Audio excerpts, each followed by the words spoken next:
The Dwellngs of the Philosophers by Fulcanelli, Part 2. The ancient prophecy is at last realized. O miracle! God, master of the universe, incarnates himself for the salvation of the world and is born on men's earth in the frail form of a very little child. The spells and wonders of the castle of Dampierre I, in the Saint-Ouen region to which Coulonges-sur-Lartize, the county town where once stood Louis d'Estessac's beautiful dwelling belongs, the forewarned tourist can discover yet another castle whose preservation and significantly singular decoration renders it even more interesting. The castle of Dampierre-sur-Boutonne, in the French department of Charente-Inférieure, built at the end of the 15th century under François de Clermont I, the castle of Dampierre is presently the property of Dr. Texier from Saint-Jean-d'Angely II. By the abundance and the variety of the symbols which it offers, like so many enigmas, to the sagacity of the seeker, the castle deserves to be better known, and we are pleased to particularly commend it to the attention of the disciples of Hermes. In outer architecture, though elegant and in good taste, remains very simple and presents nothing remarkable. But it is with buildings as it is with certain people. Their unobtrusive bearing and the modesty of their appearance only serve to veil that which in them is of a higher essence. In between round towers covered with maculated conical roofs lies the Renaissance-style main body of the building, whose facade opens onto the outside through 10 flattened vaults. 5 of them form a colonnade on the ground level, while the other 5, directly superposed on the lower ones, let the light pour into the second story. These openings light up covered walks, giving access to inner rooms, and the whole gives the effect of a wide loggia crowning the ambulatory of a cloister. Such is the humble cover to the magnificent picture album, of which the stone pages ornament the vaults of the higher gallery, plate 23rd. While we may know today the name of who built the new buildings destined to replace the old feudal fortress of Château Gaillard III, we are still ignorant of the unknown and mysterious individual to whom Hermetic philosophers owe the symbolic pieces which they shelter. It is almost certain, and on this point we share Léon Palustre's opinion, that the panelled ceiling of the higher gallery, where all of Dampierre's fascination lies, was executed between 1545 or 1545. Less certain, however, is the attribution of this work to individuals, no doubt well known, but who, nevertheless, are total strangers to it. Certain authors suggested the emblematic motifs emanated from Claude de Clermont, Baron of Dampierre, Governor of Ardres, Colonel of the Grisons, and Gentleman of the Privy Chamber. Now, in his Vie des Femmes Illustrées IV, Brantôme says that during the war between the King of England and the King of France, Claude de Clermont was ambushed by the enemy and died in 1545. Therefore, he could not have been even remotely involved in works undertaken after his death. His wife, Jeanne de Vivonne, daughter of Andrew de Vivonne, lord of the Châtaigneraie, of Esnandes, and of Erlay, councillor to and chamberlain of the king, seneschal of Poitou, etc., and of Louise de Daillon de Lude, was born in 1520.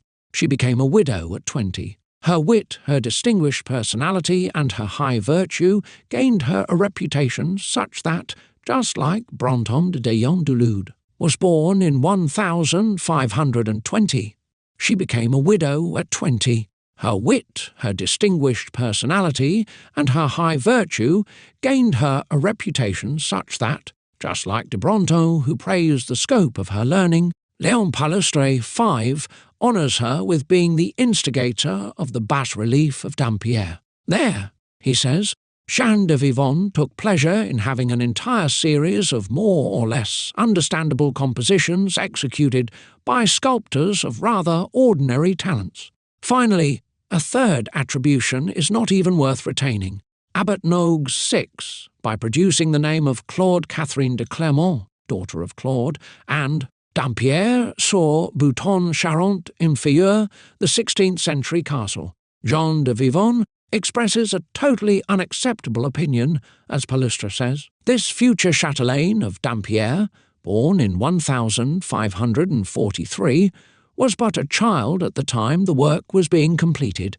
So, not to be guilty of any anachronism, are we forced to grant the paternity of the symbolic decor of the higher gallery to Jeanne de Vivonne alone. And yet, as convincing as this hypothesis may seem, it is impossible for us to endorse it. We strongly refuse to acknowledge a woman of 25 as the beneficiary of a science demanding more than twice as many years of sustained efforts and persevering studies. Even supposing that, in her prime and in defiance of all philosophical rules, she could have been the recipient of an oral initiation from some unknown artist, it remains nonetheless that she would have had to control, through obstinate and personal toil, the truth of the teaching.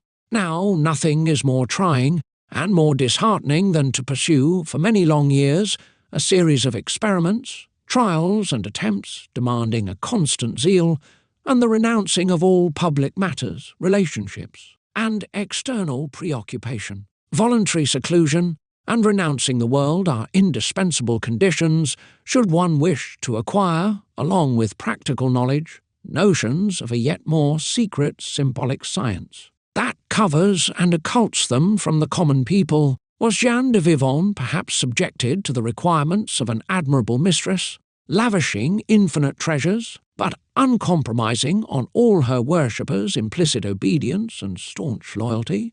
Nothing in her that we can find justifies such a conclusion. On the contrary, hers is a totally worldly life. Admitted to the court, writes Brantôme Moment, ain't the early age of 8, she was raised there and forget nothing of it.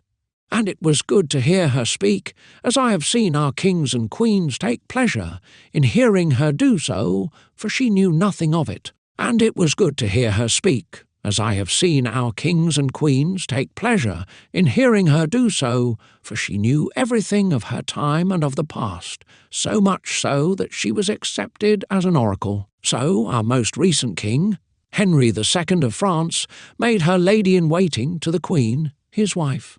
During her stay at the court, she saw 5 kings succeed to the throne in rapid sequence: Francis I, Henry II, Francis II, Charles IX, and Henry III. Her virtue is recognized and well known to the point of having been respected by the disrespectful Tallemant d'Israult. As for her learning, it exclusively of a historical nature. Facts, anecdotes, chronicles, and biographies forming its sole content. In the final analysis, she was a woman with the gift of an excellent memory, who had listened, memorized much, and to such an extent that Brantôme, her nephew and historiographer, speaking of Madame de Dampierre, says that she was a genuine court register. The image is eloquent. Jeanne de Vivonne was a register, no doubt pleasant and instructive for consultants, but she was not anything else. Thrown so young into the intimacy of kings of France, did she even later on inhabit her castle of Dampierre at all?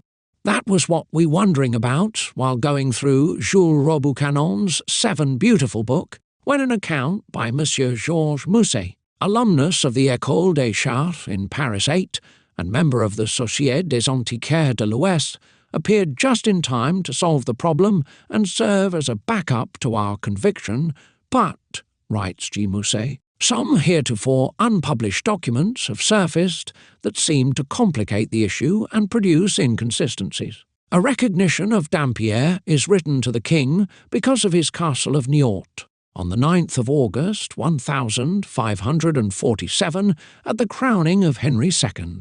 The vassals are Jacques de Clermont, his independent son, for the bare ownership.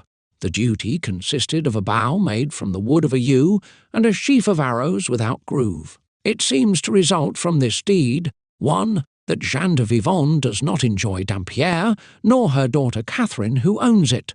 2. That Claude de Clermont had a younger brother, François, who was under age but emancipated in 1547. There are no grounds for supposing that Claude and François were one and the same person, since Claude died during the campaign of Boulogne that ended, as we know, by the treaty signed by Francis I and Henry VII on June 7th, 1546. What happened then to Francois, who isn't mentioned anywhere by Anselm? What happened to this land from 1547 to 1558? What happened to this land from 1547 to 1558? How could, out of such a stunning association of incapacities of ownership, whether usufructuaries or underage individuals, emerge such a luxurious dwelling?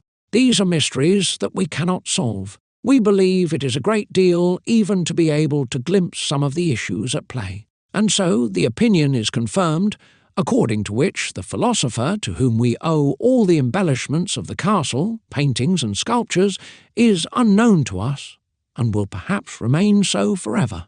The castle of Dampierre, second. In a spacious room on the second story, we can notice, in particular, a large and rather beautiful fireplace, gilded and covered with paintings. Unfortunately, a hideous reddish wash covers on the main frame of the mantelpiece the subjects which once decorated it. Only a few isolate letter remains on the lower part. On the other hand, the two sides have kept their ornamentation and make us deeply regret the loss of the main composition. The pattern is the same on both dies. At the top, a forearm appears, the hand of which holds a raised sword and a pair of scales. Toward the middle of the sword, the central part of a floating phylactery is coiled, bearing on the inscription, Dat JVSTVs Frina Purbis 1. Two golden chains joining on top of the scale are connected below, one to the collar of a mastiff and the other to the tether ring of a dragon whose tongue is darting out of its open mouth. Both raise their heads and glance in the direction of the hand. Both scales held rolls of gold coins. The letter L, topped by a crown, is marked in one of the rolls. On another roll, there is a hand holding smaller scales, and underneath the picture of a dragon with a threatening appearance. Above these large patterns, that is to say, on the uppermost part of the sides, two medallions are painted. The first depicts a Maltese cross, with fleur-de-lis at its angles. The second bears the effigy of a graceful figurine. The composition as a whole presents a paradigm of the Hermetic science. Mastiff and dragon hold the place of the two material principles, assembled and held in check by the gold of the sages, in accordance with the proper ratio and natural equilibrium, such as the image of the scales teaches us. The hand is that of the craftsman, steady when handling the sword, a hieroglyph for a penetrating, mortifying which modifies the properties of matter, cautious when apportioning substances according to the rules of the philosophers' weights and measures. As for the rolls of gold coins, they clearly indicate the nature of the final result and one of the objectives of the work. The mark, made up of a crowned L, has always been the traditional sign, in graphic notation, to mean projection gold, that is to say, alchemically produced gold. Just as vivid are the little medallions of which one represents nature, always to be used as a guide and mentor by the artist, while the other proclaims the qualification of rose-cross, which the learned author of these various symbols had acquired. The heraldic fleur-de-lis, indeed, corresponds to the hermetic rose, as an ensign and a coat of arms for the practising knight who, thanks to divine grace, achieved the philosopher's stone. However, while this emblem brings us proof that the unknown adept of Dampierre had knowledge, it also convinces us of the futility, the uselessness of any of our attempts to identify his true personality. We know why Rosicrucians used to call themselves invisible, therefore it is likely that, during his lifetime, ours invariably surrounded himself with the indispensable precautions and took all appropriate measures to conceal his identity. He had wanted the man to keep in the background of the science, and his lapidary work to contain no other signature than the high, albeit anonymous, title of Rosicrucian and Adept. On the ceiling of the same room where the large fireplace stands, there used to be a beam ornamented with this curious Latin inscription, illustrious deeds, a magnanimous heart, a glorious renown which does not end in shame, a modest wealth properly acquired, honourably increased and always considered as a gift of God. Here is that which injustice and envy cannot grant you, and which always should be a glory and an example for the family. About this text, already long gone, Dr. Texier, the physician, has been kind enough to give us a few precise details. The inscription about which you speak, he writes us, was carved on a beam found in a second-story room which, because it fell into decrepitude, had to be changed about 60 or 80 years ago. The inscription was recorded in its exact words, but the beam fragment where it was written in golden letter was lost. My father-in-law, to whom this castle used to belong, remembers quite well having seen it. 2. Paraphrasing Solomon in Ecclesiastes 3:13, where it is said that every man should eat and drink and enjoy the good of all his labour, it is the gift of God. This fragment defines in a positive way, and is sufficient to explain the mysterious occupation to which the enigmatic Lord of Dampierre was, under cover, devoting himself. In any case, the inscription reveals in its author an unconventional wisdom. No labour, whatever it may be, can obtain a better acquired prosperity. The worker receives from nature herself the entire salary he is entitled to, and this salary is computed in proportion to his skill, his efforts, and his perseverance, and as practical science that has always been recognised as a genuine gift of God by all the possessors of the magistracy. The fact that this profession of faith considers an acquired fortune as a gift of God is enough to point to its alchemical origin. Its gradual and honourable increase could not, in these conditions, surprise anyone. 2 other inscriptions, coming from the same dwelling, are worth mentioning here. The first, painted on the mantel of a fireplace, contains a 6-line stanza under a work of art composed of the letter H, holding 2 interlaced Ds decorated with human faces in profile, that of an old man and that of a young man. This little piece, cheerfully written, glorifies the happy existence, bearing the stamp of calm and serenity, and of kind hospitality, which our philosopher led in his attractive dwelling. Dwolsi est la bien .suivre. Emi soie printans soie .hivers sovies .blanche .nigi ovi rame ave x .verts qvand .vres .amis .nov la font .vivre. Eins, lever, place, .atovs, esti easy, com.avx, .vievels, .avx, .levnes, Sweet ice life, when ice well led, bit spring, bit winter, under to snow, or green boughs, when true friends live it with us. And everyone's place, I seer the olds and youngs alike. The second one, which decorated a larger fireplace, covered with ornaments of red, grey, and gold, is a simple proverb of a beautiful ethical nature, but which the superficial and presumptuous human beings of our time are loath to practice. Esse.cognestre.estre, tinon.parestre. To know oneself, to be, and to not show off. Our adept is right.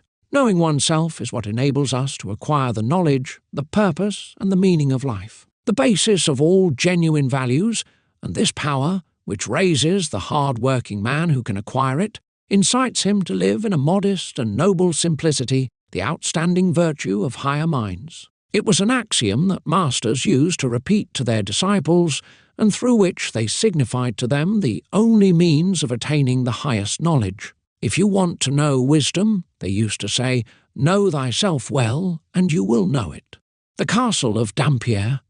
Third, the upper gallery, whose ceiling is so curiously ornamented, takes up, between the 2 towers, the entire length of the building. As we have mentioned, daylight pours in through 5 bay windows separated by squat columns, each fitted inside with engaged supports securing the springing of the arches.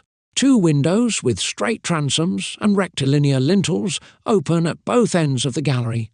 Transversal ribbed mouldings take on the flattened arch form of the bay windows and are crossed by two lengthwise parallel ribbed mouldings, thus marking the frame of the panels which are the object of out-study plate texts. They were described by Louis Audiet long before us. However, knowing nothing of the science to which they refer, and of the essential cause linking together so many bizarre images, he endowed his book with a character of inconsistency that the figures themselves take on for the layman. When reading the Epigraphe Santone, it would seem that whim, fantasy, and extravagance presided over its execution. And so the least that can be said about this work is that it does not appear very serious, lacks any depth, is odd, and without any interest, save an excessive peculiarity. Certain unaccountable mistakes further add to the unfavourable impression it makes upon us. Thus, an example, the author mistakes a cubic stone cut and placed on the water series I. Panel 5 for a ship on rough water, elsewhere series 4. Panel 7, a stooped woman planting pits near a tree, becomes for him a traveller who tramps wearily across a desert. In the first panel of the 5th series, may our female readers forgive him this involuntary comparison, he sees a woman in place of the devil himself, hairy, winged, horned, perfectly clear and visible. Such mistakes denote an inexcusable heedlessness in an epigraphist conscious of his responsibility and the accuracy required by his occupation. According to Dr. Texier, to whom we are obliged for this information, the figures of Dampierre were never published in totality. Nevertheless, a reproduction of them exists, drawn after the original and kept at the Museum of Saintes. It is to this drawing that we have resorted for some patterns lacking in precision, and so as to make our description as thorough as can be. Apart from the subject, which is sculpted in a bas-relief form, almost all the emblematic compositions include an inscription engraved within a phylactery. While the image refers straight to the practical side of the science, the epigraph mainly proposes a moral or philosophical meaning. It appeals to the worker rather than to the work, and, using now an apotheme, now a parable, it defines a quality, a virtue the artist must possess, or a point of doctrine he ought know to ignore. And, by the very fact that they are provided with phylacteries, these figures reveal the scope of their secrecy and their being assigned to some occult science, in fact, the Greek 296 to 1 phylacterion, formed from 296 to 2 to keep, maintain, and from 296 to 3, terrine, to preserve, indicates the function of this ornament, in charging of keeping and preserving the occult and mysterious meaning hidden behind the natural expression of the composition it accompanies. It is the sign, the seal of this wisdom which is on guard against the wicked, as Plato says, 296 to 4, Sophia aperitus poneris phylactisch wisdom has been placed above all as guardian. Whether it bears an epigraph or not, it suffices to find a phylactery on any subject to be assured to the seeker and marked by its mere presence. And the truth of this meaning, the reality of this significance, are always to be found in the Hermetic science termed eternal wisdom by the ancient masters. Therefore, one should not be surprised to find streamers and parchments abundantly represented among the attributes of religious scenes or profane compositions of our great cathedrals, as well as in the less restrictive framework of lay architecture, Castle of Dampierre, Sir, Bouton the upper gallery. Lined up in 3 rows perpendicular to the axis, the panels of the upper gallery are 93 in number. Of this number, 61 refer to the science, 24 offer monograms intended to separate them into series, represent only geometric ornaments, executed at a later date, and the last 4 show an empty and smooth slab. The symbolic panels where the interest of the ceiling of Dampierre is concentrated form a set of figures dispatched into 7 series. Each series is isolated from the next 3 panels laid in a transverse line and alternatively decorated with the monogram of Henry II and the interlaced crescents of Diane de Poitiers or Catherine de' Medici, monograms which can be found on May buildings of the same period. We eventually came to the conclusion, a rather surprising one, that most mansions or castles bearing the double D linked to the letter H and the triple crescent have a decoration of indisputable alchemical character. But why are these same dwellings coined by the authors of monographs with the title of Castles of Diane de Poitiers, based on the sole presence of the monogram in question? Yet neither the dwelling of Louis de Sissac at Coulonges, de Lotis, nor that of the Clermonts, both placed under the protection of the king's too famous favourite, ever belonged to her. Furthermore, what reason could be invoked for the monogram and the crescents that could justify their presence among hermetic emblems? To what thought, to what tradition could the initiates of the nobility have yielded when they placed their painted and sculpted hieroglyphic works under the fictitious protection of a king and his concubine objects of public disapproval? Henry II, writes the abbot of Montgaillard II, was a foolish, brutal prince, showing a deep lack of concern for the well-being of his subjects. This wicked king was constantly dominated by his wife and his old mistress. He left the reins of the state to them and did not shrink from any of the cruelties exerted on the Protestants. Of him it can be said that he extended the reign of Francis I in matters of political despotism and religious intolerance. It is therefore impossible to admit that well-read philosophers, men of education and high ethics, would have entertained the thought of offering their works as a token of esteem to the royal couple whose debauchery was to render them shamefully famous. The truth is different, for the crescent belongs neither to Diane de Poitiers nor to Catherine de' Medici. It is a symbol issuing from ancient times, known to the Egyptians and the Greeks, used by the Arabs and Saracens long before it was introduced into our Western Middle Ages. It is the attribute of Isis, of Artemis or Diane, of Selene, of Phoebe, and of the moon, the spagyric emblem of silver and the seal of the colour white. It has a triple meaning: alchemical, magical, Kabbalistic, and this triple hierarchy meaning, synthesized in the image of interlaced crescents, embraces the scope of ancient and traditional knowledge.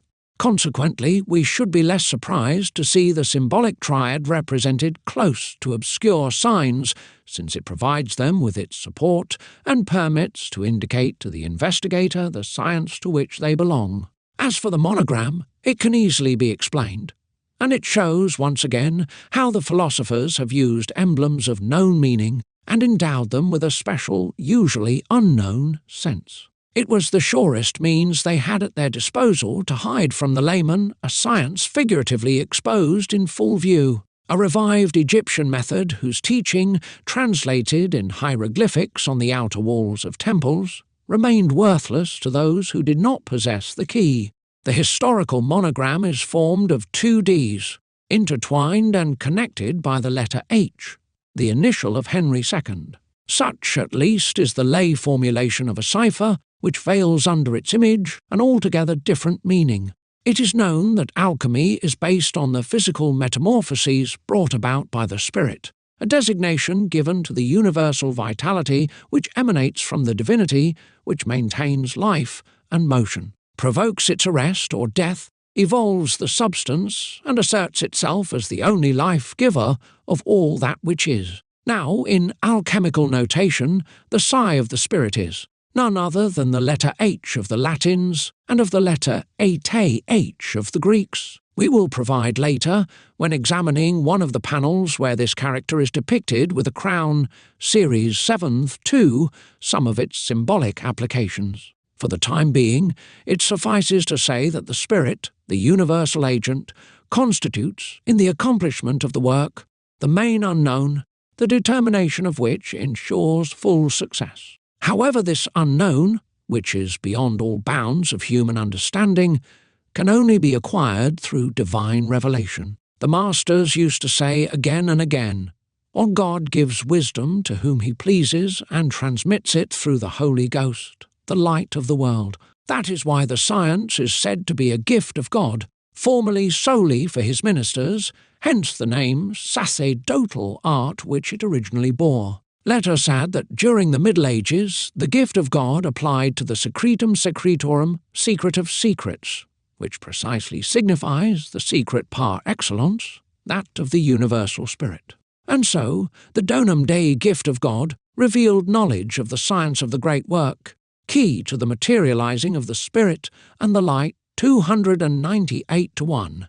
Helios appears incontestably in the form of the monogram of the double D, Donum Dei, united with the sign for the Spirit H, Greek initial for the Sun, the Father of Light, Helios. Nothing could better indicate the alchemical character of the figures of Dampierre than the study of which we shall now proceed to undertake. Castle of Dampierre IV. First series, plate XXV.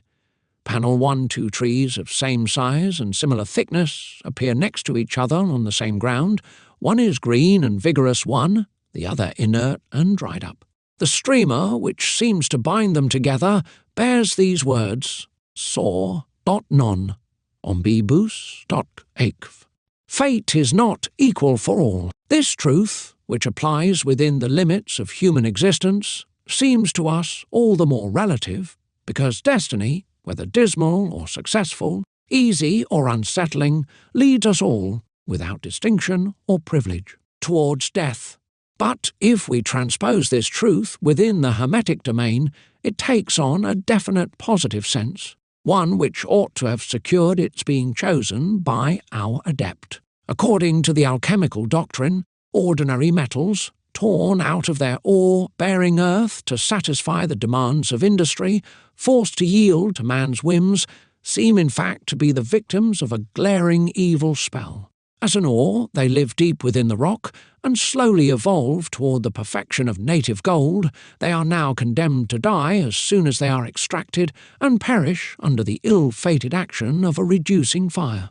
The smelting process, while separating them from the nutritive elements associated with the mineralizing elements responsible for maintaining their activity, kills them by fixing the temporary and transitory form which they had acquired.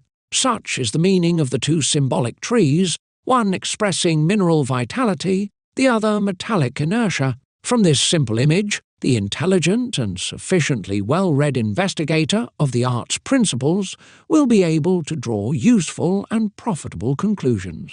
If he remembers that the old masters recommended to begin the work at the very point where nature completes here, if he knows how to kill the living in order to revive the dead, he will no doubt discover which metal he must take and what mineral he should choose in order to begin his first labour. Then, pondering nature's operations, he will learn from her the manner of uniting the revivified body to another living body, for life desires life, and, if he has understood us, he will see with his eyes and touch with his hands the material evidence of a great truth. These words are perhaps too succinct, and we regret it, but our obedience to the rules of traditional discipline does not permit us to be more precise nor to elaborate any further. Panel 2, a fortress, raised on a glacis, crowned with crenelles and machicolations, provided with loopholes and capped with a dome, is pierced by a narrow barred window and a firmly bolted door. This edifice, of a powerful and forbidding appearance, receives from large clouds a shower which the inscription refers to as a rain of gold. Avro.clavsa.punt. Gold opens closed doors. Castle of Dampierre saw bouton panels of the upper gallery, first series. Everyone knows that. But this proverb, whose application is at the basis of privilege, favouritism, and all unfair promotions, cannot have, in a philosopher's mind, the figurative meaning we know it to possess. Corrupting gold is not the point here, but rather the mythical Hermetic episode found in the fable of Jupiter and Danae. Poets tell us that this princess, the daughter of Acrisius, king of Argos, was imprisoned in a tower because an oracle had foretold her father that he would be killed by his grandson. Now, the walls of a prison, however thick they may be, could not constitute a real obstacle to a god's will. Zeus, a great lover of romantic episodes and of metamorphoses, ever preoccupied with deceiving Hera's vigilance and enlarging his progeny, noticed Danae. Little troubled by the choice of means, he crept in by her side under the form of a golden shower, and, at the termination of the required time, the prisoner brought forth into the world a son who received the name of Perseus. Acrisius, most unhappy with this news, had mother and child shut up in a chest which was jettisoned. Fishermen found the unusual vessel, carried by the currents all the way to the island of Seriphus, opened it, and presented King Polydectes with the contents, who welcomed Danae and Perseus with great hospitality. Under the guise of this wonderful tale, an important secret is hidden, that of the preparation of the hermetic subject or the work's raw material, and the obtaining of the sulphur, the stone's primum enes. Danae represents our crude mineral, such as it is extracted from the mine.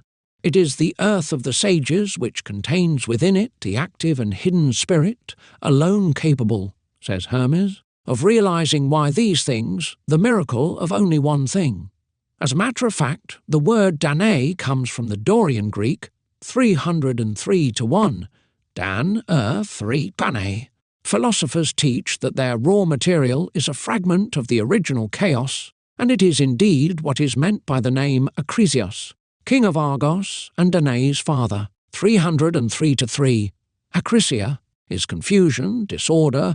303 to 4. Argos means coarse, uncultivated, incomplete. As for Zeus, it denotes the sky, the air, and the water, to such extent that the Greeks, to express the action of raining, said 303 to 5, Ge o Zeus, Jupiter sends rain, or more simply, it rains. Therefore this god appears as the personification of a water capable of penetrating bodies, of a metallic water, for it is of gold, or at least golden. It is precisely the case of the hermetic solvent, which, after undergoing fermentation in an oak barrel, assumes, upon decantation, the appearance of liquid gold.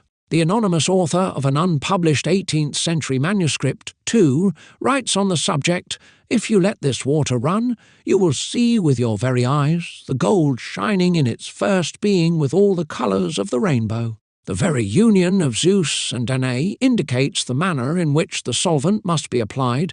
The body, reduced to a fine powder, put to digestion with a small quantity of water, is then dampened, watered little by little. Gradually, as it becomes absorbed, a technique the sages called imbibation. Thus, a softer and softer paste is obtained which becomes syrupy, oily, and eventually fluid and clear. Then subjected, under certain conditions, to the action of fire, a part of this liquor coagulates into a mass which falls to the bottom and is to be collected with care. This is our precious sulphur, the newborn child, the little king, and our dauphin, or dolphin 3, symbolic fish otherwise called echinus, remora, or pilot fish. Perseus, or fish of the Red Sea, in Greek, 303 to 6. Perseus, etc. Panel 3-4 blooming flowers, erect on their stems, are in contact with the cutting edge of a bare sabre. This small design has for motto, Envi triae, dat etiam dot responsa, fervent TVR. Likewise develop the announced oracles. It is a piece of advice given the artist so that, by applying it, he can be assured of properly conducting the coction, or the magistrary's second operation. Nutri etiam responsa ferentur entrusts him with the spirit of our philosophy by the intermediary of the petrified characters of his work. These oracles, 4 in number, correspond to the 4 flowers or colours which appear during the evolution of the rebus, and reveal outwardly to the alchemist the successive stages of the inner work. These stages, diversely coloured, bear the name of regimens or reigns. Ordinarily, they are reckoned to be 7. To each regimen the philosophers have attributed one of the higher divinities of the Olympus and one of the celestial planets, whose influence is felt parallel to theirs, at the time they become dominant.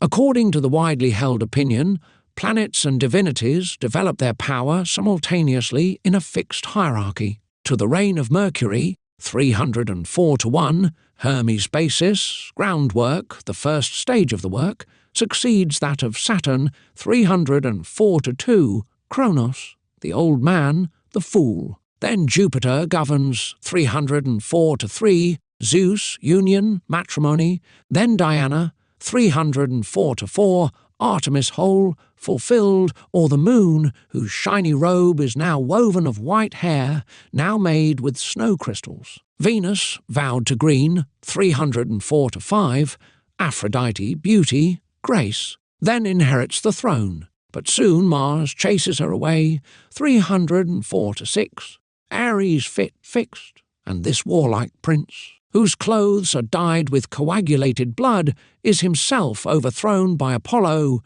304-7, Apollo the victorious, the son of the Magistracy, emperor clothed in shiny scarlet, who definitely establishes his sovereignty and power over the ruins of his predecessors.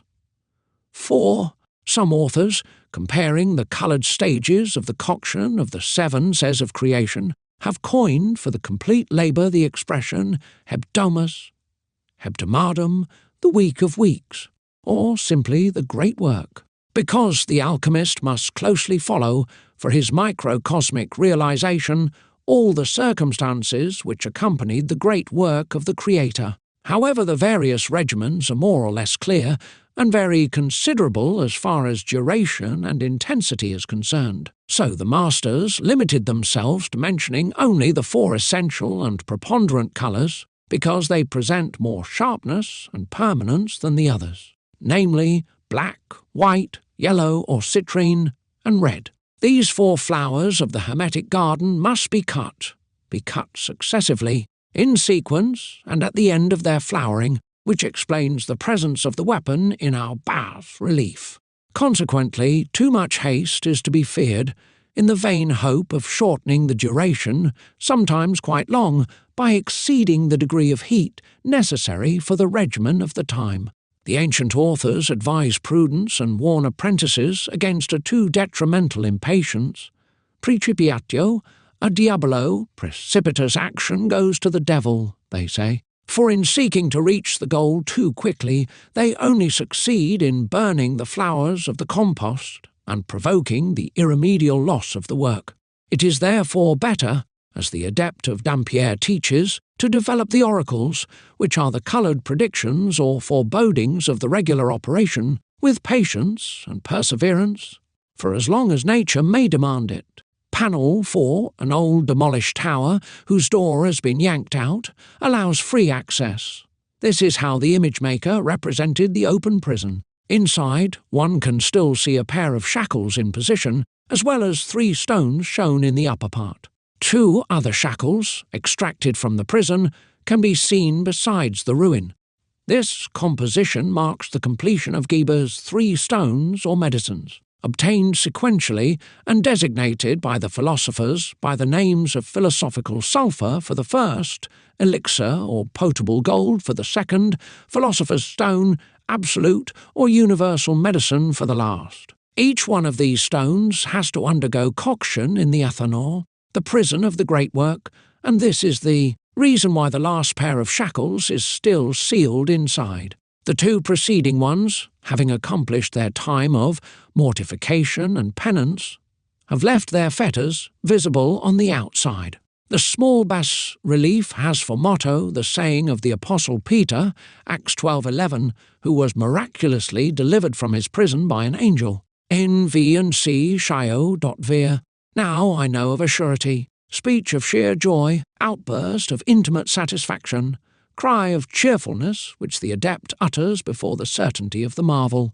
Until then, doubt could yet have assailed him, but in the presence of the perfect and tangible realization he no longer fears error, he has discovered the way, recognized the truth, inherited the donum Dei gift of God. Nothing of the great secret is unknown to him any longer. Alas! How many among the crowd of seekers can congratulate themselves on reaching the goal, on seeing with their eyes the prison opening up? A prison forever closed for the greatest number of them. The prison also serves as an emblem of the imperfect body, initial subject of the work, in which the aqueous and metallic soul is firmly attached and held. It is this imprisoned water, says Nicolas Valois, 5, that unceasingly cries out, "Help me, and I shall help you, that is, release me from my prison, and if one day you can liberate me, I shall make you master of the fortress where I am."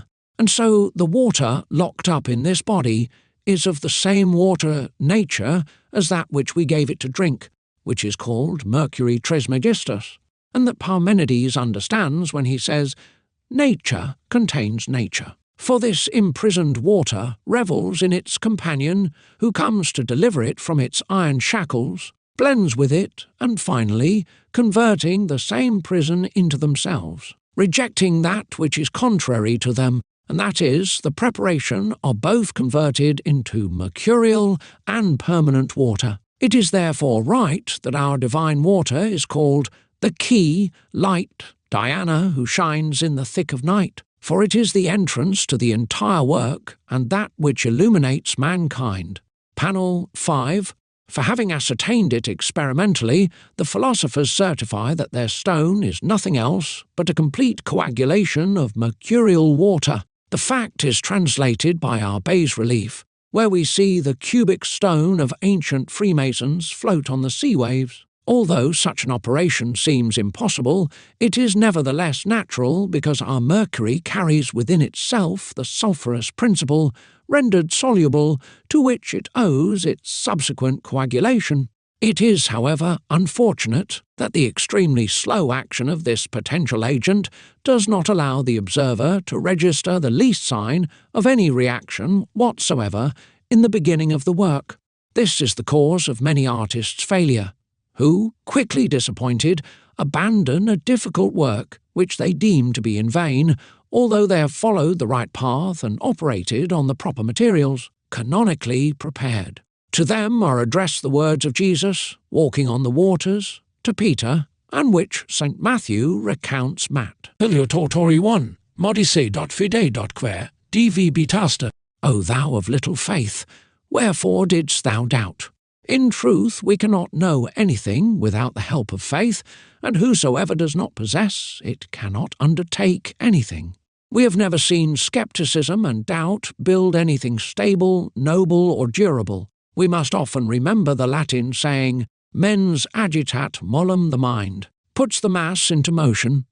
For it is the deep conviction in this truth that will lead the wise worker to the happy end of his labour. It is from it, from this stout faith, that he will draw the virtues indispensable for the solution of this great mystery. The term is not exaggerated. We indeed find ourselves before a real mystery. The term is not exaggerated. We indeed find ourselves before a real mystery, as much by its development contrary to chemical laws as by its obscure mechanism, a mystery which the most learned scientist and the most expert adept are unable to explain. For it is so true that nature in her simplicity seems to delight in proposing enigmas, before which our logic recoils, our reason gets confused, and our judgment misled. Now the cubic stone, which the industrious nature engenders out of water alone, the universal matter of the peripatics, and of which the art must sculpt the 6 facets according to the rules of occult geometry, appears in a formative stage in a curious bas-relief of the 17th century, decorating the fountain of Vertbois in Paris, Plate 2.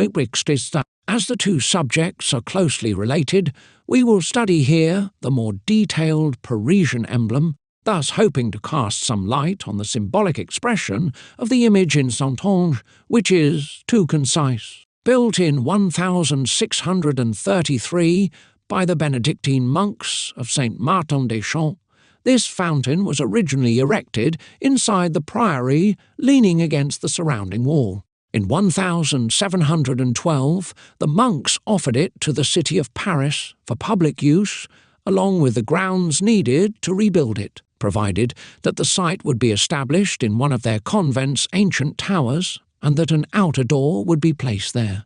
6. The fountain was thus placed against the so-called Tower of Vertbois, located on Rue Saint-Martin, and took the name of St. Martin's Fountain, which it kept for more than a century. The small structure, restored at the expense of the government in 1832, is made up of a shallow rectangular niche flanked by 2 Doric pilasters, with vermiculated embossments, which support an architraved cornice. On the cornice is built a kind of small helmet, crowned by a winged cartouche. A sea conch tops the cartouche. The upper part of the niche is occupied by a frame in the centre of which a vessel is sculpted. 7. The stone bas-relief measures 80 centimetres in height by 105 centimetres in width. The author is unknown, and so it is that all the descriptions of the Fountain of Vertbois, in all likelihood copied one from the other, are content to mention, without further description, a vessel as the main motif. The drawing by Moisy, who was commissioned to illustrate Amaury Duval's account, doesn't enlighten us any further. His purely fanciful vessel, represented in profile, bears no trace of its singular freight, and one would seek in vain among the winding of marine volutes the large and beautiful dolphin accompanying it. Moreover, a good many people, unconcerned about details, see in this subject the heraldic ship 8 of Paris without suspecting that it proposes to the inquiring mind the enigma of an altogether different truth and of a less general order. True, the accuracy of our remark could be questioned, and where we identify an enormous stone trimmed to the ship of which it is an integral part, one could but notice an ordinary package of some kind of merchandise. In this case, however, one would be at a loss to explain the raised sail incompletely brailed up on the mainmast's yard, a peculiarity which sheds light on the unique and voluminous package, thus unveiled on purpose. Hence is the intention of the work's creator manifest. It is an occult cargo, normally veiled to indiscreet surveys, rather than a package travelling on the deck. Paris Museum and College of Arts and Crafts' original bas-relief of the Fountain of Vertbois, 1633. Furthermore, viewed from the rear, the ship seems to move away from the onlooker and shows that its displacement is ensured by the mizzen sail 9, exclusive of the others. Alone it has the wind dead aft, alone it transmits the energy of the ship gliding over the water. Now the Kabbalists write Artemon, mizzenmast, and pronounce Antimon or Antimony, a vocable behind which they hide the name of the subject of the sages. Anthemon in Greek means flower, and it is known that the raw material is called the flower of all the metals. It is the flower of flowers, flos, florum. The root of this word, 311 to 1 anthos, also conveys youth, glory, beauty, the most noble part of things, everything that possesses lustre and shines like fire. We should not be surprised that Basil Valentine, in his triumphal chariot of antimony, gave to the prime substance of the particular work he describes firestone. As long as it remains fixed to the hermetic ship 10, this stone, as we have said, must be considered as being in the process of elaboration. It is therefore essential to help it pursue the crossing so that neither tempests nor rocks 11, nor the 1,000 incidents of the journey can delay its arrival at the blessed haven its traveller to anticipate, to avert possible causes of shipwreck, to maintain the vessel loaded with the precious cargo straight on its route. Such is the task of the artisan. This progressive, slow development explains why the stone is represented here in the appearance of a rough-hewn block meant to receive the ultimate cutting in order to become our cubic stone. The cables fastening it to the ship clearly indicate, by their being crossed on its visible facets, the transitory condition of its evolution. It is known that the cross in the speculative order is figurative of the spirit, the dynamic principle, while it is used, in the practical domain, as the graphic sign for the crucible. Within this vessel, the concentration of the mercurial water is brought about by bringing together its constituent molecules under the will of the metallic spirit and owing to the permanent help of fire. For spirit is the only force capable of changing dissolved bodies into new compact masses, in the same way that it compels crystals born of mother solutions to take on the specific, invariable form by which we can identify them. This is why the philosophers have compared the molecular binding of the mercurial solid under the secret action of spirit to that of a bag firmly compressed by criss-crossed bindings. The stone appears tied like a shiner, from the Greek 311 to 2 sakadzo, to lock, to close, and this corporification is made perceptible by the cross, the image of the Passion, i.e. during work at the crucible. Each time that heat is cautiously applied at the required degree and following the appropriate rhythm. We should then make explicit sense of cable, which the Greeks called 311 to 3, kalos, homonymous with the adverb 311 to 3, kalos, meaning in an appropriate and effective manner. It is the most critical stage of the work, the one when the stone's first coagulation, greasy and light, makes its appearance on the surface and floats on the waters. At that time, we must redouble precaution and prudence in the application of fire if we don't want to redden it prematurely and precipitate it. At first it manifests in the shape of a thin film, very fast broken, of which the fragments detached from the edges shrink, join together, thicken, and take on the form of a flat iron, the isle of the cosmopolite and the mythical land of Delos, animated with gyratory movements and subjected to ceaseless shiftings. This isle, another image of the hermetic fish, born from the sea of the sages, our Mercury that Hermes calls mare patens, the pilot fish of the work, the first solid state of the embryonic stone. Some have called it echinus, according to legend, held back and fixed the largest of ships. The dolphin, whose head we see emerging in our bas-relief, possesses just as positive a meaning. Its Greek name, 312 to 1 Delphis, indicates the matrix, and no one ignores that philosophers call Mercury the receptacle and matrix of the stone. Nevertheless, and so that no one is mistaken, let us say once more that we are not at all speaking of common mercury here, although its liquid quality could put us on a false trail and allow comparison with the secret water, the metallic humid radical. Being the masterful initiate that he was, Rabelais 12 gives in a few words the true characteristics of the philosophical mercury. In his description of the subterranean temple of the holy bottle Pantagruel, BK5 CH4213, he speaks of a circular fountain which occupies the centre and deepest part of the temple. Around this fountain stand 7 columns. These are the stones, says the author, assigned by the ancient Chaldeans and Magi to the 7 heavenly planets.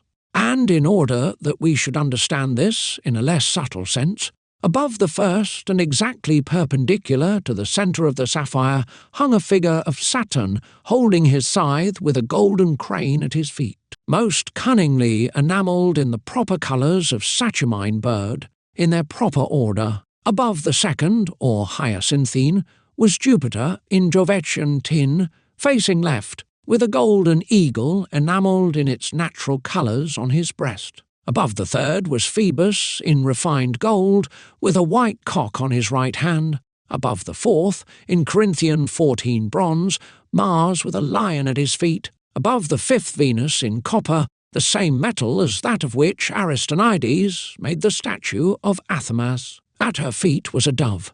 Above the sixth was Mercury in quicksilver, fixed, firm, and malleable, with a stork at his feet. The text is categorical and cannot lend itself to misunderstanding. The Mercury of the sages, as all authors certify, presents itself as a body of metallic appearance, with the consistency of a solid, and consequently immobile compared to quicksilver, of mediocre volatility in the fire, and finally liable to fix itself by a simple coction in a sealed vessel.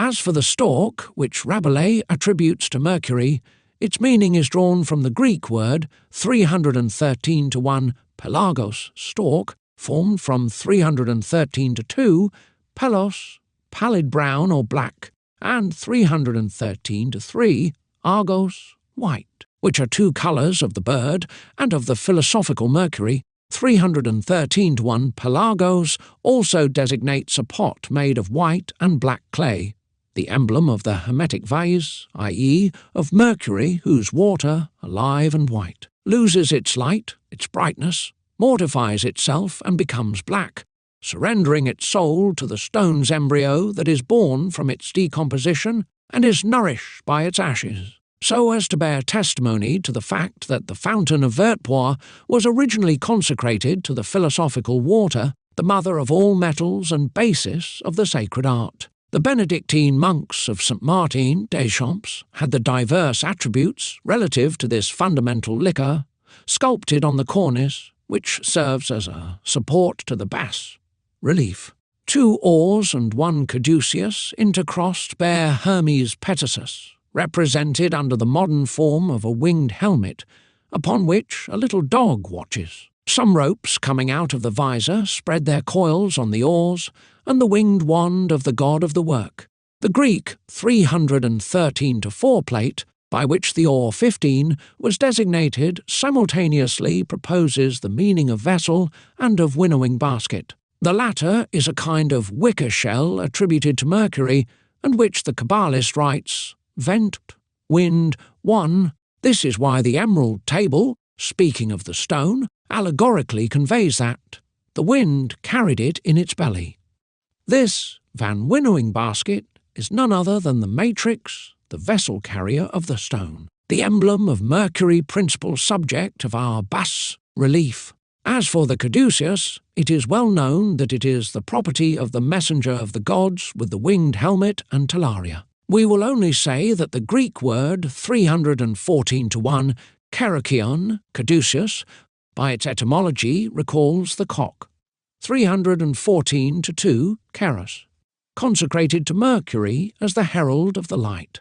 All these symbols evidently converge towards one and the same object, also indicated by the small dog positioned on top of the small helmet, whose special meaning, 314 to 3, Kranos head summit, marks the important part. In other words, the culminating point of the art, the key to the great work.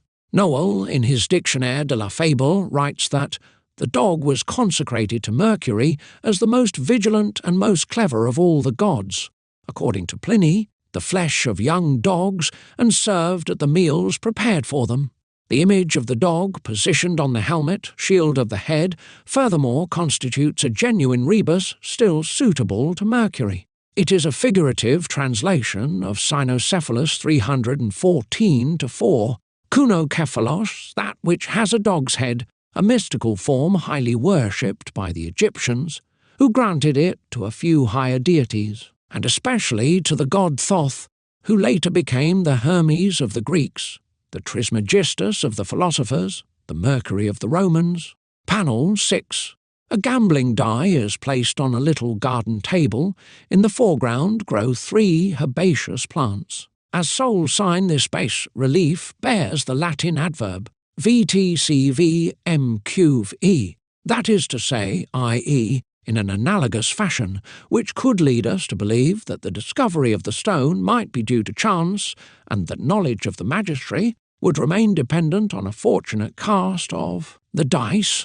But we know for a fact that the science, the true gift of God, the spiritual light obtained through revelation, cannot be prone to such hazards. Not that one could not fortuitously discover, in this case as in any other, the flick of the wrist required by such a difficult operation. However, of alchemy amounted only to the acquisition of a special technique, of some laboratory artifice, it would amount to very little and would not exceed the value of a simple formula. Now, the science goes much beyond the synthetic fabrication of precious metals, and the philosopher's stone itself is but the first positive step enabling the adept to raise himself all the way to the most sublime knowledge. Even if we remain in the physical domain, which is that of material manifestations and fundamental certainties, we can assert that the work is not subject to the unexpected. It has its laws, principles, conditions, secret agents, and is the result of too many combined actions and diverse influences to obey empirical laws. It must be unveiled, its process must be understood, its causes and its accidents well known before proceeding with its implementation. And whoever cannot see it, in spirit, wastes his time and his energy in wishing to find it through practice. The wise man's eyes are in his head, says Ecclesiastes 2:14, but the fool walketh in darkness.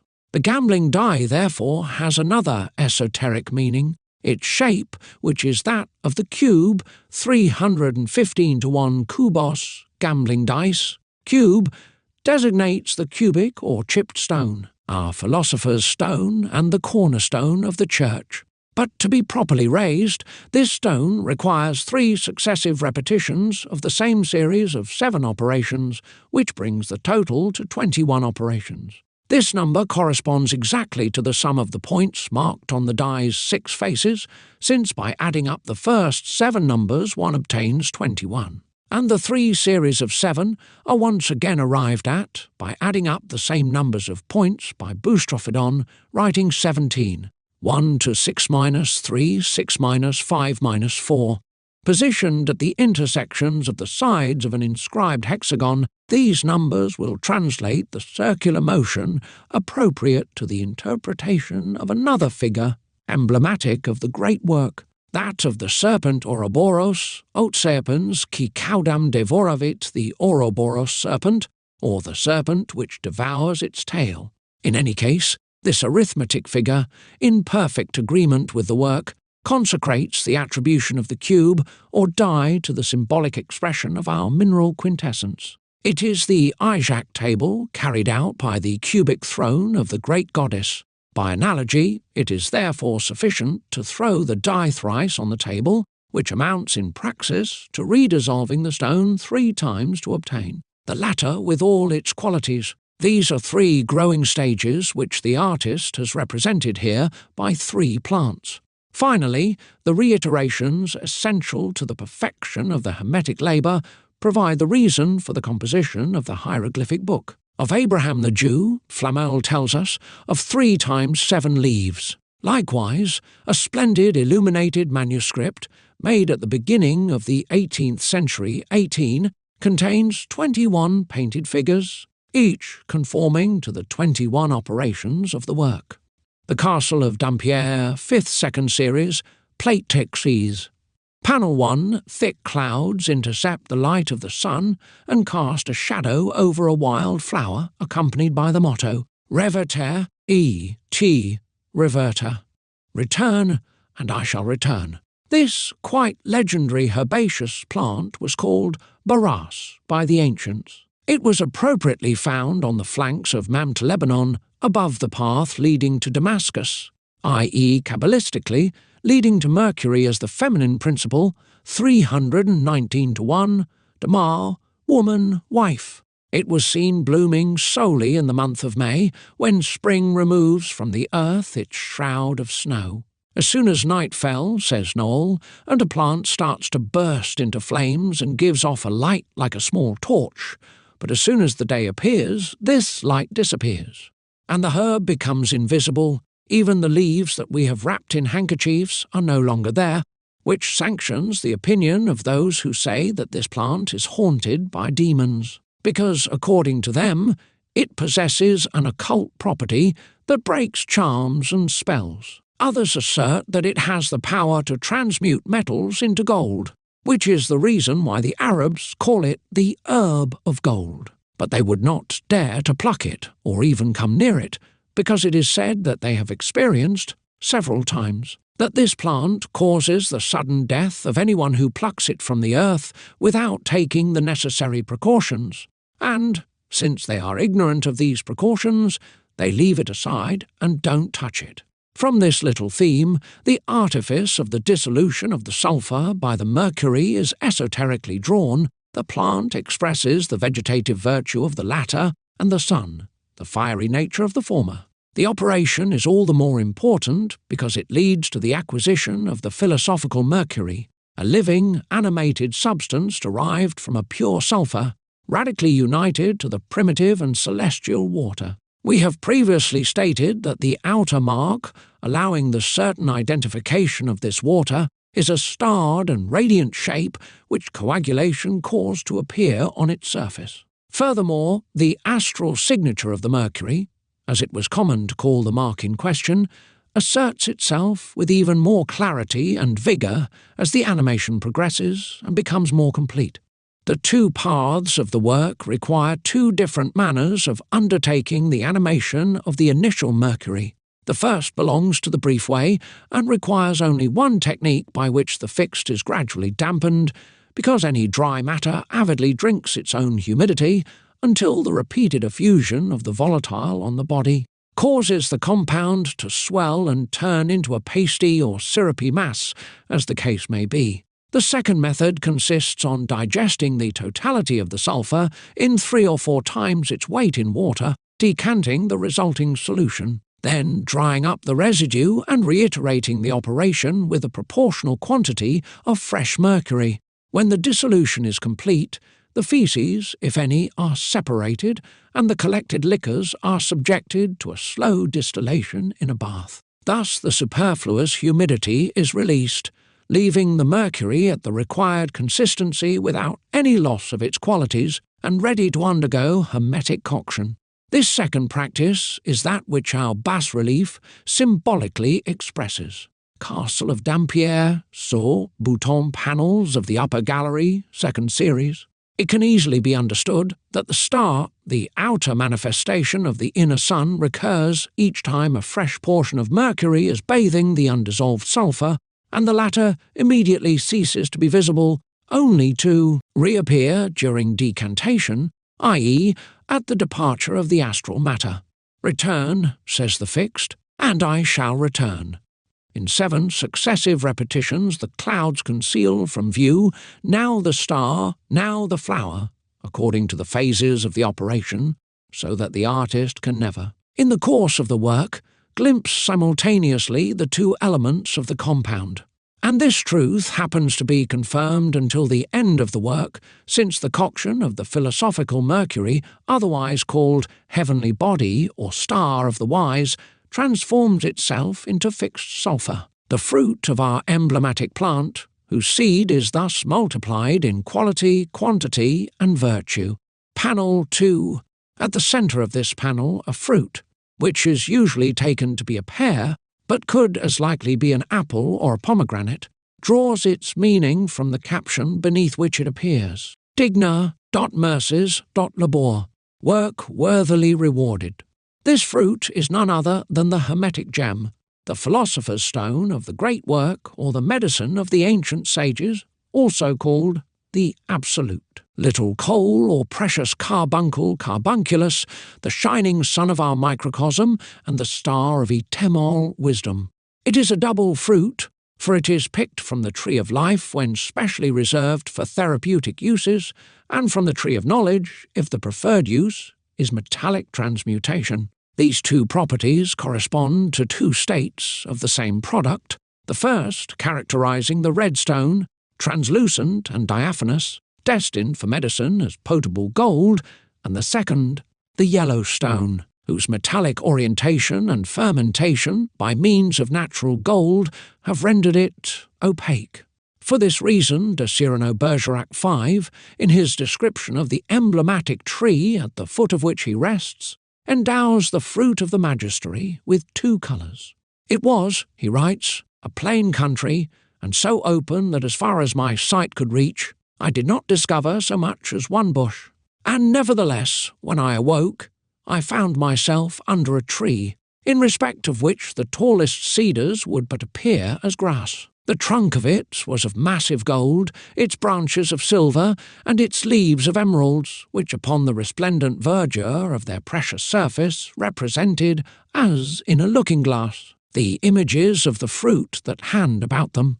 But judge ye whether the fruit owed anything to the leaves. The inflamed scarlet of a large carbuncle composed one half of each of them, and the other was in suspense, whether it held its matter of a chrysolite, or of a piece of gilt amber. The blown blossoms were large roses of diamonds, and oriental pearls the buds. According to the artisan's skill, care, and prudence, the philosophical fruit of the tree of knowledge shows a more or less important virtue. For it is undeniable that the philosopher's stone used for the transmutation of metals is never endowed with the same power. Historical projections provide us with certain evidence of it. In the operation performed by J.B. van Helmont in his laboratory at Vilvoorde, near Brussels, in 1618, the stone transmuted into gold, 740 times its weight in flowing mercury. Richthofen, with the help of a product given by Laboujardiere, obtained a result equivalent to 22,334 times per unit. The projection achieved by Seaton in 1603 at the house of the merchant Koch of Frankfurt am Main was acted on a proportion equal to 1,155 times. In Dippel's retort, the powder Lascaris gave to Dierbach transmuted approximately 600 times its weight of quicksilver. However, another piece given by Lascaris displayed more efficacy. The operation performed at Vienna in 1716 in the presence of Councillor Panzer von Hesse, Count Charles Emest von Rappach, Count Joseph von Verben and Freudenthal, and the brothers Count and Baron von Metternich, the ratio reached a power in the vicinity of 10,000. Furthermore, it is not useless to know that the maximum production is achieved by the use of mercury, and that the same quality of stone gives variable results depending upon the nature of the metals used as the basis for the projection. The author of Letters of the Cosmopolite affirms that if 1 part of elixir converts into perfect gold 1,000 parts of common mercury, it will only transform 20 parts of lead, 30 of tin, 50% of copper, and 100% of silver. As for the white stone, it will, in the same degree of multiplication, act on approximately half of these quantities. But while the philosophers spoke little of the variable yield of the chrysoprase, on the other hand, they displayed more prolixity toward the medical properties of the elixir, as well as on the surprising effects that it enables one to obtain in the plant kingdom. The white elixir, says Batzdorf too, enables marvels on illnesses of all animals, and especially on those women suffer from, for it is the true potable moon of the ancients.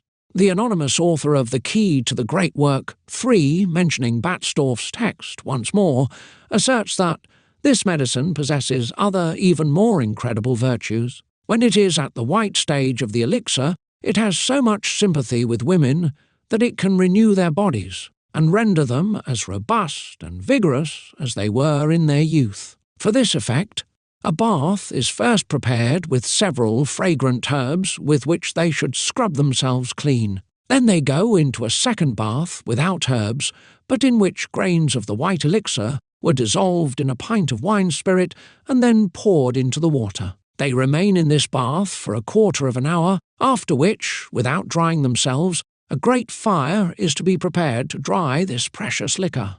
The ladies then feel so strong within themselves, and their body is rendered so white that they could not imagine it without having experienced it. Our godfather Hermes agrees with this operation, but besides these baths, desires that, at the same time and for 7 consecutive days, this elixir be taken internally. And he adds, if a lady does the same thing every year, she will live exempt from all diseases to which other ladies are subject without experiencing any discomfort. Huginus Obama certifies that the stone fermented with gold can be used in medicine in this manner. 1 scruple or 24 grains are to be taken, dissolved according to the art in 2 ounces of spirit of wine, and 2 to 3 and up to 4 drops will be prescribed, depending on the illness requirements, in a little wine or in some other suitable vehicle. 4. According to the ancient authors, All ailments are radically healed in 1 day that lasted for a month, in 12 days if they are a year old, in a month if they appeared more than a year ago. But for this, as for many other things, we must know how to put ourselves on guard against excess imagination. The too enthusiastic author of the key to the great work sees marvels even in the spirituous dissolution of the stone. Booming golden sparks, says the writer, must come out of it, and an infinity of colours must appear in the vase. It is going a little too far, the description of phenomena which no philosopher points out. Furthermore, he does not acknowledge any limits to the virtues of the elixir. Leprosy, gout, paralysis, kidney stone, epilepsy, dropsy could not resist the virtue of this medicine. And as the healing of these reputedly incurable diseases doesn't seem sufficient to him, he eagerly adds to the list even more admirable properties. This medicine causes the deaf to hear, the blind to see, the mute to speak, the lame to walk. It can totally renew a man by causing his skin to change, his teeth, fingernails, and white hair to fall out, instead of which now one's will grow, in the colour desired. We are now drifting into humour and buffoonery. Going by what the majority of sages say, the stone can give excellent results in the plant kingdom, particularly in what concerns fruit trees. In the spring, if we pour a solution of the elixir highly diluted with rainwater on the sole, close to their roots, they can be made resistant to all causes of decay and barrenness. They produce even more and bear healthy and delicious fruits. Batstorff goes so far as to say that it could be possible, using this process, to cultivate exotic vegetables in our latitude. Delicate plants, he writes, which have difficulty growing in climates of an opposite temperament to that which is natural to them, by being watered with it, become as vigorous as if they were in their native soil proper and set by nature. Among the other marvellous properties attributed to the philosopher's stone, some ancient authors quote many examples of the transformation of crystal into ruby and quartz into diamond by means of a kind of progressive soaking. They even consider the possibility of rendering glass ductile and malleable, a thing which, in spite of Ciliani's assertion, 5, we will take care not to certify, because the elixir's proper mode of action, contraction, and hardening seem contrary to obtaining such an effect. Be that as it may, Christoph Merritt quotes this opinion and speaks about it in the preface to his treatise 6 in the following way. As for the malleability of glass, he says, upon which alchemists base the possibility of their elixir, it seems to be corroborated, albeit not very firmly, by the following passage from Pliny, Book Quais. Schroix, moreover, it is said that during the reign of Tiberius the Emperor there was devised a certain temper of glass, which makes it pliable and flexible to wind and turn without breaking, but the artificer who devised this was put down, and his workhouse, for fear lest vessels made of such glass should take away the credit from the rich plate of brass, silver, and gold, and make them of no price. And verily this brute hath run current a long time, but how true, it is not so certain. Other authors recounted the same fact after Pliny, but with somewhat different circumstances. Dio Cassius, Book Elvi, says, about this time one of the largest porticos in Rome began to lean tone-side and was set upright in a remarkable way by an architect whose name no one knows because Tiberius, jealous of his wonderful achievement, would not permit it to be entered into the records. This architect, then, whatever his name may have been, first strengthened the foundations round about so that they should not collapse, and wrapped all the rest of the structure in fleeces and thick garments, binding it firmly together on all sides by means of rope. Then, with the aid of many men and windlasses, he raised it back to its original position. At the time Tiberius both admired and envied him. For the former reason he honoured him with a present of money, and for the latter he expelled him from the city. Later the exile approached him to crave pardon, and while doing so purposely let fall a crystal goblet, and though it was bruised in some way or shattered, yet by passing his hands over it he promptly exhibited it whole once more. For this he hoped to obtain pardon, but instead the emperor put him to death.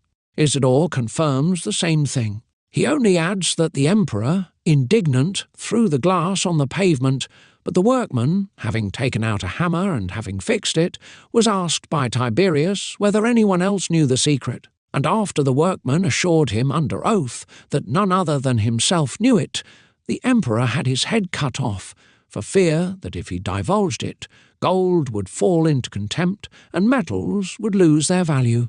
When taking exaggeration and legendary additions into account, it remains true, nevertheless, that the hermetic fruit carries in itself the highest gift which God, through nature, can give to men of good will on earth.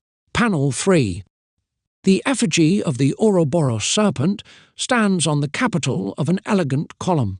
This curious bas-relief is characterized by the axiom, Nos dot T ipsum. the Latin translation of the Greek inscription which was represented on the fronton of the famous temple at Delphi. Know thyself. We have already encountered, in some ancient manuscripts, the same maxim thus paraphrased, "On you who want to know the stone, know thyself well, and you shall know it." Such is the statement of the law of analogy, which gives in effect the key to the mystery. Now that which precisely characterizes our figure is that column responsible for the emblematic serpent support is reversed in relation to the inscription's direction, an intentional, deliberate, and premeditated arrangement, giving to the whole the appearance of a key as well as of the graphic sign with which the ancients used to record their Mercury.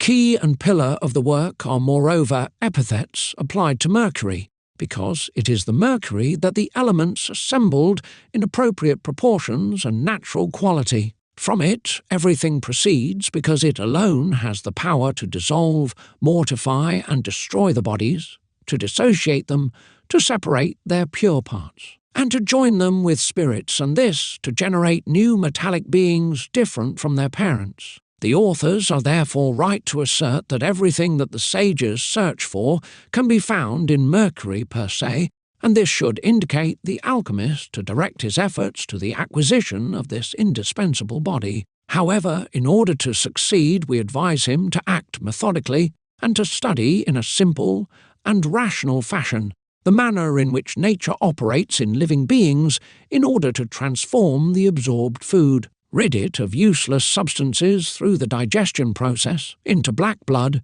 and then into red blood, the generator of organic tissues and vital energy. Nosce te ipsum. The alchemist will thus recognize that the mineral producers of Mercury, which are also the authors of its feeding, growth, and life, must first be chosen with discernment and worked with care. For, although theoretically everything can be used for this composition, nevertheless, some are too far removed from the active metallic nature to be truly useful to us, either because of their impurities or because their maturation was arrested or pushed beyond the required term. Rocks, stones, and metalloids belong to the first category, gold and silver enter the second one. The agent we need lacks vigour in the metalloids, and its debility cannot help us in any way. In gold and silver, on the other hand, we would search in vain. Nature has separated it from the perfect bodies during their appearance on the physical plane. By expressing this truth, we do not mean to say that gold and silver should absolutely be prescribed, or claim that these metals are excluded from the work by masters of the science. But we fraternally warn the disciple that neither gold nor silver, even modified, enter into the composition of Mercury. And were we to discover, in some classical authors, a contrary assertion, we should never believe that the adept, such as Philalethes, Basil Valentine, Nicolas Flamel, and Bernard Trevisan, actually meant philosophical gold or silver, and not the precious metals with which they neither have nor show anything in common.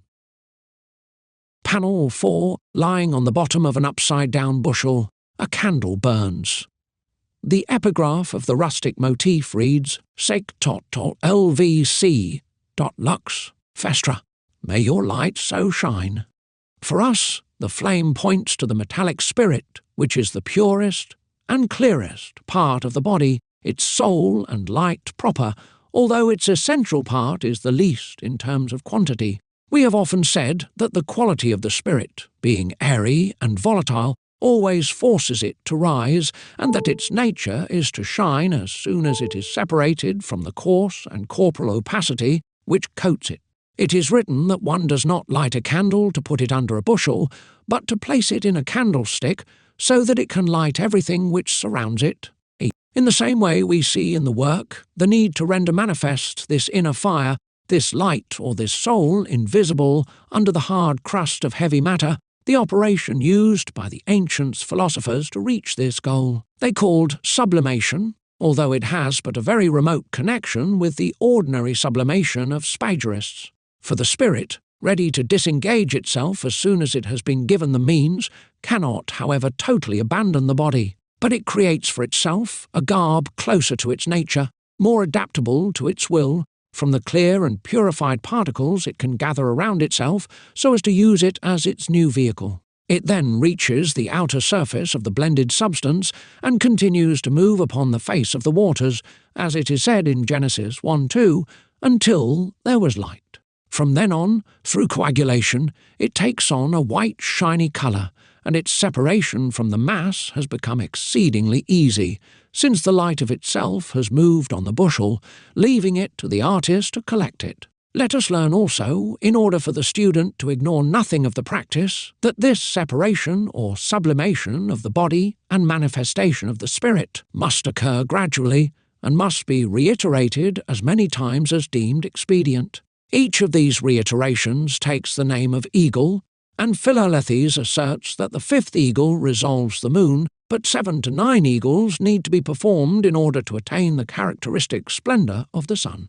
The Greek word 327 to 1, eagle, wherefrom the sages have drawn the term of eagle, means brilliance, sharp clarity, light, torch. To make the eagle fly, according to the Hermetic expression, is to make the light shine by uncovering it from its dark envelope and bringing it to the surface. We should add that, contrary to chemical sublimation, the spirit being in small quantity compared to the body, our operation yields little of the vivifying and organizing principle which we need.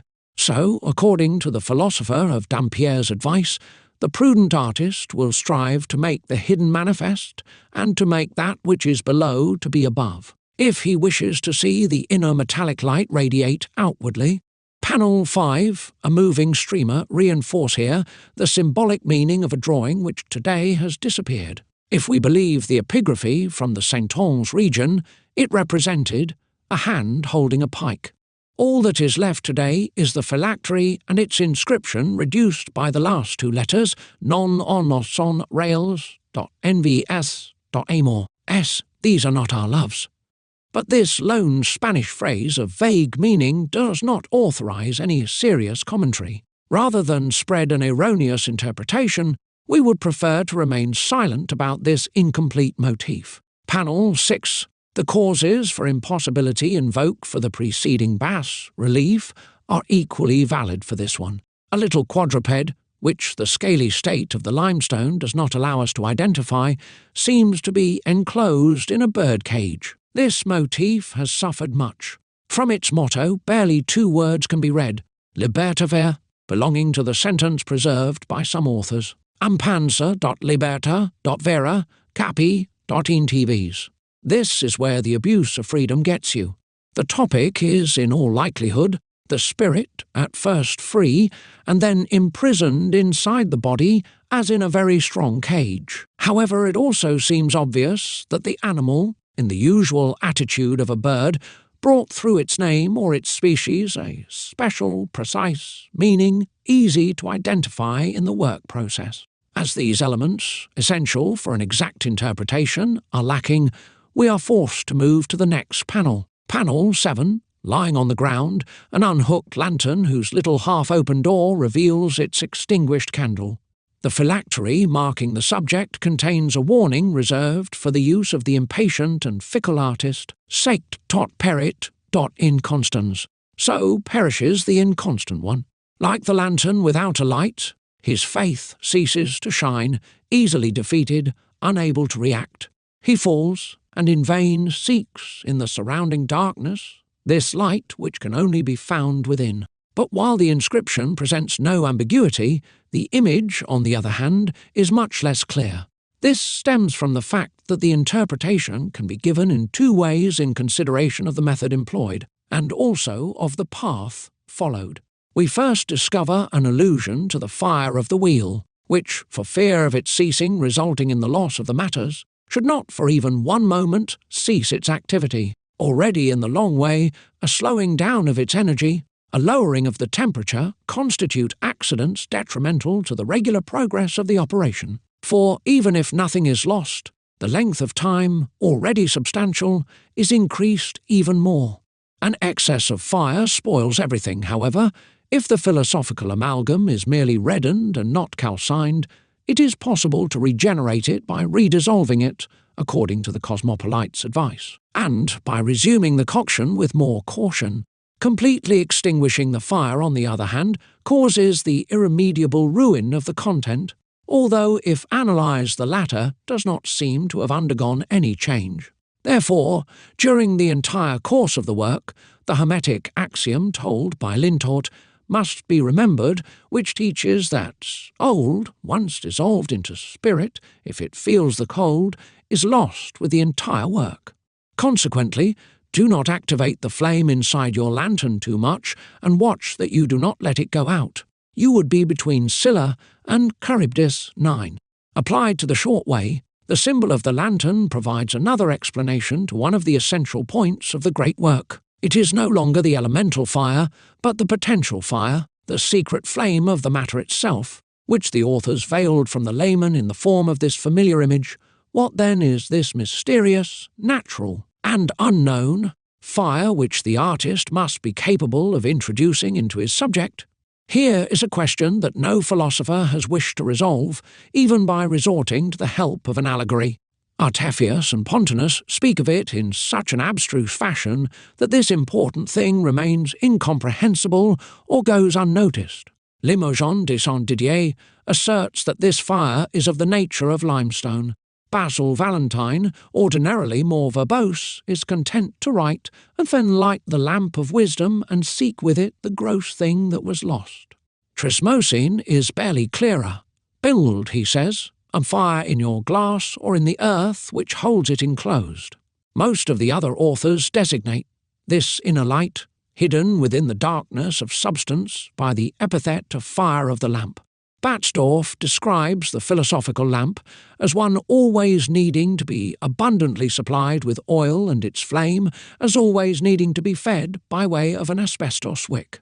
The Greek 329-1 asbestos means inextinguishable, of unlimited duration, tireless, inexhaustible, qualities attributed to our secret fire, which, says Basil Valentine, whines in the darkness, although it does not burn. As for the lamp, we find it in the Greek term 329-2, lampturn, lantern, torch, which used to designate the fire vase where wood was burned to provide light. Such indeed is our vase, dispensing the fire of the sages, that is, our matter and its spirit, or, to say it all, the hermetic lantern. Finally, a term close to 330-1, lampers, lamp, the word 330-2, lampe, expresses all that which rises and comes to the surface, scum, foam, scoria, etc. And this indicates, for whomever possesses a smattering of hermetic knowledge, the nature of the body, or, if you prefer, of the mineral casing containing this fire of the lamp, which only needs to be stirred up by ordinary fire to perform the most surprising of metamorphoses. Yet another word for the benefit of our brothers. Hermes, in his Emerald Table, utters these solemn, true, and important words: "You separate the earth from the fire, the subtle from the gross, gently, with great industry. It rises from the earth to the sky, gently, with great industry, and then descends from the sky into the earth, and thus receives the virtue of higher and lower things. Note, therefore, that the philosopher recommends to separate, to divide, and not to destroy or sacrifice one to save the other. For if it were so, we ask you, from which body would the spirit rise, and into which earth would the fire descend to again? Pontanus affirms that all superfluities of the stone are converted under the action of fire into a unique essence, and that, as a consequence, whoever claims to separate anything, however small, understands nothing about our philosophy. Panel 8, 2 vases, one in the form of an embossed and engraved flagon, the other a common earthen pot, are represented in the same frame occupied by this saying of St. Paul: Alivd vos in honorem.alivd.cond melium. One vessel for honourable uses, another for base uses, but in a great house that it Pauled. There are not only vessels of gold and of silver, but also of wood and of earth, and some to honour, and some to dishonour. Our 2 vases appear well defined, clearly marked, and in absolute agreement with the precepts of Hermetic theory. One is the vase o nature made of the same red clay God used to form the body of Adam with. The other is the case of the art, whose entire material is composed of pure, clear, red, incombustible, fixed, and diaphanous gold of an incomparable brightness. And these are our 2 vessels, which truly represent only 2 distinct bodies containing the metallic spirits, the only agents we need. If the reader is acquainted with the traditional manner of writing of the philosophers, which manner we try to imitate correctly, so that the ancients can be explained through us, and say, we can be controlled by them, it will be easier for him to understand what the Hermeticists meant by vessels. For these vessels represent not only 2 matters, or rather one matter in 2 states of its evolution, but they also symbolize our 2 ways based on the use of these different bodies. The first of these ways, which uses the vase of the art, is time-consuming, painstaking, thankless, accessible to wealthy people, but is in a place of great honour in spite of the expenditures it entails, because it is the one which authors preferably describe.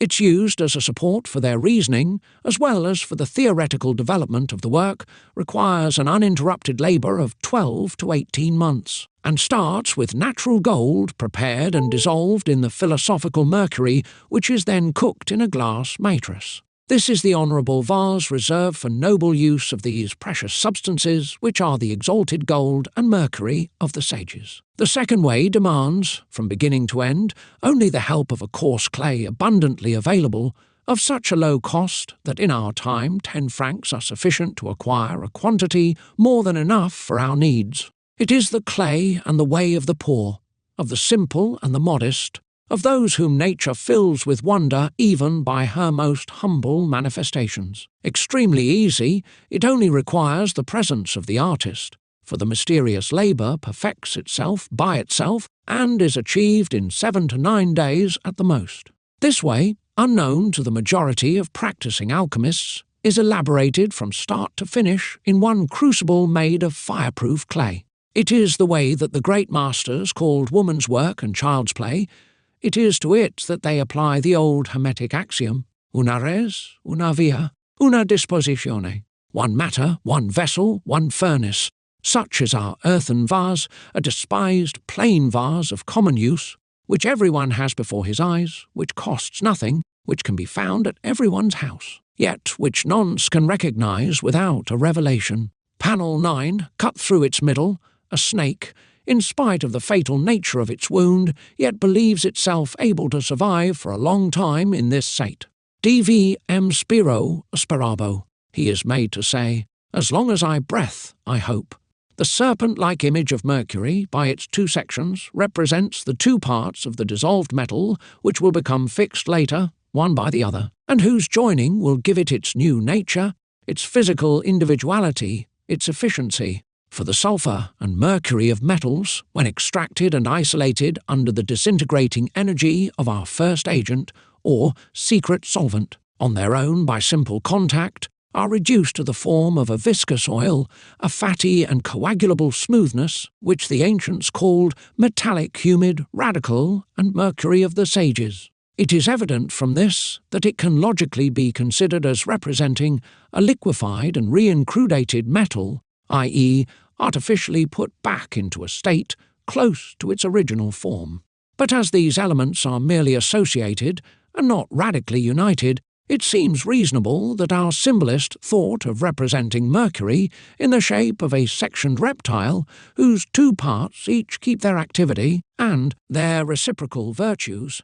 And this is what justifies the statement of faith affixed on the stone emblem, "As long as I breathe, I hope." In this state of simple mixture, the philosophical Mercury keeps the balance, the stability, and the energy of its constituents, although the latter are yet destined to mortification and decomposition which prepare and achieve their mutual and perfect interpenetration. As long as the Mercury has not felt the grip of the igneous mediator, it can be indefinitely preserved, provided it is carefully kept away from the combined action of air and light.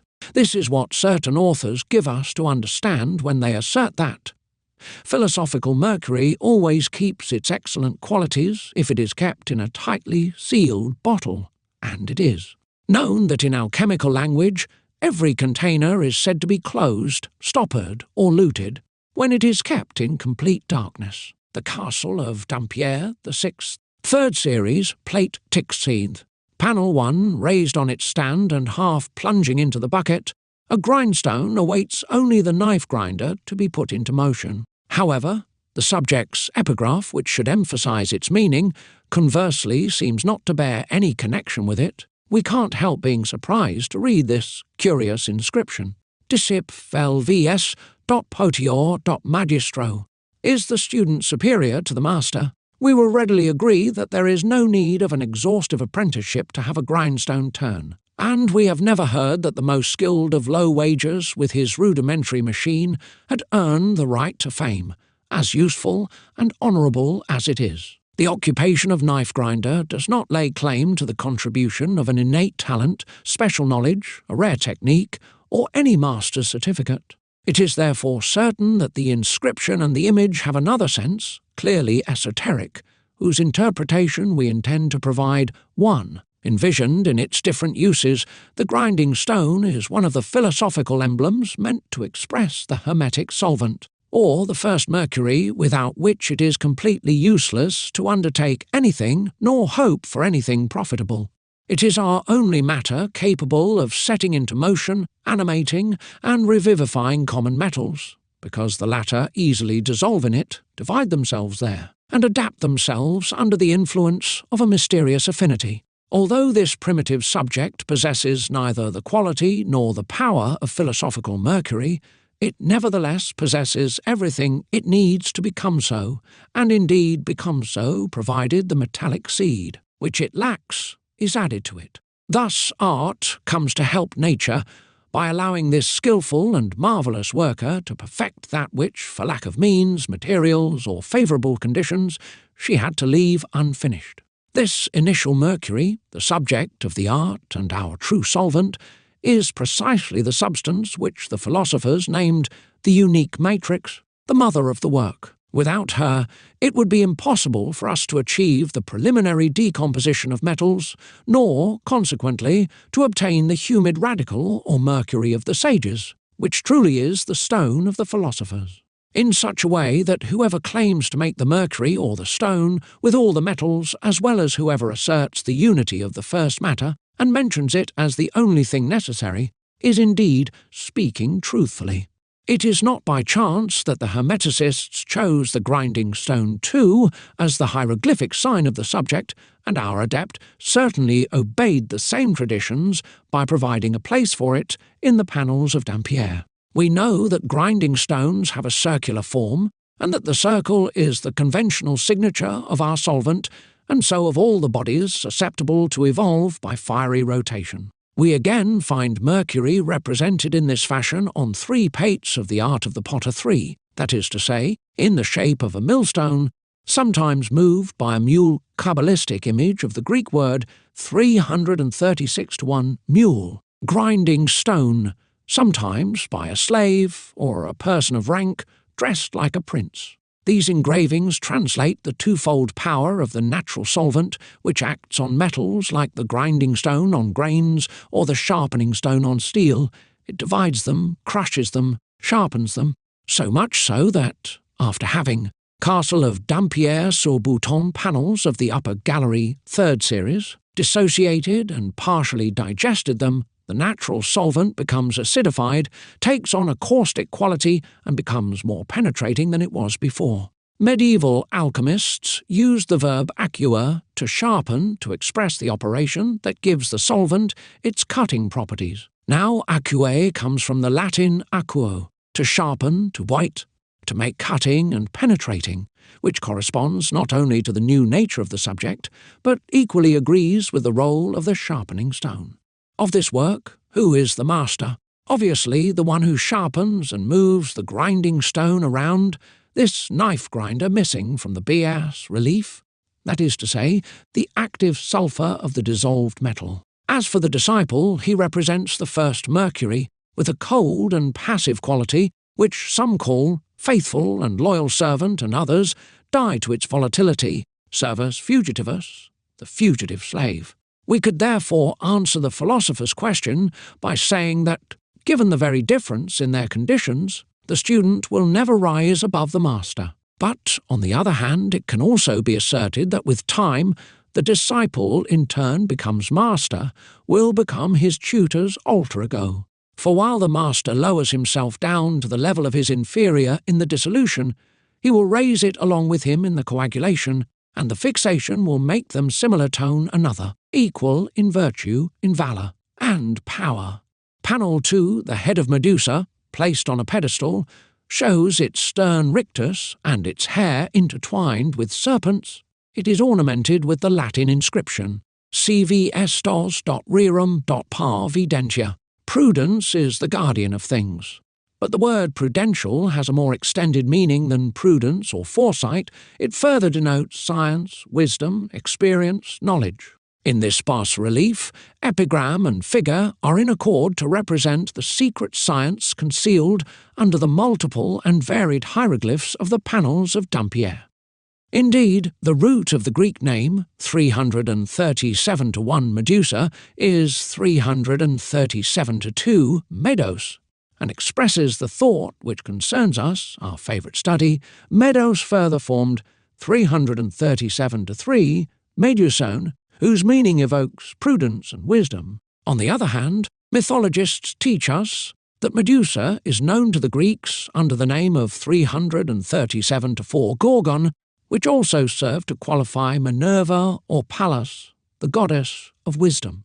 We would perhaps discover in this connection the secret reason for the aegis, the shield of Minerva covered with the skin of Almathea, that was the she-goat, wet nurse of Jupiter, and decorated with the mask of the serpent-headed Medusa 4.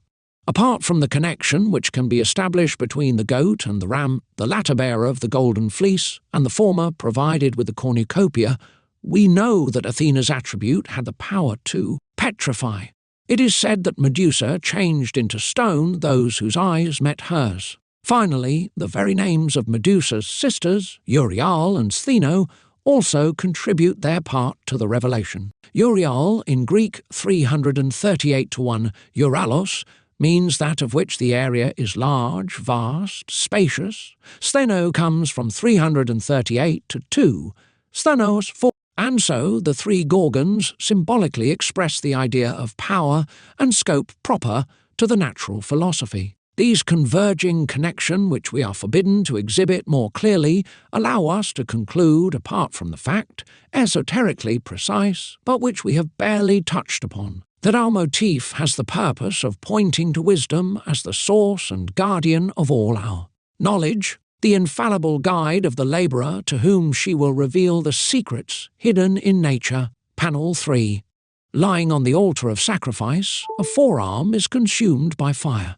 The sign of this fiery emblem holds in two words, Felix dot in fort vivim, happy unhappiness, although the topic seems a priori quite obscure and without equivalent in the Hermetic literature and iconography. Yet it yields to analysis and perfectly agrees with the great work's technique. The human forearm, which the Greeks simply called the arm 338-1 brachion, is the hieroglyph for the short abridged way ars brevis. As a matter of fact, our adept, toying with words as the learned Kabbalist he is, hides under the substantive brachon, arm, a comparative of 338 to 2 brachus, written and pronounced in the same fashion.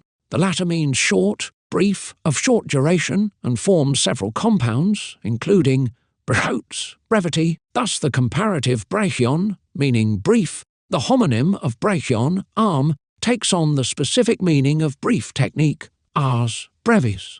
But the Greeks used yet another expression to qualify the arm.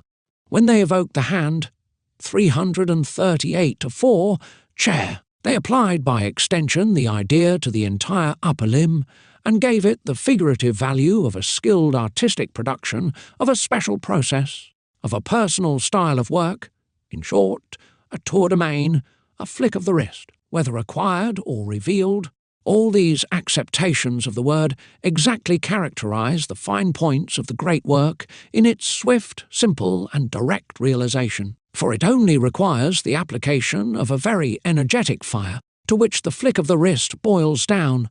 Now this fire on our bas relief is represented not only by the flames, it is also represented by the limb itself, which the hand indicates as being the right arm. And it is well known from the proverbial expression that to be the right arm always applies to the agent responsible for the executing of the will of a superior, the fire in the present case. Apart from these reasons, which are necessarily abstract because they are veiled in the form of a stone with a concise image, there is another one, practical, which comes to uphold and conform in the practical domain the esoteric affiliation of the first ones. We shall state it by saying that whosoever being ignorant of the flick of the wrist of the operation, yet takes the risk to undertake it, must fear everything from the fire, that person is in real danger and can hardly escape the consequences of a thoughtless and reckless action. Why then, one could say to us, not to provide this means? We will answer this by saying that to reveal an experiment of this sort would be to give the secret of the short way, and that we have not received from God nor from our brothers the authorization to uncover such a mystery. It is already much that, prompted by our solicitude and charity, we warn the beginner, whose lucky star leads to the threshold of the cave, that he should be on his guard and redouble his prudence. A similar warning is rarely encountered in the books, and quite succinct as to what concerns the ars brevis, but which the adept of Dampierre knew as perfectly as Ripley, Basil Valentine, Philalethes, Albertus Magnus, Huginus Obama, Chiliani, or Naxagoras. Nevertheless, and because we deem it useful to warn the neophyte, it would be wrong to conclude that we are trying to dishearten him. If he wants to risk the adventure, let it be for him the trial by fire to which the future initiates of Thebes and Hermopolis had to be put through before receiving the sublime teachings. Isn't the inflamed arm on the altar the expressive symbol of the sacrifice, of the renunciation the science demands? Everything is paid for down here, not with gold, but with work, with suffering, often by leaving a part of oneself, and one could not pay too much for the possession, the least secret, of the tiniest truth. Therefore, should the candidate feel endowed with faith and armed with the necessary courage, we fraternally wish him to come forth safe and sound from this difficult experience, which most often ends with the explosion of the crucible and the projection of the furnace. And then he could cry out, like our philosopher, happy unhappiness, for the accident, forcing him to ponder the mistake he committed, will undoubtedly lead him to discover the means to avoid it and the flick of the wrist for the proper operation. Panel 4 affixed on a tree trunk covered with leaves and laden with fruits, an unfolded streamer bears the inscription, Melivs bots Lyspat. Indeed, one could have hoped for better. This is an image of the solar tree which the cosmopolite mentions in his allegory of the green forest, which he tells us belongs to the nymph Venus. About this metallic tree, the author, recounting the way the old man Saturn works in the presence of the lost puffer, says that he took some fruit from the solar tree, put it into 10 parts of a certain water, very rare and very hard to find, and easily performed its dissolution. Our adept means here to speak of the first sulphur, which is the gold of the sages, the green, unripe fruit of the tree of knowledge. While the Latin phrase betrays some disappointment relative to a normal result, which many artists would very much like to obtain, it is because by means of this sulphur the transmutation can no longer be hoped for. Indeed, the philosophical gold is not the stone, and Philolethes carefully warns the student that it is only its first matter. And since this sulphur principle, according to the same author, requires an uninterrupted work of approximately 150 days, it is logical and particularly humane to think that such an apparently mediocre result could not satisfy the artist who anticipated reaching the elixir in one bound, as it can happen in the short way. Arrived at this point, the apprentice must recognize the impossibility of continuing the work by pursuing the operation which gave him the first sulphur. If he wants to go on further, he must retrace his steps, undertake a second cycle of new trials, work for a year, sometimes longer, before he reaches the stone of the first order. But if discouragement does not overtake him, let him follow the example of Saturn and redissolve in the mercury, according to the indicated proportions, this green fruit which divine goodness has allowed him to pluck, and he will them with his own eyes see all the appearances of a progressive and perfect maturation follow each other. We could not remind him too much, however, that he is committed to a long, difficult path covered with thorns and dug with potholes, that, as the art plays a larger part than nature, the opportunities for mistakes and the schools are more numerous. Let him preferably concentrate his attention on the mercury, which the philosophers sometimes called double, not without cause, sometimes ardent or sharp, and actuated with its own salt. He must know, before he accomplishes the dissolution of the sulphur, that his first water, the one that gave him the philosophical gold, is too simple and too weak to serve as nourishment for the solar sea, and in order to overcome the difficulty, let him try to understand the allegory of the massacre of the innocents by Nicolas Flamel, as well as the explanation which Limoges 5 gives of it as clearly as a master of the art can do it. As soon as he'll know, in terms of metals, what are these spirits of the bodies designated by the blood of the slaughtered innocents, and the manner in which the alchemist operates the differentiation of the two mercuries, he will have passed the obstacle, and nothing, later on, except his impatience, could frustrate him from the anticipated result. Panel 5 pilgrims, each carrying a rosary, meet in the vicinity of a building, a church or chapel, which can be noticed in the background. Of these two men, quite old, bald, wearing a long beard and the same kind of clothes, one helps himself walking with a staff, the other, whose skull is protected by a thick hood, seems to show a sharp surprise at the adventure, and cries out, "Tropt.tart.cognev.tropt, os tiles," known too late, abandoned too early, words of a disappointed puffer, happy to finally recognize at the end of his long road the so ardently desired humid radical, yet grieved to have lost in vain the physical vigour indispensable for the realization of the work with this better companion. For it is indeed our faithful servant, Mercury, which is here represented under the appearance of the first old man. A slight detail catches the acute student's attention. The rosary he holds forms, with his pilgrim's staff, the image of the caduceus, Hermes, symbolic attribute. On the other hand, we have often said that the dissolving matter is commonly acknowledged, among all philosophers, as the old man, the pilgrim, the traveller of the great art, as taught by Michael Mayer, Stolzius, and numerous other masters. As for the old alchemist, so happy about this meeting, while he knew not up to now where to find the mercury, now shows rather well how familiar this matter is to him, since his own rosary, a very eloquent hieroglyph, represents the circle surmounted by the cross, a symbol of the terrestrial globe and the signature of our little world. We then understand why the unfortunate artist regrets such a belated knowledge, as well as his ignorance of so common a substance that he had within reach, without ever having thought that it could procure him the mysterious. Water he vainly sought elsewhere. Panel 6, in this bas-relief, 3 trees of equal height are represented next to each other. 2 of them show their dried-up trunks and branches, while the last, which remained healthy and vigorous, seems to be both the cause and the result of the other's death. This motif is ornamented with the motto, Sien viride in arido quid. If such is the case in green things, what would it be in dry things? Our philosopher thus poses the principle of the analogical method, the unique means, the only resource the hermeticist has at his disposal for the resolution of natural secrets. So it could be answered, according to this principle, that that which occurs in the vegetable kingdom must find its equivalent in the mineral kingdom.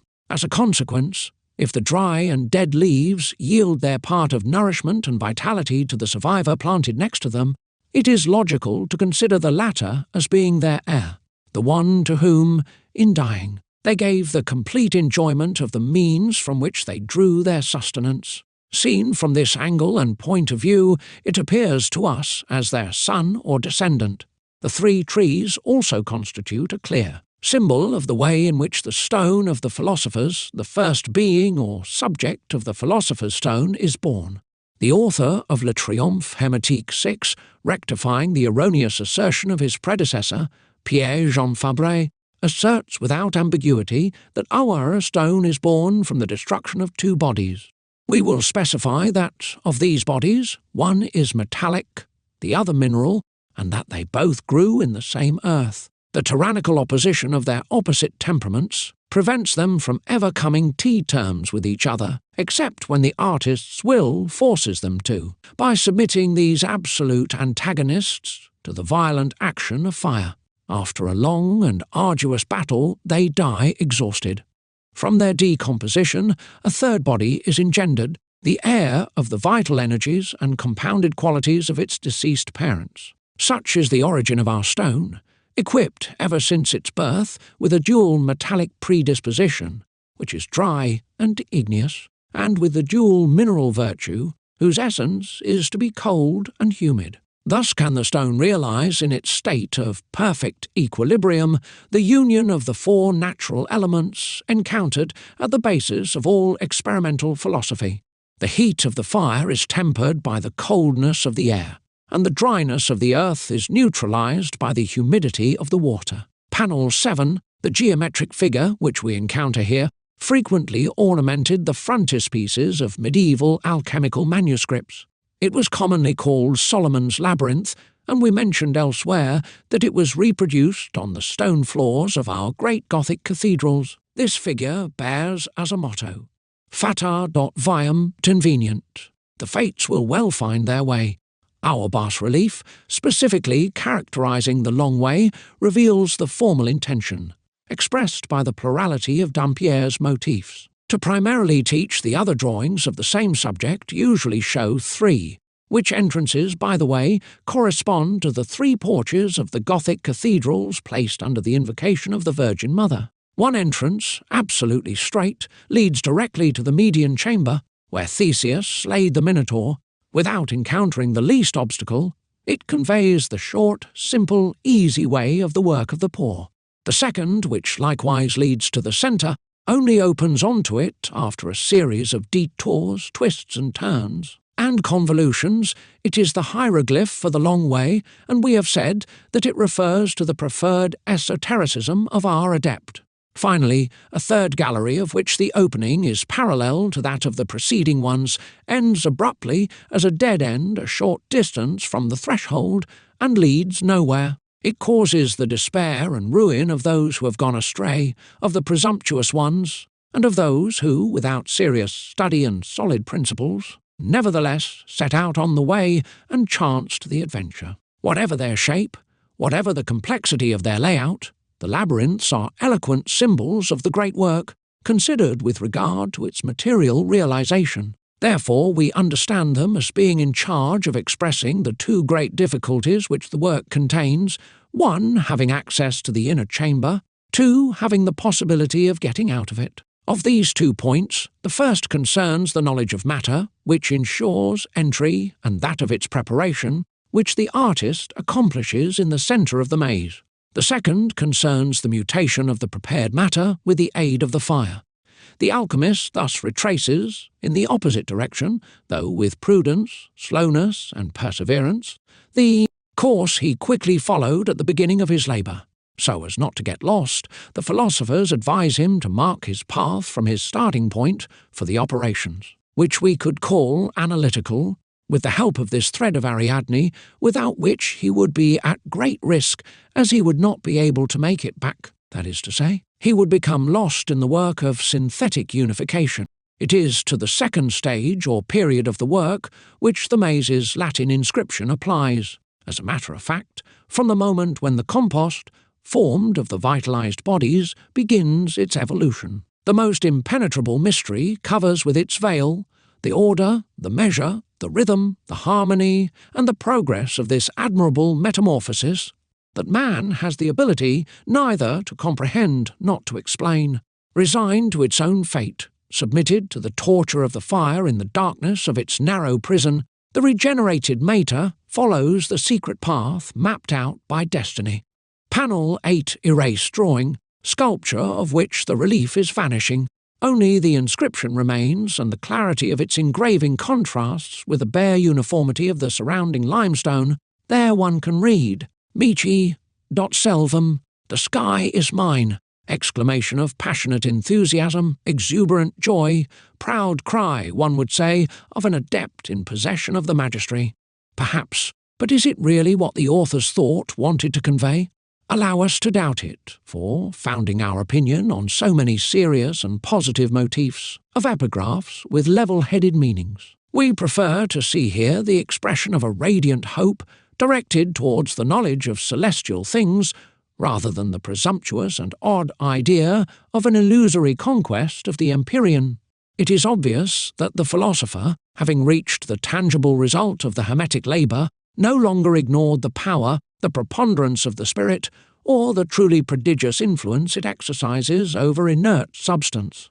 Strength, will, even knowledge belong to the spirit. Life is the consequence of its activity, movement, evolution, and progress are its results. And as everything partakes of its nature, as everything is generated and is unveiled by it, it is reasonable to believe that in the final analysis everything must necessarily return to it. It then suffices to observe its manifestations in heavy matter, to study the laws it seems to abode by, to know its guidelines in order to acquire some notions about the primary things and laws of the universe. So can we keep hoping to obtain, by the simple examination of spiritual labour in the hermetic work, the elements of a less vague conception of the divine great work, of the Creator, and of created things. That which is below is like that which is above, Hermes said. It is by the persevering study of all that is accessible to is that we can raise our intelligence up to the comprehension of the inaccessible.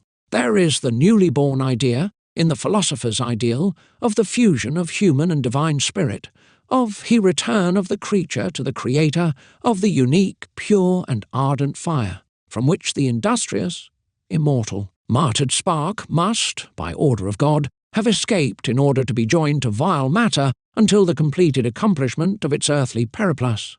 Panel 9.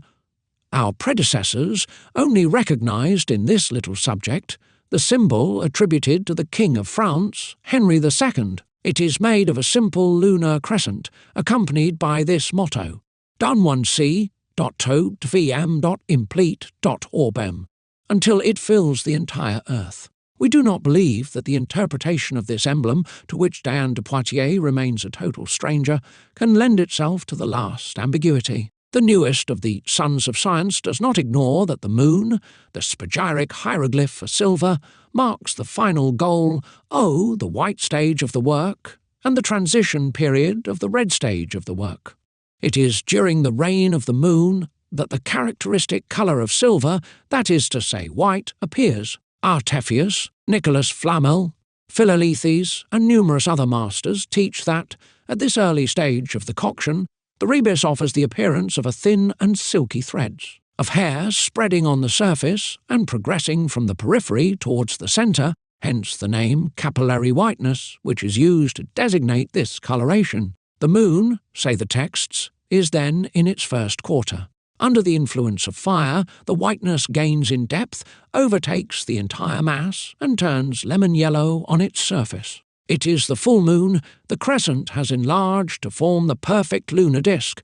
It has completely filled the orb. The matter is provided with a certain degree of fixity and dryness, sure signs of the completion of the little magistry. If the artist wishes to go no further, or if he cannot pursue the work all the way to the red stage, all he needs to do is to continue to multiply the stone by repeating the same operation in order to raise its power and virtue. And these reiterations can be repeated as many times as the matter permits, that is, until it becomes saturated with its spirit, and until this spirit fills the entire earth. Past the saturation point, its properties change, too subtle. It can no longer be coagulated. It remains then as a thick oil, luminous in darkness, henceforth without any action on living beings as on metallic bodies. What is true of the white stage of the work is also true of the great magistry. In the latter, it suffices to increase the temperature as soon as the lemon-yellow whiteness is obtained, without touching or opening the vessel, however, and provided that, in the beginning, the red ferment was substituted for the white sulphur. This, at least, is what Philolethes recommends, and that Flamel does not, although their apparent disagreement is easily explained if one masters the guidelines concerning the paths and operations. Be that as it may, by pursuing the action of the fourth degree of fire, the compost dissolves by itself, new colours follow one another, until a weak red, called peach-tree flower, becoming gradually more intense as the dryness spreads, announces the success and perfection of the work. Cooled, the matter shows a crystalline texture made, it seems, of small agglomerated rubies, rarely free, always of heavy density and bright lustre, frequently coated with an amorphous, opaque, and reddish mass called by the ancients the cursed earth of the stone. This residue, easy to separate, is of no use and must be discarded. The castle of Dampierre's 7th/4th series, plate XXX. Panel, this bas-relief shows us a rock that a raging sea is attacking and threatens to swallow up, but two cherubs blow on the waves and still the tempest. The phylactery accompanying this figure exalts constancy in peril, in tot pericles tot constantia, a philosophical virtue which the artist must know to keep during the course of the coction, and especially at its beginning. When the unleashed elements collide with one another and violently push back each other, later, in spite of the length this thankless stage, the yoke is less painful to bear. For the effervescence quiets down and peace finally emerges as a result from the triumph of the spiritual elements, air and fire, symbolized by the little angels, the agents of our mysterious elemental conversion. But about this conversion, perhaps it is not superfluous to give here some precise details about the manner in which the phenomenon is accomplished, about which subject, in our opinion, the ancients remained excessively non-committal. Every alchemist knows that the stone is formed of the four elements united by a perfect cohesion, in a state of natural and perfect equilibrium. What is less known is the manner in which these four elements are resolved into three physical principles which the artist prepares and assembles according to the rules of the art, taking into account the required conditions. And these primary elements, represented in our panel by the sea-water, the rock-earth, the sky-air, and the cherubs light, spirit, fire, are reduced into salt, sulphur, and mercury, the material and tangible principles of our stone. Of these principles, two are reputed to be simple, sulphur and mercury, because they are found naturally combined in the body of metals. Only one, the salt, appears to be constituted partly of a fixed substance, partly of a volatile matter. We know from chemistry that salts, formed from an acid and a base, reveal through decomposition the volatility of the one and the fixity of the other. As salt partakes both of the mercurial principles by its cold and volatile humidity, air, and of the sulphurous principle by its fiery and fixed dryness is fire. It therefore serves as a mediator between the sulphur and mercury components of our embryo. Thanks to its double quality,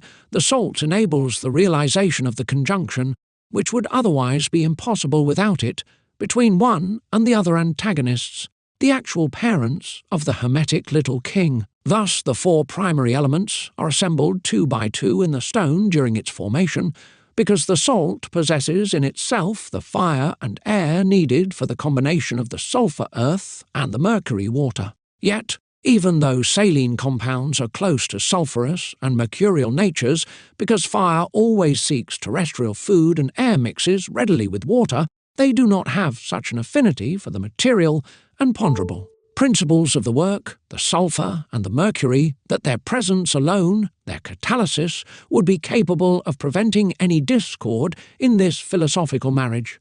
On the contrary, it is only after long disputes and numerous shocks that air and fire, breaking their saline association, act together to restore concord between enemies that a simple difference of evolution had separated. Castle of Dampierre-sur-Bouton panels of the upper gallery, 4th series. Henceforth we must conclude, in the theoretical explanation of the conversion of elements and their indissoluble one union at the stage of the elixir, that the salt is the unique instrument of a durable harmony, the instigator of a stable peace, prolific in fortunate results. And this peaceful mediator, not content to ceaselessly intervene during the slow, tumultuous and chaotic elaboration of our mixtion, still contributes his own substance to nourish and fortify the newly formed body. The image of the Good Shepherd who gives his life for his sheep, the philosophical salt, is role finished, dies so that our young monarch can live, grow, and extend his supreme will over the entire metallic nature. Panel 2's humidity had eaten away the back slab, and deprived it of the relief it once possessed. The imprecise and rough rugosity which still exists could belong to some plants. The inscription has suffered much. Only certain letters have resisted the ravages of time. Re-vorv. With so few elements, it is impossible to reconstruct the phrase, however, according to the work entitled Landscapes and Monuments of Poitou, which we have already cited. The pants would be ears of wheat, and the inscription should read, Mihi.mori LVCRVM. Death is a gain for me. It is an allusion to the necessity of our mineral seeds' mortification and decomposition. For, just as the grain of wheat could not germinate, produce, and multiply if putrefaction had not previously liquefied it into the earth, similarly, it is indispensable to provoke the disaggregation of the philosophical rebus where the seed is included, in order to generate a new being of a similar nature, yet capable of augmenting itself in weight and volume, as well as in power and virtue. In the centre of the compound, the imprisoned, living, immortal spirit, always ready to manifest its action, is only waiting for the decomposition of the body, the dislocation of its parts, to accomplish the purification and then the rebuilding of the cleansed and clarified substance with the aid of fire.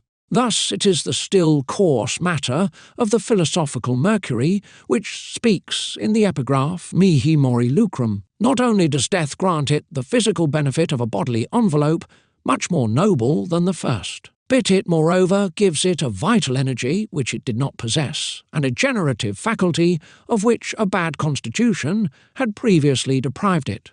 Such is the reason why our adept, in order to provide an appreciable image of the hermetic regeneration by the death of the compost, has the ears sculpted under the motto in parables of this little subject.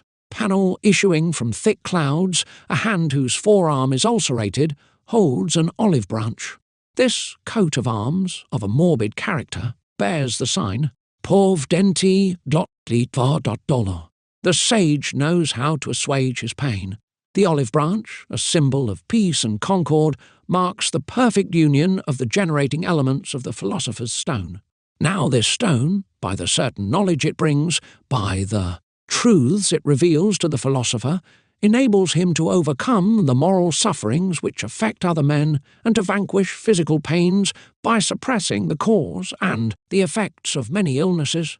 The very elaboration of the elixir demonstrates to him that death, a necessary transformation, albeit not a real annihilation, must not distress him. Much to the contrary, the soul, freed from the burden of the body, enjoys in full flight a marvellous independence, totally bathed in this ineffable light, only accessible to pure spirits. He knows that the phases of material vitality and spiritual existence succeed one another according to the laws that rule their rhythm and their periodicity.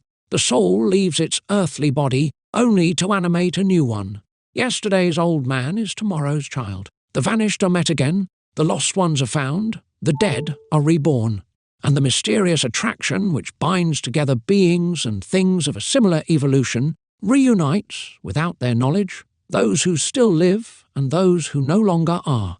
For the initiate, there is no genuine, absolute separation, and mere absence cannot cause him grief.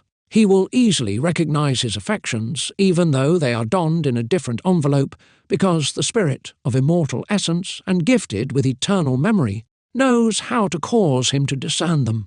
These certainties, materially controlled throughout the labour of the work, assure him an indefectible moral serenity, a calm amidst excitements, a contempt for mundane pleasures, a resolute stoicism, and, above all, this powerful comfort granted him by the secret knowledge of his origins and destiny. On the physical plane, the medicinal properties of the elixir shelter its fortunate possessor from physiological defects and misery. Thanks to it, the sage knows how to assuage his pain. Batzdorf certifies that it cures all outer illnesses of the body, ulcers, scrofula, excrescences, paralysis, wounds, and such other afflictions, when dissolved in an appropriate liquor and applied to the wound by means of a cloth soaked in the liquor. On the other hand, the author of an illuminated alchemical manuscript also praises the high virtues of the medicine of the sages. The elixir, he writes, is a divine ash, more miraculous than not, giving of itself as can be seen according to necessity, refusing itself to no one. As much for the health of the human body and the nourishment of this decaying and transitory life, as for the resurrection of the imperfect metallic body. In truth, it surpasses all the theriaca and the most excellent medicines that men could possibly make, however subtle they might be. It renders the man who possesses it blessed, sober, prosperous, distinguished, daring, robust, magnanimous.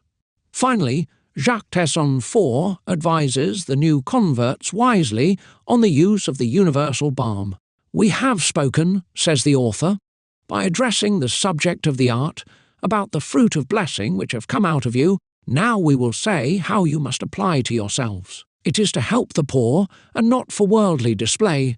It is to heal the needy and the handicapped, and not the great and powerful of the world. For we must be careful to whom we give it, and know whom we must heal among the infirmities and illnesses that afflict the human species. Administer this powerful remedy only under an inspiration from God, who sees all, knows all, ordains all. Panel 4.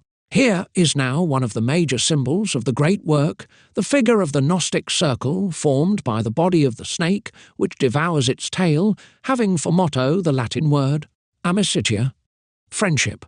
The circular image is indeed the geometric expression of unity, affinity, equilibrium, and harmony. All the points of the circumference being equidistant from the centre and in close contact with one another, they create a continuous, enclosed orb which has no point of beginning and cannot have not an end. Just as God in metaphysics is infinity in space and eternity in time.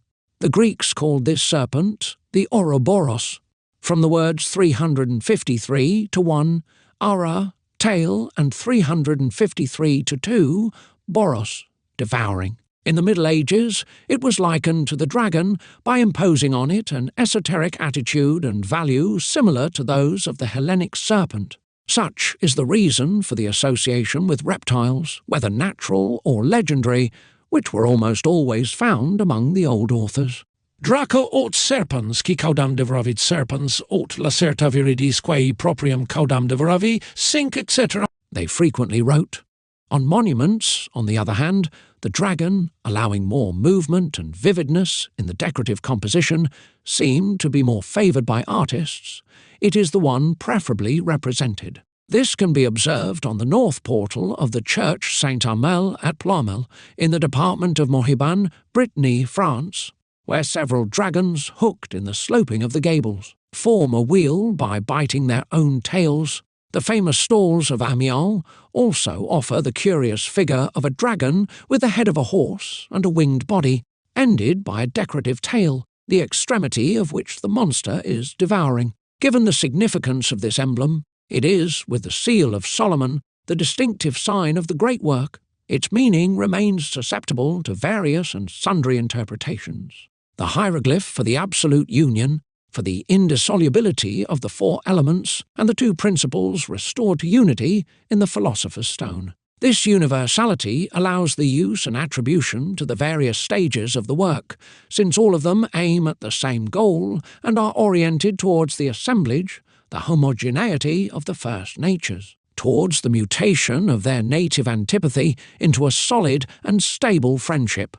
Generally, the head of the dragon, or of the Ouroboros, marks the fixed part, and its tail the volatile part of the compound. So does the commentator of Mark Fra Antonio understand it. This earth, he says, while speaking of sulphur, by its igneous and innate dryness attracts to itself its own humidity and consumes it, and because of it, it is compared to the dragon which devours its tail. Besides, it attracts and assimilates its humid counterpart only because it is, the same nature. Other philosophers make a different application, for example Linthought 8, who connects it to the coloured periods. There are, he writes, three principal colours which must show themselves in the work: the black, the white, the red. The blackness, the first colour, is called venomous dragon by the ancients, when they say, the dragon will devour its own tail. The esotericism is equivalent in the most precious gift of God by Georges Auruch. David de Planis Campi, farther removed from the doctrine, only sees in it a version of the spagyric cohobations. As for ourselves, we have always understood the Ouroboros as a complete symbol of the alchemical work and of its result. But whatever the opinion of the scientists of our time may be about this figure, we can nevertheless be certain that all the attributes of Dampier, placed under the aegis of the serpent biting its tail, are exclusively related, the great work, and present a specific character conforming to the secret teaching of the Hermetic science. Panel 5, yet another vanished subject about which nothing can be deciphered. Only a few incoherent letters appear on the disintegrating limestone. Campanipia. Panel 6, a large six-ray star is shining on the waves of a moving sea. Above it, the streamer bears this Latin motto engraved on it, whose first word is written in Spanish: LVZ in tenebris dolvici et. Light shines in the darkness. You might wonder why we hold to be water what others consider to be clouds. But by studying the manner in which the sculptor represents water and clouds elsewhere, you will readily be convinced that there is not on our part any error, mistake, or dishonesty. By this marine star, nevertheless, the author of the picture does not intend to represent the commons Asturias, vulgarly called starfish. The latter only has 5 radiating rays, whereas ours has 6 distinct branches. We must therefore see here an indication of a starry water, which is none other than our prepared Mercury, our Virgin Mother, and her symbol, Stella Maris, the star of the sea. The mercury obtained in the form of a white and shining metallic water, which philosophers denominate star once more, from the Greek, aster brilliant, shining.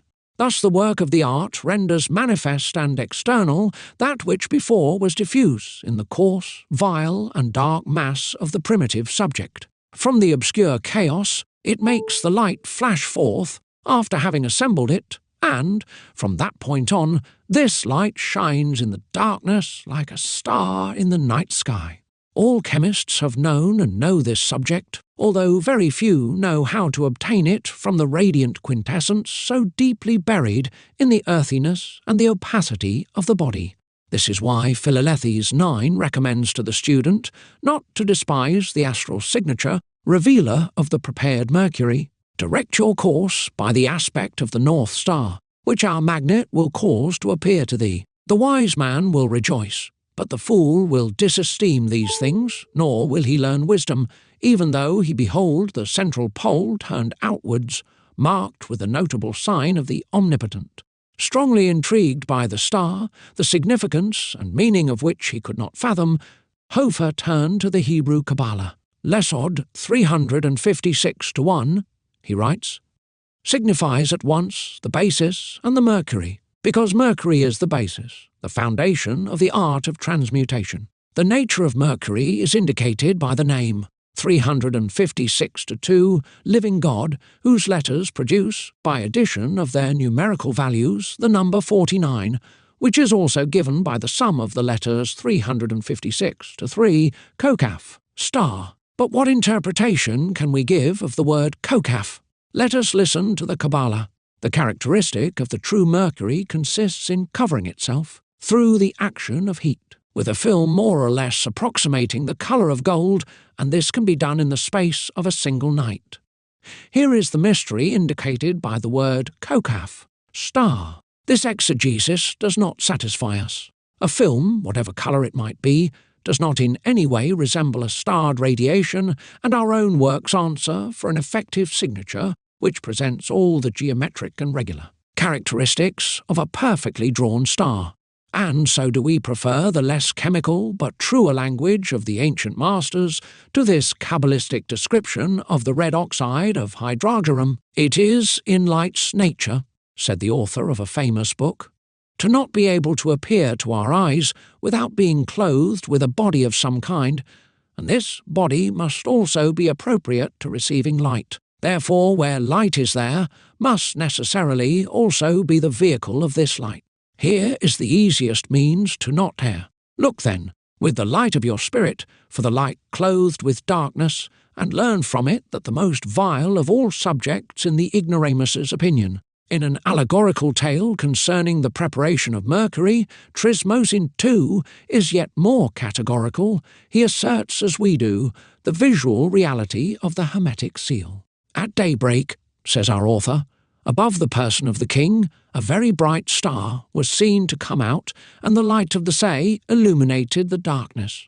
As for the mercurial nature of the support of the star, which is the sky of the philosophers, Nicolas Valois 13 makes it rather clear in the following passage. The sages, he says, name.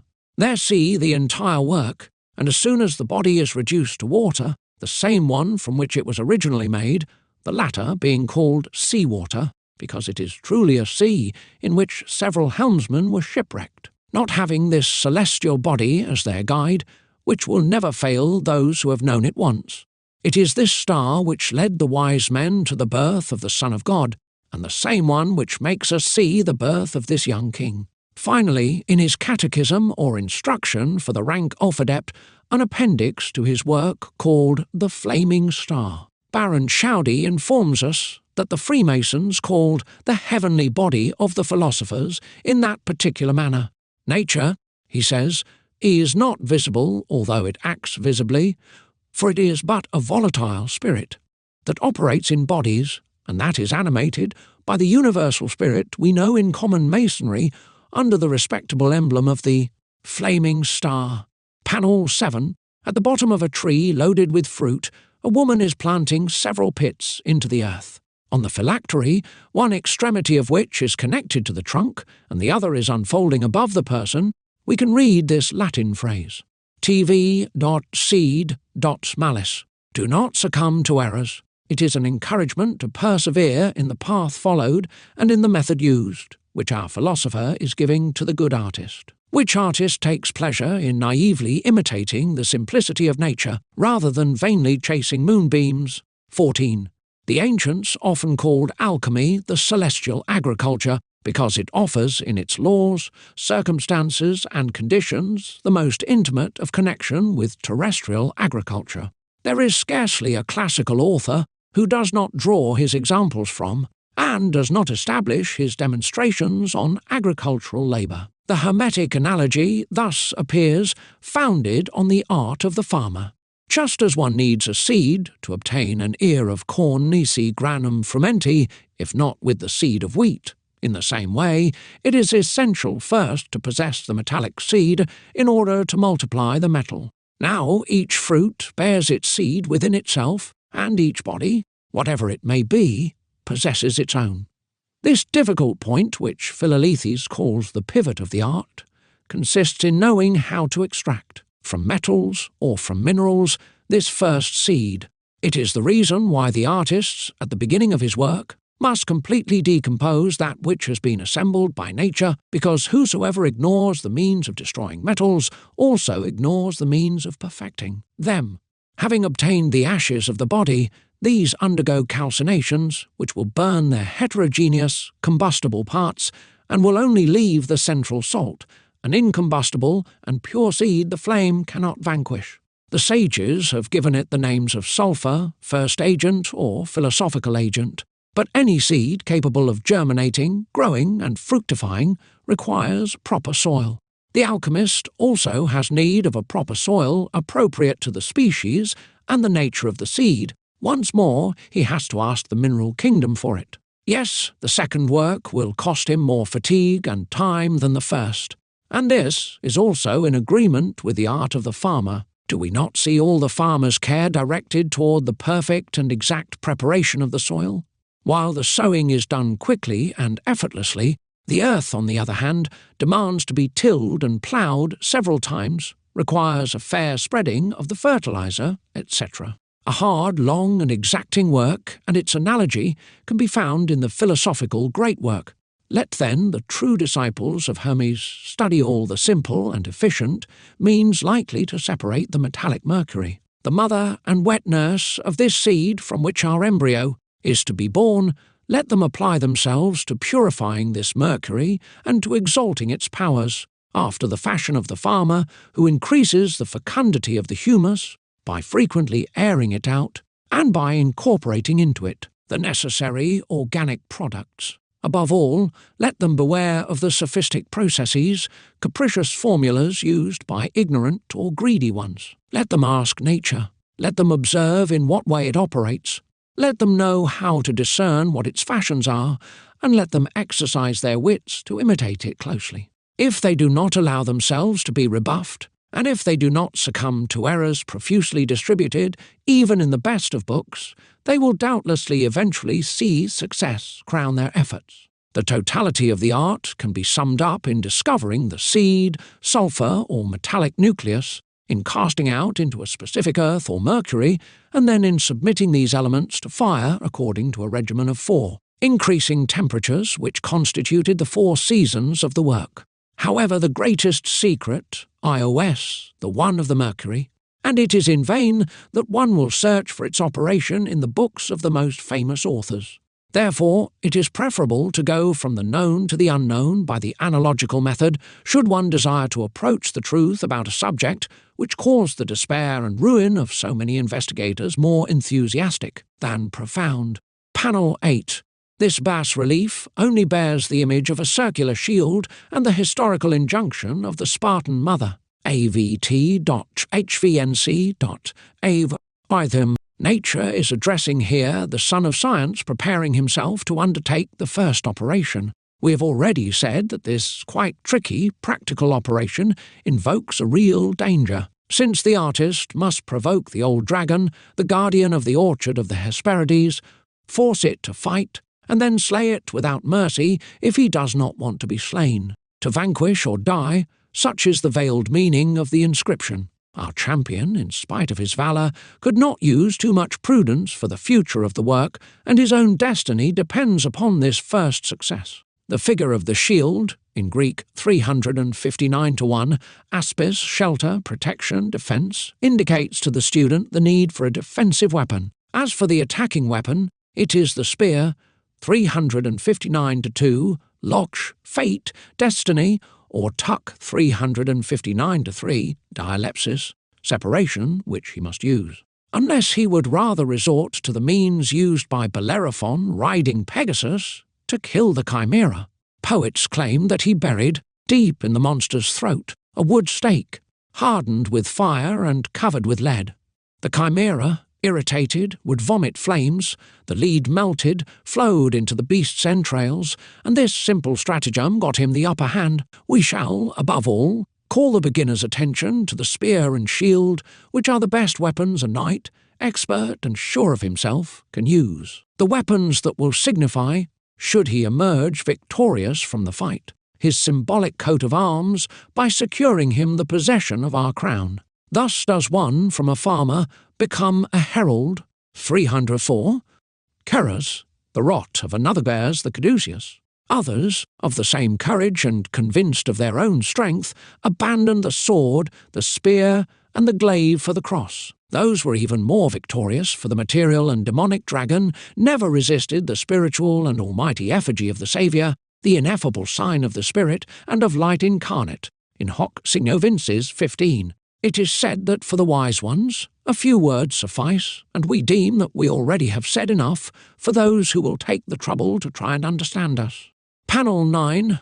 A country flower with the appearance of a poppy receives the light from the sun which is shining above it. This bas-relief has suffered from unfavourable atmospheric conditions, or perhaps from the bad quality of the stone.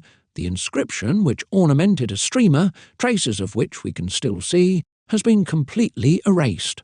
As we have previously analysed a similar object, Series 2, Panel 1, and as this motif can be the subject of several very different interpretations, we will keep silent for fear of a possible error. Given the absence of its specific inscription, the Castle of Dampierre VIII, 5th Series, Plate XX. Panel, a horned and hairy vampire equipped with membranous, nervate and clawed wings with feet and hands in the shape of talons is represented squatting. The inscription has this nightmarish character speak in Spanish verses, Mas penado, mas dot pedido, y menos dot arrepentido. The more prejudicial you have been to me, the more you lost me, and the less I repented it. This devil, an image of material coarseness as opposed to spirituality, is the hieroglyph for the first mineral substance such as it is found in metal-bearing deposits where miners go in order to tear it therefrom.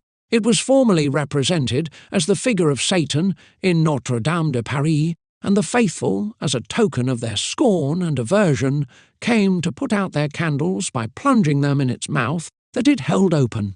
It was for the people, Master Pierre of Coigny 1, our cornerstone and the original block on which the entire work is built. It must be agreed that to be symbolized under such a deformed and monstrous appearance, dragon, serpent, vampire, devil, Taras, etc., this unfortunate subject must have fallen into disgrace with nature.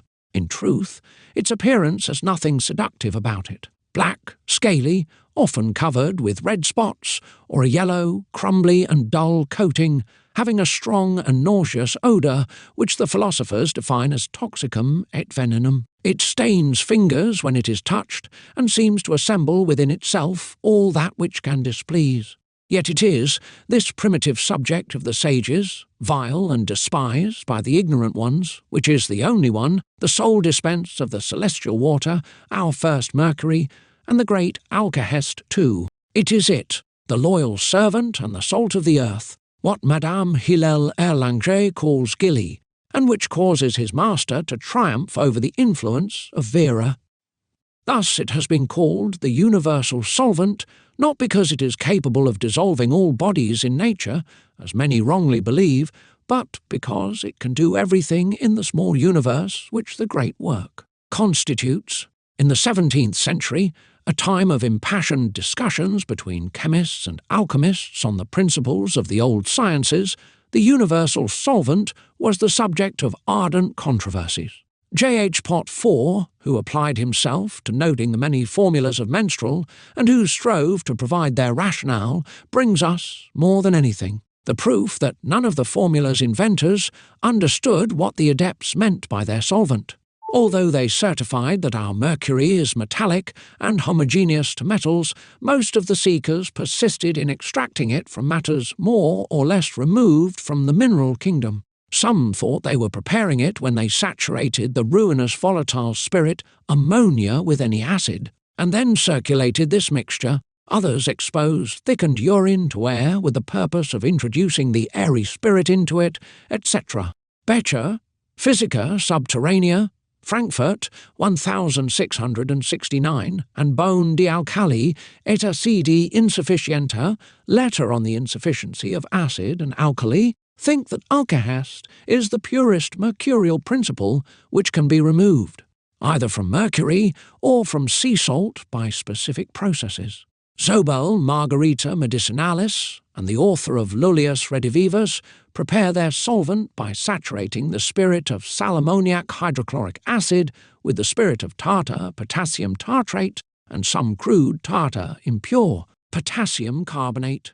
Hoffmann V and Poterius volatilized the salt of tartar by first dissolving it in water, exposing the liquor to putrefaction in an oak wood vessel, and then submitting the precipitated earth to sublimation.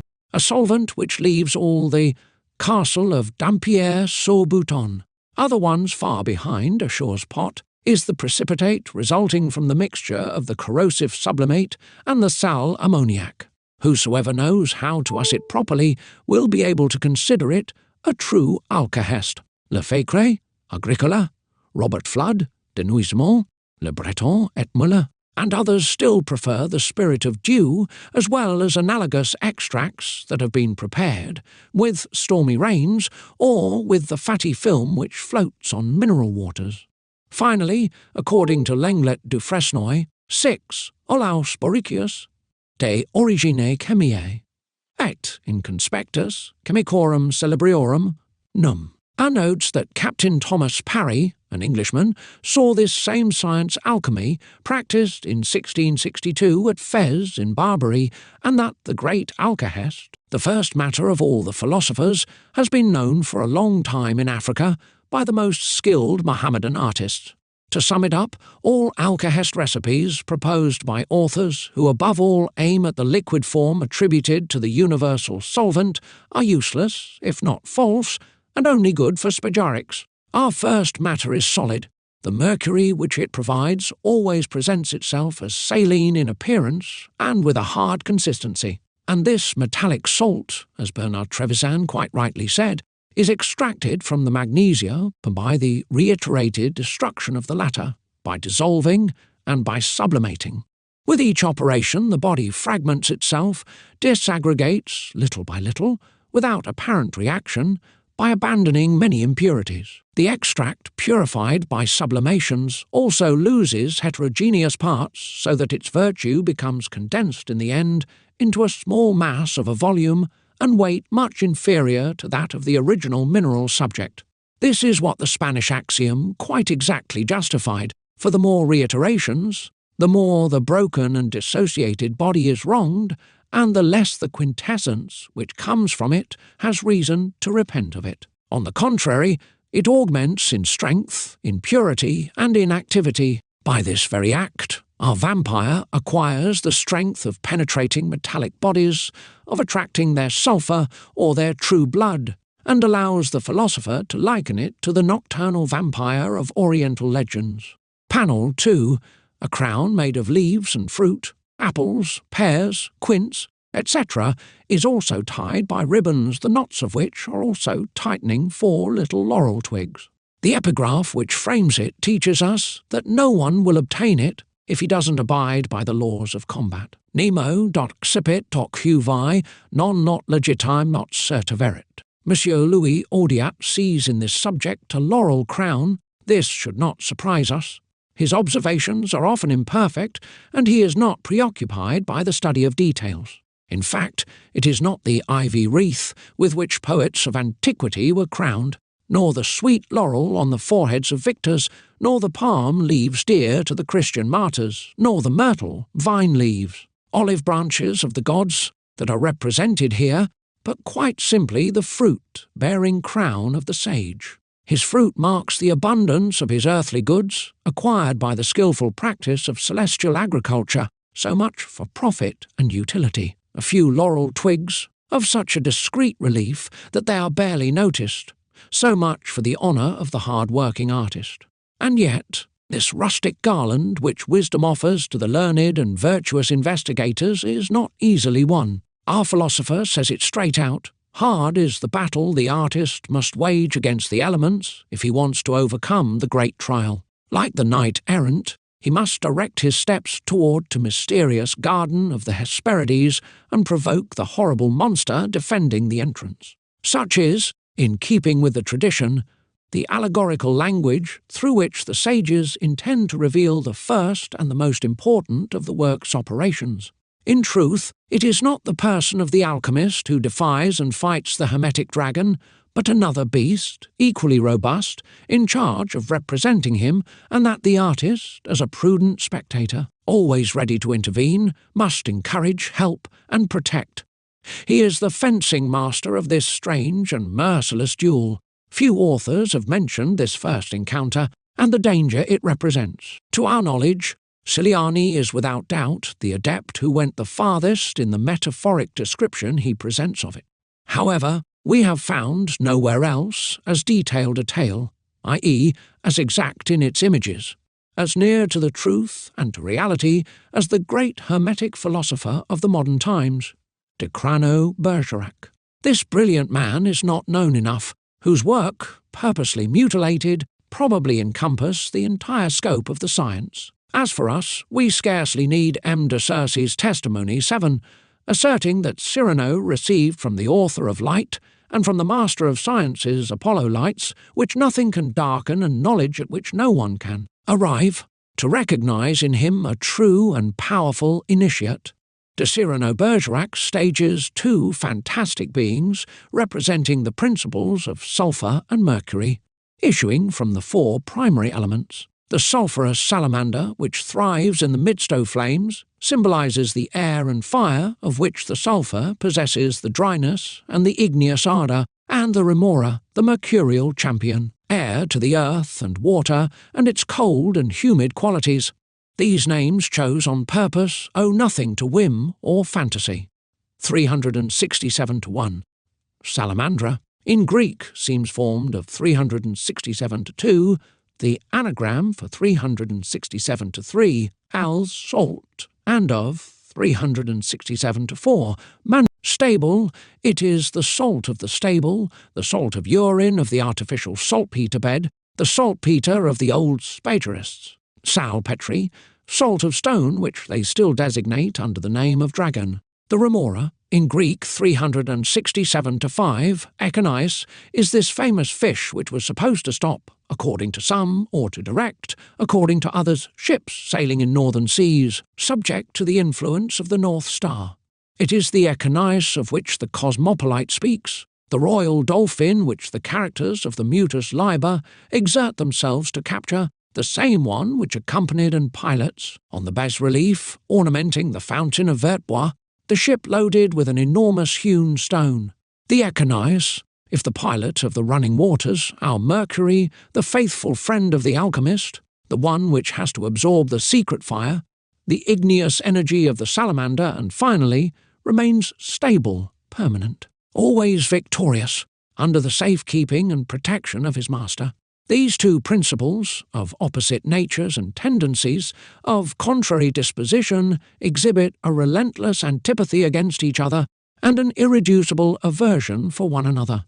Face to face, they furiously attack each other, defend themselves ruthlessly, and the truceless and merciless fight only ceases with the death of one of the antagonists. Such is the esoteric duel, appalling yet real, which the illustrious Cyrano related in these terms. I had advanced about 400 furlongs, when I perceived in the middle of a great plain, as it were, two bowls, which having rustled and turned a long time round one another, approached and then recoiled, and I observed that when they knocked one against the other, then were these great claps heard. But going a little further on, I found that what at a distance I had taken for two bowls were two animals, one of which, though round below, formed a triangle about the middle, and his lofty head with ruddy locks, which floated upwards, spired into a pyramid. His body was bored like a sieve, and through these little holes that served him for pores, thin flames glided,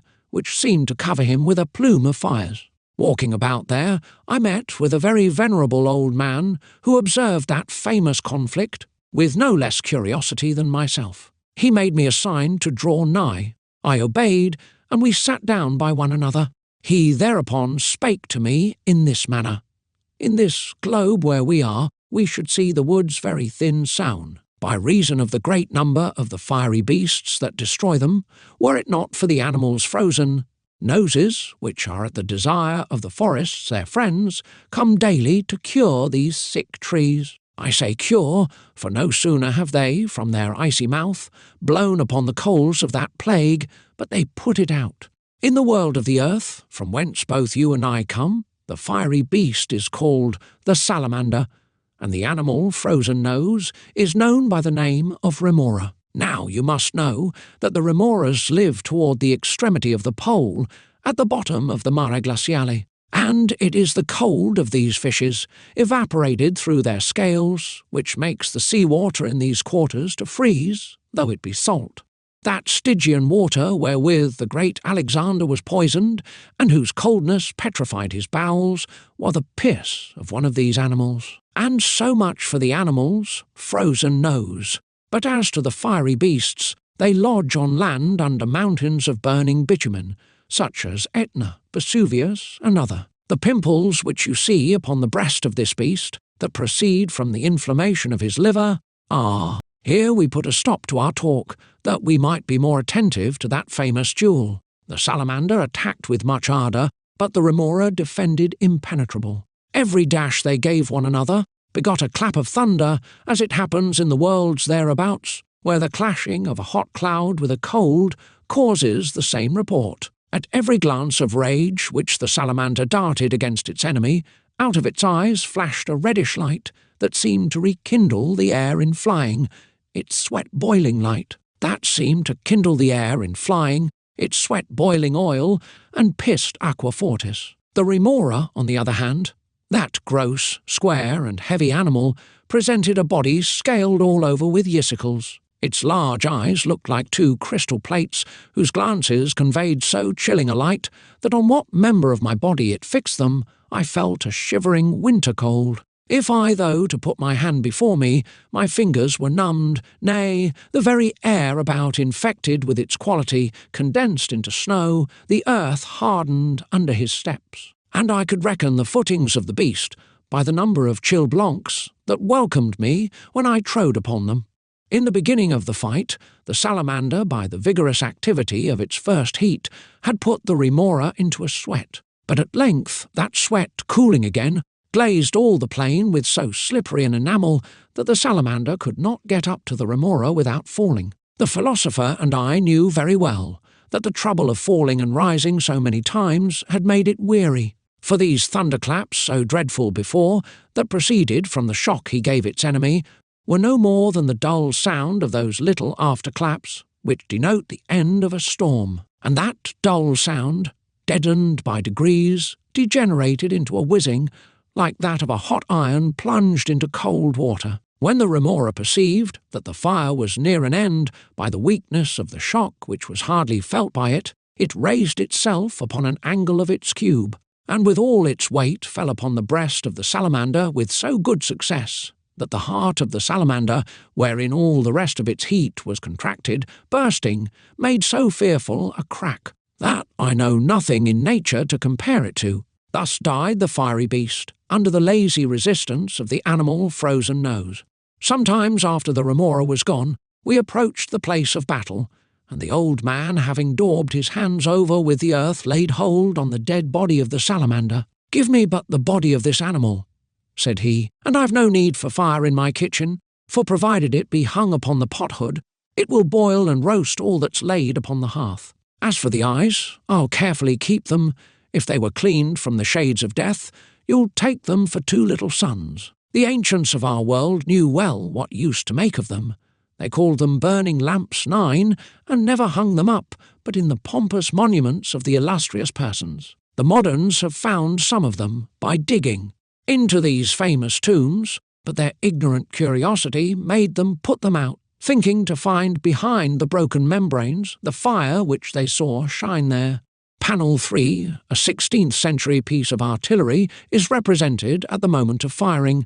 It is surrounded with a phylactery bearing this Latin sentence, Sinon dot persversero dot terribo. While I may reach no one, at least I will terrify. It is of course obvious that the creator of this subject meant to speak figuratively. We understand that he is directly addressing lay people, investigators lacking science, therefore incapable of understanding these compositions, but who nevertheless will be surprised by their number as well as by their singularity and their lack of coherence. The contemporary sages will take this ancient work to be that of an insane person, and just as a cannon wrongly aimed only surprises by its noise, our philosopher thinks with reason that if he cannot be understood by all, everyone will be astonished by the enigmatic, strange, and discordant characteristics which so may inexplicable symbols and scenes take on.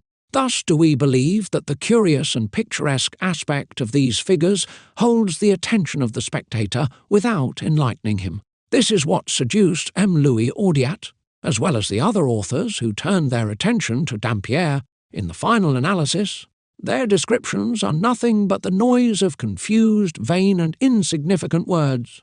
Albeit useless to the instruction of the curious one, they nevertheless bring us the testimony that, in our opinion, no observer has been able to discover the general idea hidden behind those motifs, nor the far-reaching scope of the mysterious teaching which emerges from them.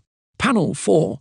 Narcissus strives to catch, in the basin where he admired himself, his own image, the cause of his metamorphosis into a flower, so that he can relive thanks to the water that brought him death. vt.cuvas.periet.svavir.possit.acas. Narcissuses are plants with white or yellow flowers, and these flowers are what made mythologists and symbolists distinguish them. Indeed, they offer the respective colorations of the two sulphurs charged with orienting the two magistries. All alchemists know white sulphur should be exclusively used for the silver work and yellow sulphur for the solar work, carefully avoiding to mix them, according to Nicholas Flamel's excellent piece of advice, or a monstrous generation without future and without virtue would otherwise result from it. Narcissus is here the emblem of the dissolved metal. Its Greek name 371-1, Narcissos, comes from the root 371-2, Narki or Narca. Reduced metals, whose life is latent, concentrated, and somnolent, appear for this very reason to remain in a state of inertia analogous to that of hibernating animals or patients under the influence of a narcotic 371-4. Narcoticus, Greek root 371-5, narki. They are said to be dead compared to alchemical metals, which the art has exteriorized and vivified. As for the sulphur, extracted by the solvent, the mercurial water of the basin, it remains Narcissus' sole representative, i.e., the dissociated and destroyed metal. But just as the image reflected in the water's mirror bears all the apparent characteristics of the real object, in the same way the sulphur keeps the specific properties and the metallic nature of the decomposed body. So that this sulphur principle, the true seed of metal-finding nutritive, living, and vivifying elements, in the mercury, can thereafter generate a new being, similar to itself, however, of a superior essence, and capable of obeying the will of evolutionary dynamism. It is therefore with reason that Narcissus, metal transformed into flower, or sulphur, for sulphur, say the philosophers, is the flower of all metals, hopes to regain existence, thanks to the specific virtue of the waters which provoked its death. If he cannot extract his image from the water which imprisons it, this latter at least will enable Hai to materialize it as a double in which he will have been preserved. Thus, that which causes the death of one of the principles gives life to the other, as the initial mercury, the metallic living water, dies so as T provide the dissolved sulphur of the metal, the elements of its resurrection. This is why the ancients have always asserted that the living had to be killed for the dead to be resuscitated. The practical application of this axiom assures the sage of the possession of the live sulphur, principal agent of the stone and of the transformations which are to be expected from it. It allows him yet to realize the second axiom of the work, to join life to life, by uniting the mercury, the first born from nature, to this active sulphur, so as to obtain the mercury of the philosophers, a pure, subtle, responsive, and living substance. Here is the operation that the sages have reserved under the expression of chemical wedding, or mystical marriage of the brother and the sister, for they both are of the same blood and of the same origin, of Gabritius, and Bea, of the sun and the moon, of Apollo and Diana.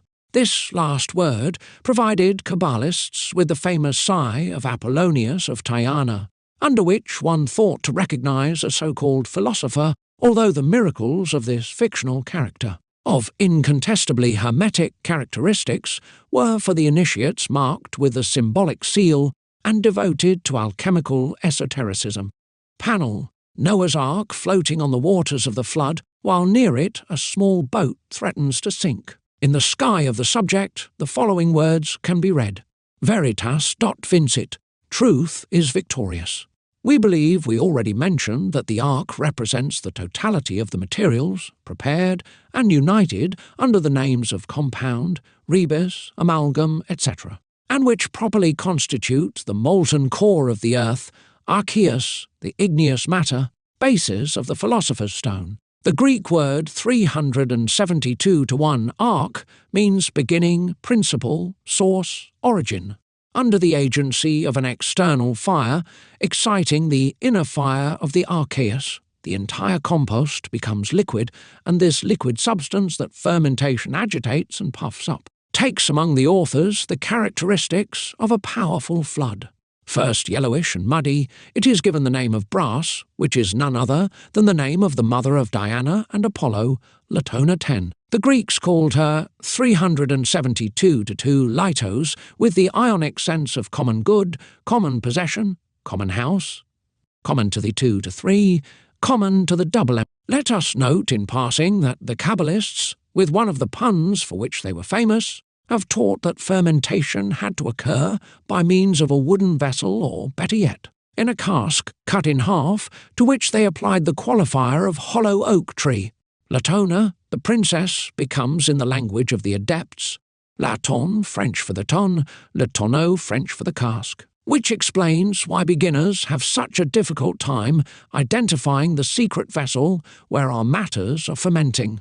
After the required length of time, one can see ascending to the surface, floating and ceaselessly moving under the effect of boiling a very thin film, as a meniscus, which the sages have named the island of the philosopher 12, the first manifestation of the thickening and coagulation. This is the famous island of Delos, in Greek 373-1 Delos, that is to say, apparent, clear, certain, which assures an unhoped-for shelter for Latona fleeing Juno's persecutions and fills the artist's heart with pure joy. This floating island, which Poseidon, with one blow of his trident, caused to emerge from the bottom of the sea, is also Noah's saving ark, carried by the waters of the flood. Cum viderem quod aqua, sensim carasua, said Hermes, duriorque fieri incipere. Gaudebam certo ebim sciebam, ut invenirem quod querebam trid. Progressively, and under the continuous action of an internal fire, the film develops, thickens and spreads until it covers the entire surface of the melted glass. The moving island is then fixed, and this spectacle gives to the alchemist the assurance that, for Latona, the time for labour has come. At that moment, mystery reassumes its right.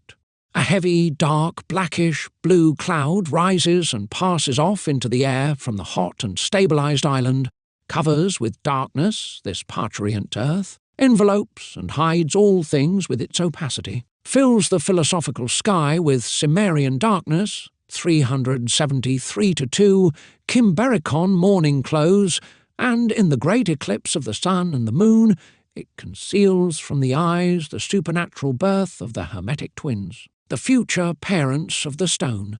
The Mosaic tradition says that God, towards the end of the flood, caused a hot wind to blow on the waters which evaporated them and lowered their level. The mountain tops then emerge from the huge sheet of water, and the ark then comes and lands on Mount Ararat in Armenia. Noah, opening the vessel's windows, releases the crow, which is, for the alchemists, and in his own minute Genesis, the replica of the Cimmerian darkness, of these sinister clouds that accompany the hidden elaboration of new beings and regenerated bodies.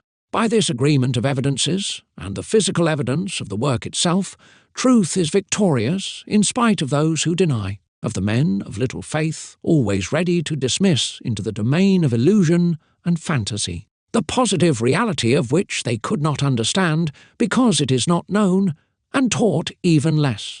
Panel 6. A woman kneeling at the foot of a tomb, on which this bizarre word can be read, Tiasis, seems to be moved by the deepest despair. The streamer embellishing this figure bears the inscription, Victor Jacet, Virti vis, virtue lies vanquished.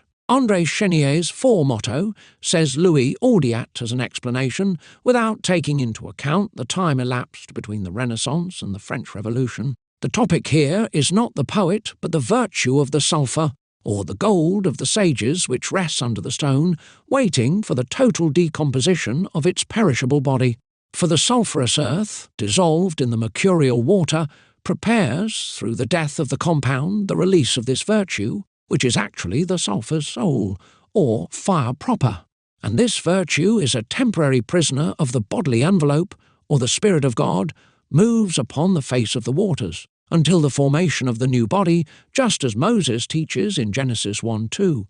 It is therefore the hieroglyph for the mortification that we have before our eyes, and one that recurs in the engravings of the Pretiosa Margherita novella, with which Petrus Bonus of Lombardy has illustrated his drama of the great work. Many philosophers took up this mode of expression and veiled under funereal or macabre topics, the putrefaction specifically, applied to the second work, that is to say the operation charged with decomposition and liquefying the philosophical sulphur issuing from the first labour into a perfect elixir.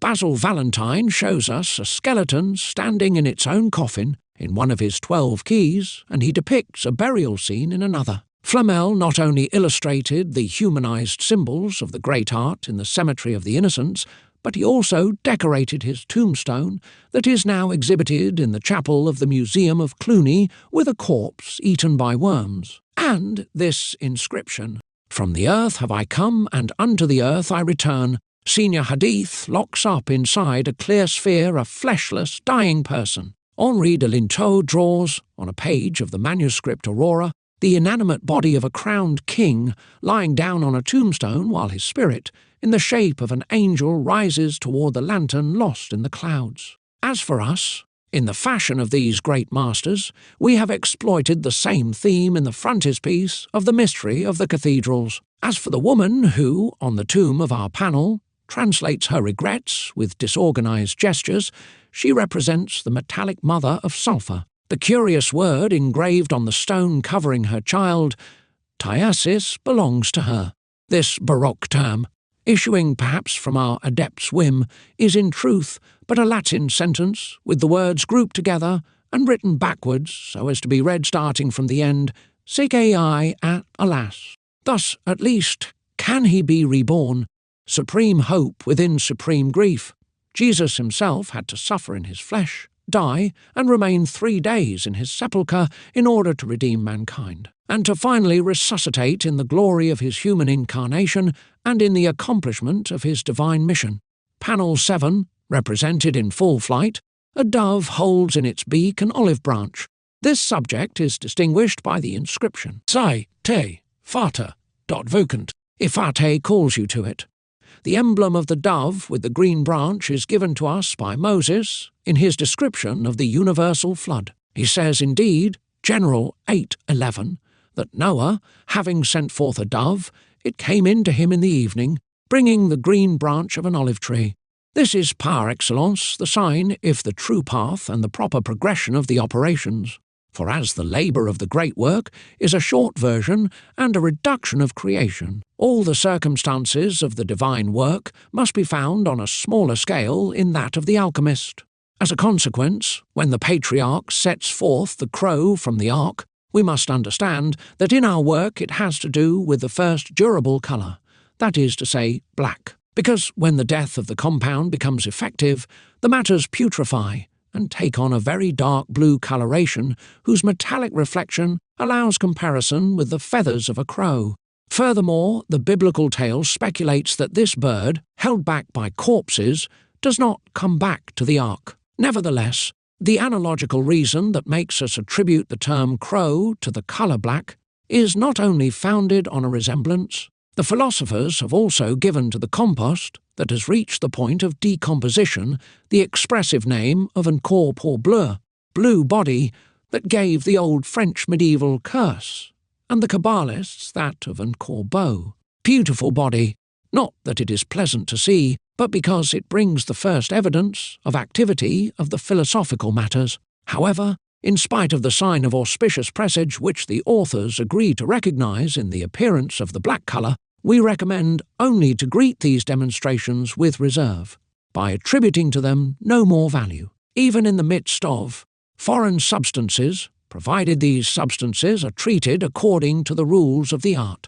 This criterion, then, is insufficient, although it justifies the well-known axiom that all dry matter dissolves and corrupts in the humidity which is natural and homogeneous to it. This is the reason why we warn the beginner, and we advise him, before giving way to a short-lived joy, to prudently wait for the manifestation of the colour green, the symptom of the dryness of the earth, the absorption of the water, and the growth of the newly formed body. And so, brother, if heaven deigns to bless your work, and in the word of the adepts, si te fata vacant, if fate calls you to it, you will first obtain the olive branch, the symbol of peace and union of the elements, then the white dove which will have brought it to you. Only then will you be sure to possess this admirable light, this gift of the Holy Ghost, which Jesus sent on the 50th day, 376 to 1 Pentecosta, to his beloved apostles. Such is the material consecration of the initiatory baptism and the divine revelation. And straightway coming up out of the water, says St. Mark 1:10, John saw the heavens opened, and the Spirit like a dove descending upon him. Panel 8 forearms whose hands are joining emerge out of a row of clouds and bear the motto, Accipi, dot fei, dot fidem, receive my word and give me yours. This motif is on the whole nothing but a translation of the sign used by the alchemists to express the element water. Clouds and arms compose a triangle with its summit directed downward, a hieroglyph for water opposed to fire, which is symbolized by a similar triangle, but directed upward. Surely we could not recognize our first mercurial water in this emblem of union, since the two hands holding each other in a pact of fidelity and attachment belong to two separate individualities. We have said, and we repeat here, that the initial mercury is a simple product and the first agent in charge of extracting the sulphurous and igneous part from metals. However, while the separation of sulphur by this solvent allows it to retain a few portions of mercury, or allows this latter to absorb a certain quantity of sulphur. Although these combinations can receive the denomination of philosophical mercury, nevertheless, we should not hope to achieve the stone by means of this mixture alone. Experience demonstrates that a philosophical mercury that has been subjected to distillation easily abandons its fixed body, leaving the pure sulphur at the bottom of the retort. On the other hand, and in spite of the assertions of authors who agree to give mercury preponderance in the work, we notice that the sulphur designates itself as the essential agent, since, in the final analysis, it is the sulphur which remains exalted in the final product of the work under the name of elixir, or multiplied under that of the philosopher's stone. So, whatever it may be, mercury remains submitted to sulphur, because it is the servant and the slave which, allowing itself to be absorbed, disappears and merges with its master. Consequently, as the universal medicine is resulting from a true generation, and as generation can only be accomplished with the help of two factors, of similar species, bt different sex, we must recognize that the philosophical mercury is powerless to produce a stone, because it is alone. Yet it holds in the work the role of female, but this latter, say D'Espagne and Philalethes, must be united to a second male, if we want to obtain the compound known under the name of rebus, the first matter of the magistery. This is the mystery of the hidden word, or verbum dismissum, which our adept received from his predecessors, and that he passes on to us under the veil of the symbol, and for the preservation of which he asks us for ours. that is to say, the oath not to uncover that which he deemed needed to be kept hidden, accipe dac fidem, receive my word, and give me yours. Panel 9. On a rocky soil, two doves, unfortunately beheaded, stand opposite each other. They have as an epigraph the Latin proverb, Concordia dot invitrit, amorem. Concord nourishes love, eternal truth whose application we find everywhere on earth, and that the great work confirms by the most striking examples that it is possible to encounter in the order of mineral things. The Hermetic work as a whole is indeed nothing but a perfect harmony, realizes in accordance with the natural tendencies of inorganic bodies among themselves, of their chemical affinity, and, if the word is not too excessive, of their reciprocal love. The two birds composing the subject of our bas-relief represent the famous doves of Diana, objects of despair for so many seekers, and the famous enigma devised by Philolethes to cover the artifice of the double Mercury of the sages.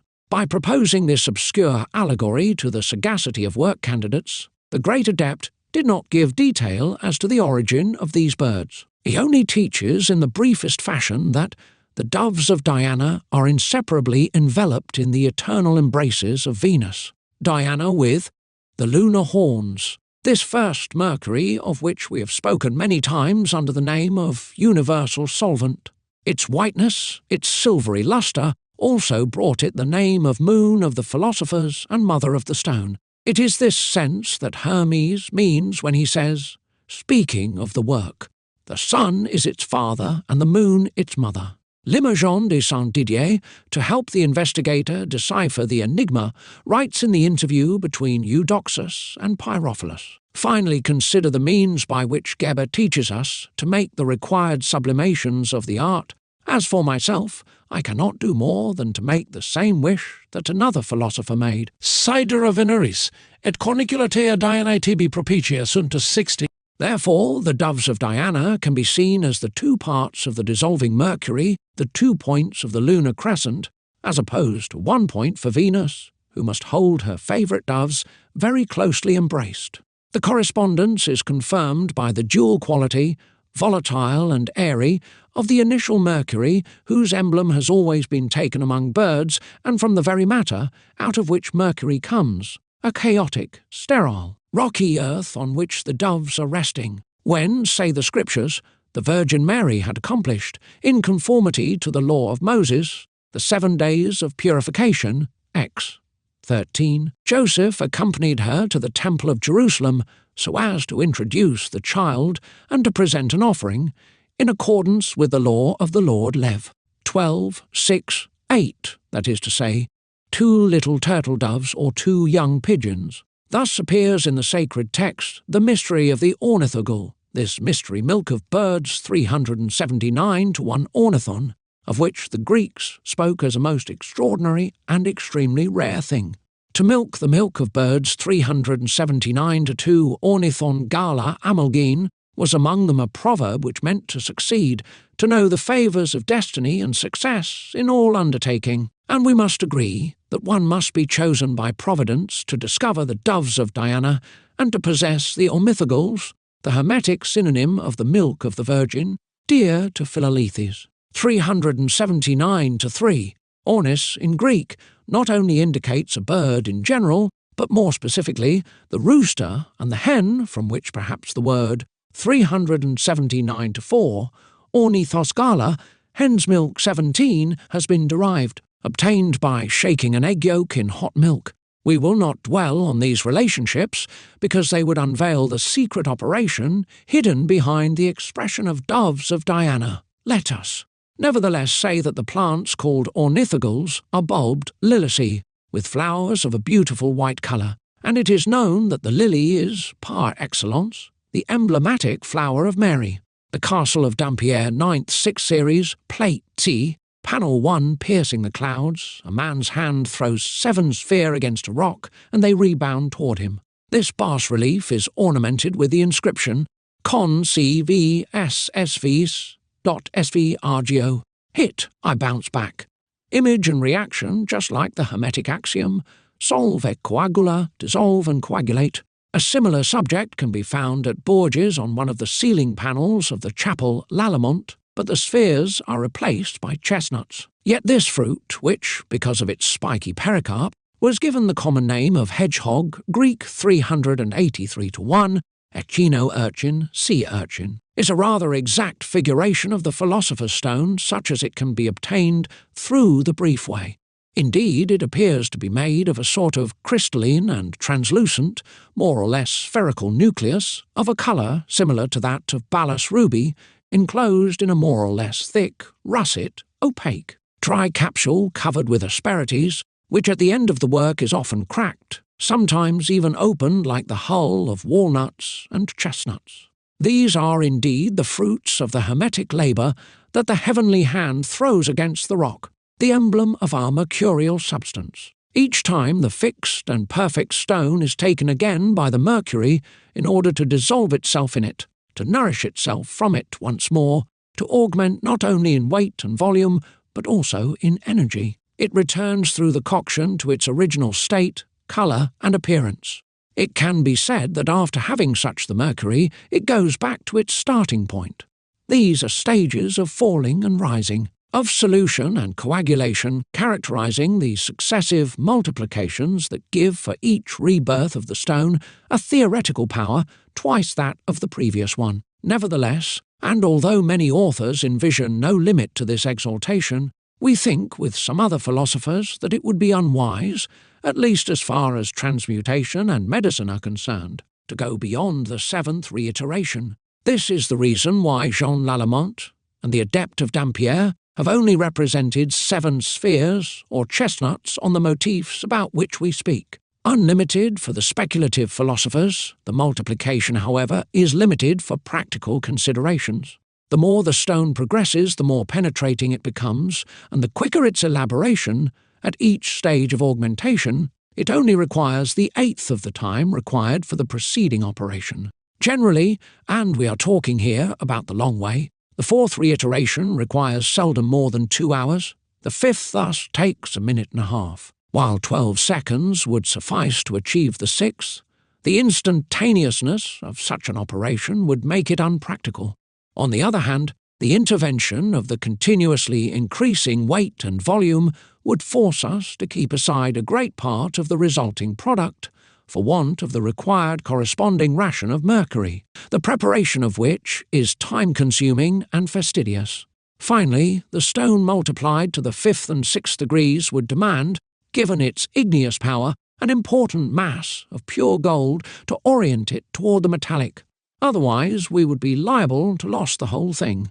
From any standpoint, it is preferable not to push the subtlety too far of an agent already gifted with such a considerable energy, unless, leaving aside the scope of metallic and medical possibilities, you want to possess this universal mercury, shiny and luminous in darkness, in order to make Castle of Dampierre sur Bouton panels of the upper gallery 6th series, a perpetual lamp.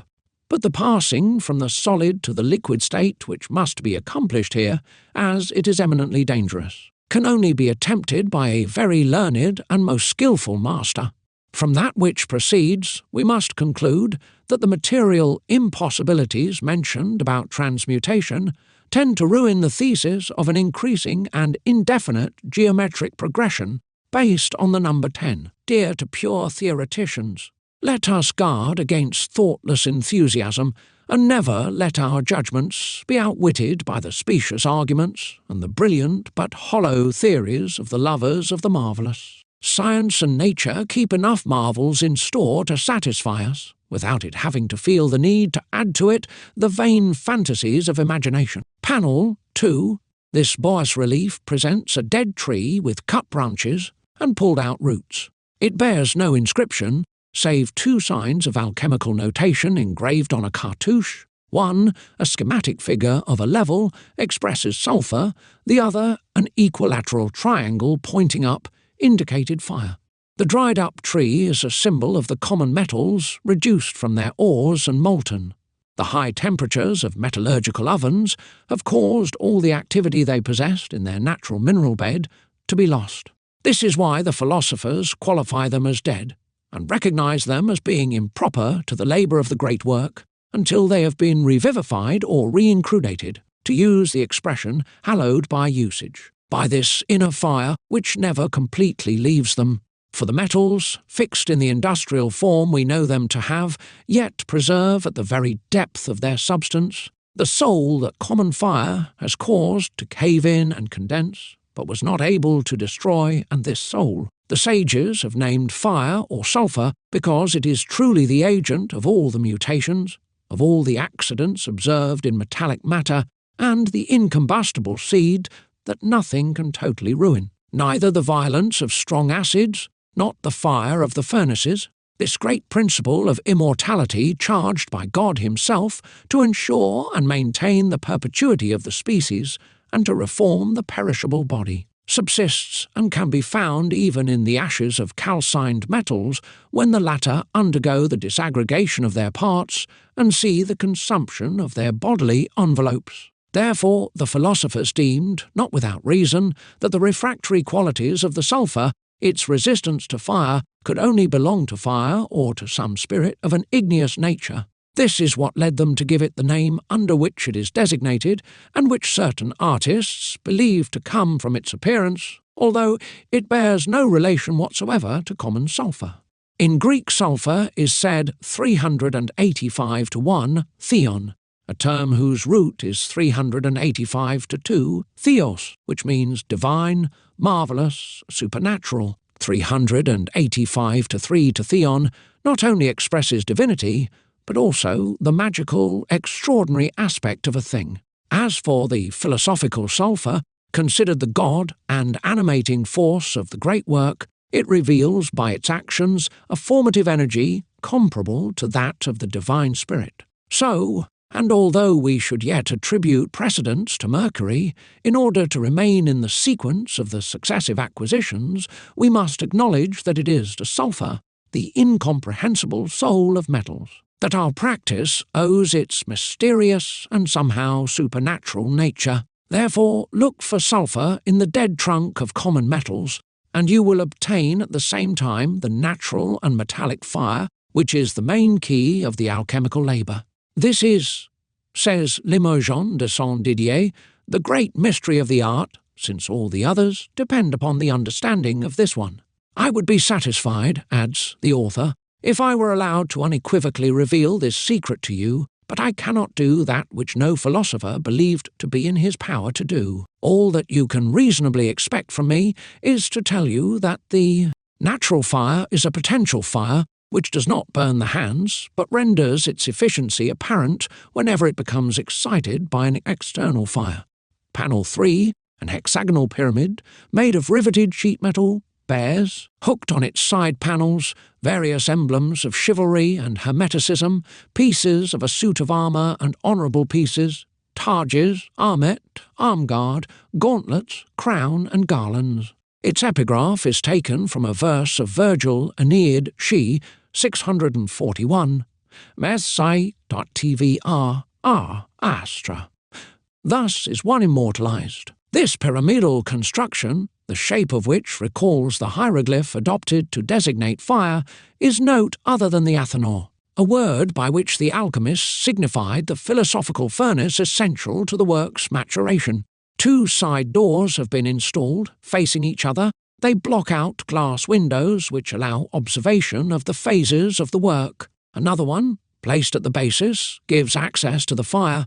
Finally, a little cover near the top serves as a heat register and exhaust vent for the gases produced by the combustion. Inside, if we rely on the very detailed descriptions given by Philolethes, Le Tesson, Samon, Pierre Vico, Huguinus Obama, etc. The athanor is designed so as to receive an earthen or metallic plate called nest or arena because the egg undergoes incubation in the warm sand Latin arena, sand. As for the combustible agent used for heating, it often varies, although many authors admit they prefer thermogenic lamps. At least this is what the masters teach about their furnaces. But the athanor, the dwelling of the mysterious fire, claims kinship with a less common design. It is more in accordance with Hermetic esotericism, it seems to us. to understand that it is through this secret fumace, the prison of an invisible flame, that the substance is prepared, the amalgam or the rebis, used as an envelope admatrix of a central core where these latent capabilities are sleeping, which the common fire will soon activate. As matter alone is the vehicle of the natural and secret fire, the immortal agent of all our achievements, it alone remains for us the true and unique Athanor, from the Greek 386 to 1, Athanatos, which renews itself and never dies. Philels tells us about the secret fire, which sages could not do without, as it is the one responsible for all metamorphoses within of the compounds, that it is of metallic essence and sulphurous origin. It is acknowledged as a mineral because it is bombed from the primary mercurial substance, the unique source of all metals, and sulphurous because this fire, during the extraction of the metallic sulphur, has taken on the specific qualities of the father of metals. It is therefore a twofold fire, the twofold fiery man of Basil Valentine, who contains at once the attractive, agglutinating, and organizing virtues of mercury and the drying, coagulating, and fixative properties of sulphur. Whoever has at all any smatterings of philosophy will easily understand that this twofold fire, the animating agent of the rebis, as it only needs heat to go from potentiality to actuality and to make its power effective, could not be the one of the furnace, although it metaphorically represents our Athanor, that is to say the topos of energy, of the principle of immortality enclosed in the philosophical compound. This twofold four is the pivot of the art, and according to Philalethes' expression, the first agent which causes the wheel to turn and the axle to move, and so it is often called fire of the wheel, because it seems to develop its action according to a circular fashion, whose aim is the conversion of the molecular structure, a rotation symbolized by the wheel of fortune and by the Ouroboros. And so, matter destroyed, mortified, then recomposed into a new body, thanks to the secret fire which is aroused by the one of the furnace, gradually raises itself with the help of multiplications, up to the perfection of the pure fire, veiled under the figure of the immortal phoenix, sic itor ad astra. Thus is one immortalized. Similarly, the workman, faithful servant of nature, acquires with the knowledge of the sublime the high title of knight, the esteem of his peers, acknowledgment by his brothers, and the honour, which is more enviable than all worldly glory, to be among Elias's disciples. Panel foreclosed by its narrow lid, with a fat, albeit split belly, a common clay pot fills with its plebeian and cracked majesty the surface of this panel. Its inscription states that the vase of which we see the image must open by itself and manifest by its destruction the completion of that which it holds. Intivis dot sola foient dot manifesta vina.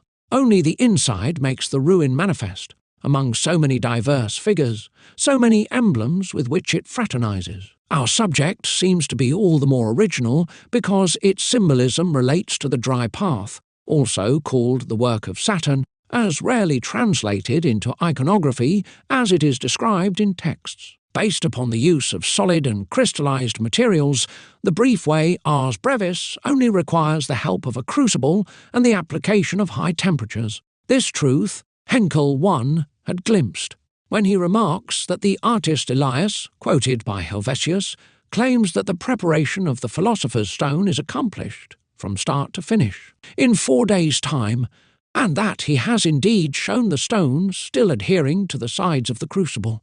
It seems to me, the author continues, that it would not be so absurd to question whether that which the alchemists called long months would not really be only days, that is to say, a very short period of time, and whether there did not exist a method whereby the entire operation would consist in holding, for a very long time, the matters in a great degree of fluidity which could be obtained by a violent fire, maintained by the action of bellows. But this method cannot be undertaken in all laboratories, and perhaps not everyone would find it practical.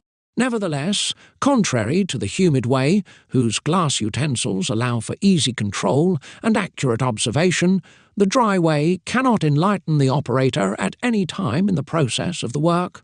So, although the time factor reduced to a minimum constitutes a serious advantage in the practice of the ars brevis, the necessity of high temperatures, on the other hand, presents the serious inconvenience of an absolute uncertainty as to the progress of the operation. Everything happens in the deepest mystery inside the crucible, which is carefully sealed, buried at the core of the incandescent coals. It is therefore important to be very experienced and to know the fire's behaviour and power well, as one could not find in it, from the beginning to the end, the least of indication. All the characteristic reactions of the humid way having been indicated among the classical authors, it is possible for the studious artist to acquire indications precise enough to allow him to undertake his long and difficult work. Here, on the contrary, it is without any guide that the traveller, brave to the point of rashness, enters this arid and burnt desert. No road laid out, no clue, no landmark, nothing save the apparent inertia of the earth, of the rock, of the sand, the shiny kaleidoscope. If the coloured stages does not brighten up his uncertain walk, it is as a blind man that he continues his path, without any other certainty save that of his faith, without any other hope but his confidence in divine mercy. Yet, at the end of his path, the investigator will notice a sign, the only one whose appearance indicates success and confirms the perfection of the sulphur by the total fixation of mercury. This sign consists in the spontaneous bursting of the vessel. Once the time has elapsed, by laterally uncovering a part of its side, we notice, when the experiment has succeeded, one or more lines of a dazzling clarity clearly visible on the less brilliant background owe the envelope. These are the cracks revealing the happy birth of the young king. Just like at the end of incubation the hen's egg breaks under the effort of the chick, similarly the shell of our egg breaks as soon as the sulphur is produced. There is, among these results, an evident analogy in spite of the different causes, for in the mineral work, the breaking of the crucible can logically be attributed only to a chemical action, unfortunately impossible to conceive or explain. Let us note, however, that the rather well-known fact often occurs under the influence of certain combination of lesser interest. Thus, for example, while leaving aside, after having cleansed them well, new crucibles which have only been used once for the fusion of metallic glass, the production of hepar sulphuris, or diaphoretic antimony, they are found cracked after a few days without one being able to explain the obscure reason of this late phenomenon. The considerable spacing of their bulges shows that the fracture seems to occur by the push of an expansive force, acting from the centre towards the periphery at room temperature, and long after the actual use of these vessels. Finally, let us also point out the remarkable match which exists between the motif of Dampierre and that of Bourges' Hotel L'Allemand in the ceiling of the chapel. Among the hermetic panels of the latter, one can also see an earthen pot tilted, whose opening, bell-mouthed and rather wide, is enclosed with a parchment's membrane tied on the edges. Its belly, with holes in it, lets beautiful macles of different sizes escape from it. The indication of the crystalline form of the sulphur obtained by the dry way is thus very clear and confirms by its added details the esoteric quality of our bas relief. Panel 5, a celestial steel-clad hand brandishes the sword and the spatula. On the phylactery one can read these Latin words: Percti. Ah, eats an arbo. I shall wound and I shall heal. Jesus said the same thing. I shall kill and I shall resuscitate. An esoteric thought of the utmost importance in the performance of the magistery. It is the first key, declares Limoges Saint Didier II, the one that opens the dark prisons in which the sulphur is imprisoned. It is the one which knows how to extract the seed from the body, and which forms the stone of the philosophers by the conjunction of the male with the female, of the spirit with the body, of the sulphur with the mercury. Hermes obviously demonstrated the operation of this first key by these words: de cavernis metallorum occultus est, qui lapis est venerabilis, colore splendidus, mens sublimes et maripatums. 3. The Kabbalistic artifice, under which our adept has hidden the technique that Limoges means to teach us, consists in the choice of a double instrument represented on our panel. The sword that wounds, the spatula used to apply the healing balm, are in truth but one and the same agent endowed with a twofold power of killing and resurrecting, of mortifying and of regenerating, of destroying and of organizing. Spatula in Greek is 390 to 1 spate, and this word also means glaive, sword, and has its root in another Greek word, 390 to 2 spau, to pull out, to root out, to extract. Therefore, we indeed have here the exact indication of the hermetic meaning given by the spatula and by the sword. From then on, the investigator in possession of the solvent, the sole factor susceptible of having an action on the bodies, of destroying them, and of extracting the seed from them, will only need to look for the metallic subject which will seem to be the most appropriate to fulfill his task. And so the dissolved and pulverized metal, broken to pieces, will yield to him this fixed and pure seed, the spirit which it bears within itself, the brilliant gem decked with magnificent colours, the first manifestation of the stone of the sages, Phoebus nascent, and the effective father of the great elixir, in an allegorical dialogue between a monster withdrawn at the bottom of a dark cavern, equipped with 7 horns filled with water, and the alchemist errant plying the good-natured sphinx with questions. Jacques Tesson 4 has this mythical representative of the 7 vulgar metals speak in these terms. "You must understand," says the Sphinx, "that I have come down from the celestial regions, and that I have fallen down here in these caves of the earth, where I have nourished myself for a while, but that I do not desire anything more than to return there, and that the means to do this is that you kill me, and then that you resuscitate me. And with the instrument with which you kill me, you shall also resuscitate me. For as the white dove says, whoever has killed me will make me live again." We could make an interesting remark about the means or instrument expressly represented by the arm guard the celestial arm is equipped with, because no detail should be neglected in a study of this type. But we deem it is appropriate not to say everything, and would prefer to leave it to whoever will want to trouble himself to decipher this additional hieroglyph. The alchemical science is not taught. Everyone must learn it by himself, not in a speculative way, but indeed with the help of a persevering work, by multiplying trials and errors, so as to always submit the products of thinking to the control of experience. Whoever fears this manual labour, the heat of the furnaces, the dust of coal, the danger of unknown reactions, and the wakefulness of long vigils, will never know anything.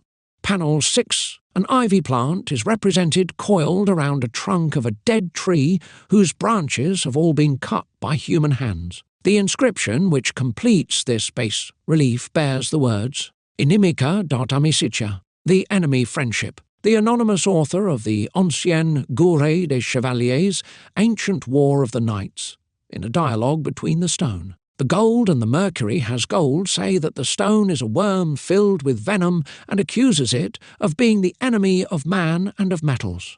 Nothing is more true, so much so that others reproach our subject to contain a frightful poison whose very odour, they insist, would suffice to cause death.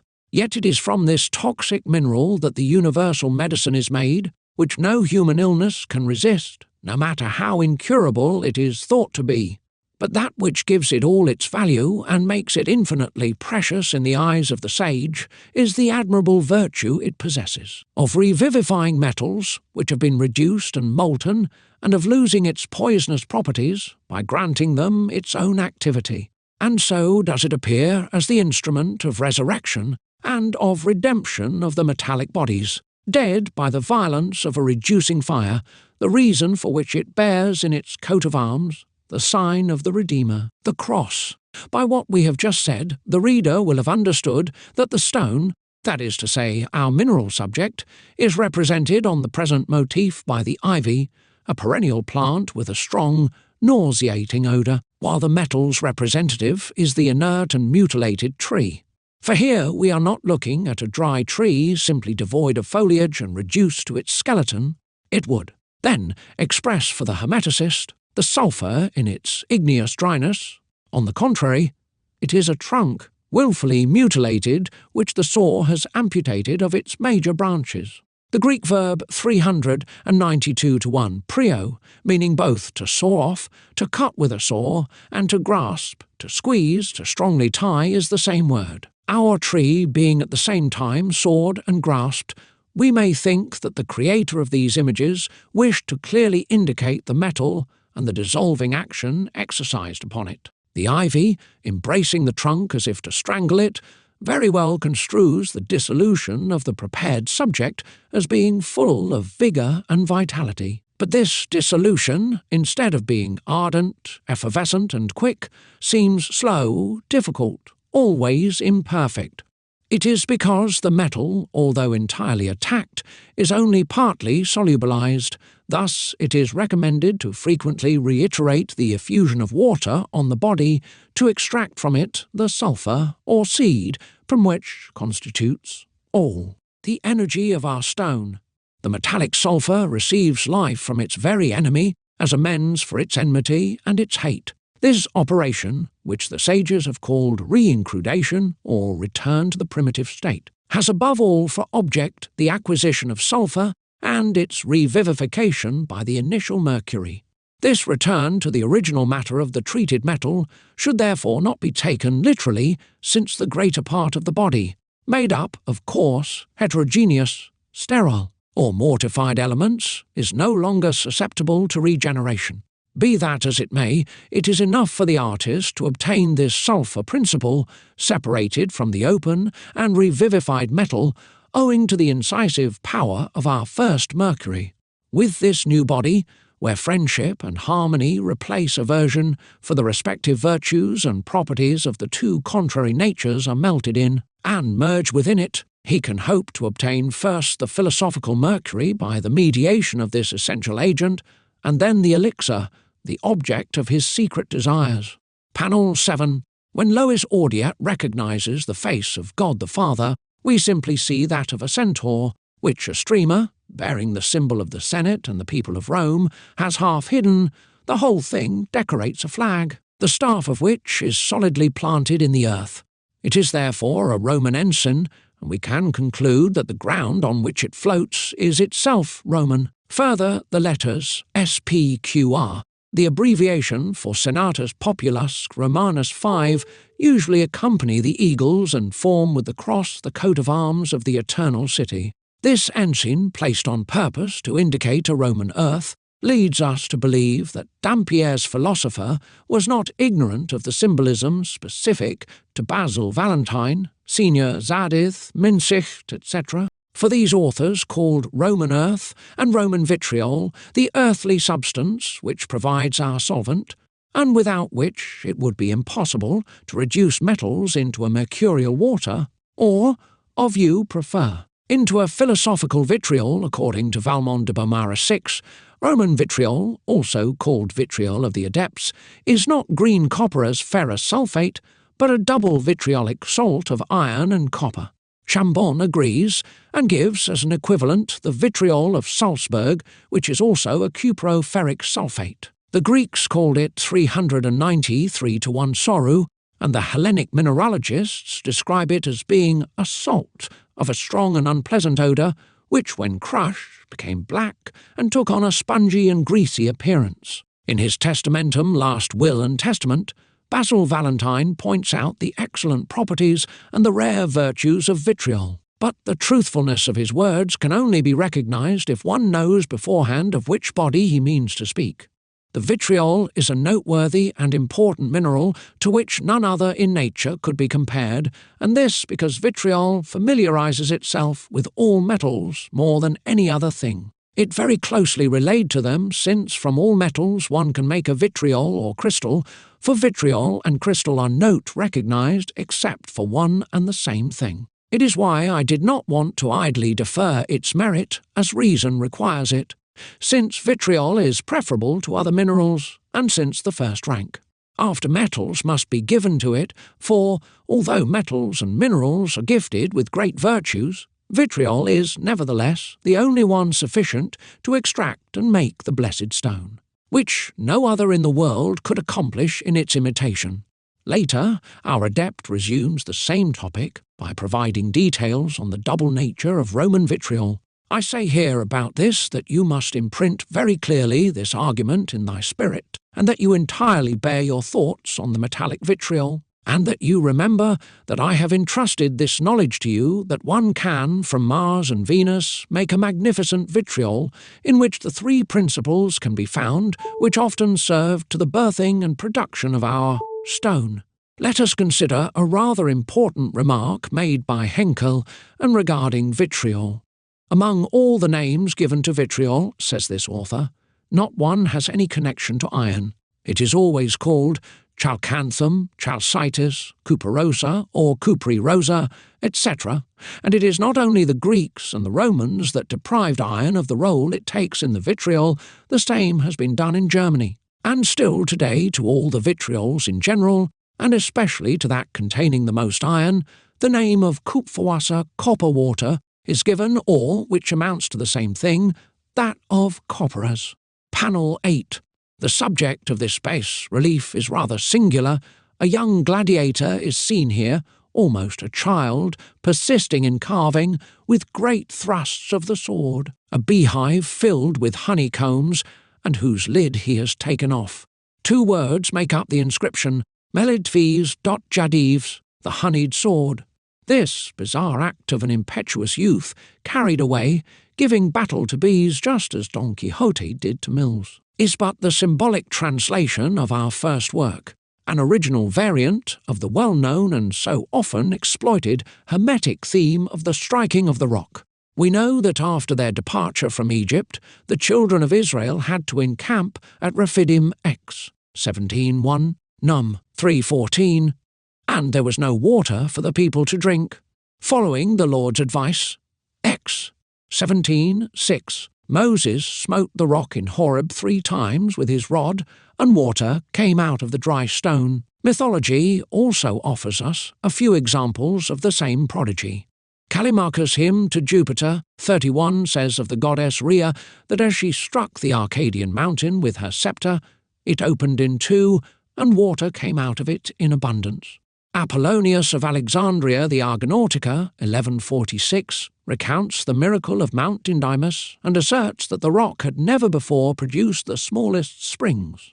Pausanias attributes a similar deed to Atalanta, who, in order to quench her thirst, caused a spring to well up by striking a rock in the neighbourhood of Siphanta, in Laconia, with her javelin.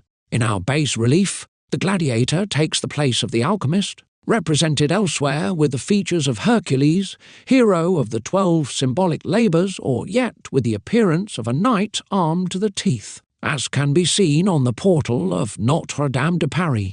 The youthfulness of the character expresses this simplicity which has to be abided by throughout the entire work process by imitating and following nature's example very closely. On the other hand, we must believe that if the adept of Dampierre gives his preference to gladiators, it is without doubt to indicate that the artist must work or fight alone against the matter. The Greek 395-1 monomachos, which means gladiator, is composed of 2 words, 305-2 monos, alone, and 395-3 machomai, to fight. As for the beehive, it owes the privilege of representing the stone to the Kabbalistic artifice, which makes the French word ruche, beehive, derive from the French word roche, rock, by permutation of the vowels. The philosophical subject, our first stone in Greek 395-4 Petra, appears clearly under the image of the beehive or rock because 395-5 Petra also means rock, a word used by the sages to signify the Hermetic subject. In addition, our swordsman, by soundly thrashing the emblematic beehive and by randomly cutting its honeycombs, makes an amorphous, heterogeneous mass out of it, of wax, propolis and honey, an incoherent magma. A true melly-mellow muddle, to use the language of the gods, from which honey is flowing to the point of covering his sword, substituted for Moses' staff.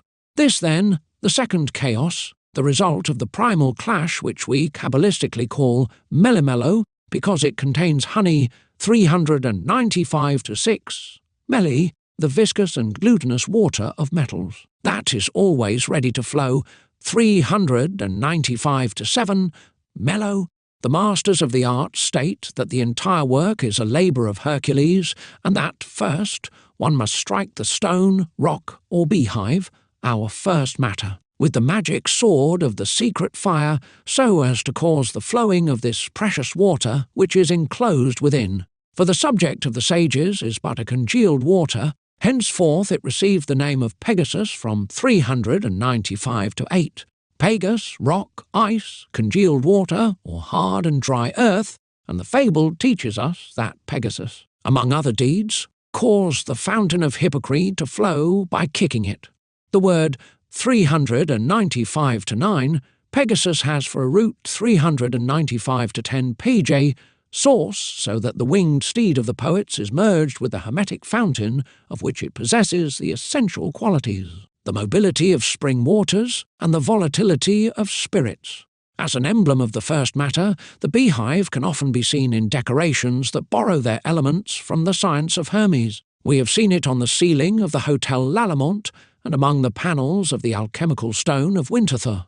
It also occupies one of the squares of the game of the Goose 8, a popular representation of the labyrinth of the secret art and collection of the main hieroglyphs of the great work. Panel 9, the sun, piercing the clouds, darting its rays towards a meadow pipit's nest 9 that contains a small egg placed on a grass-covered knoll.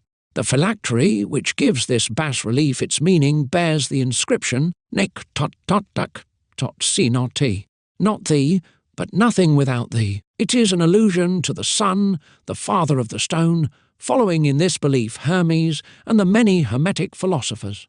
The symbolic heavenly body, represented in its radiant splendour, holds the place of the metallic sun, or sulphur, which many artists have believed to be natural gold.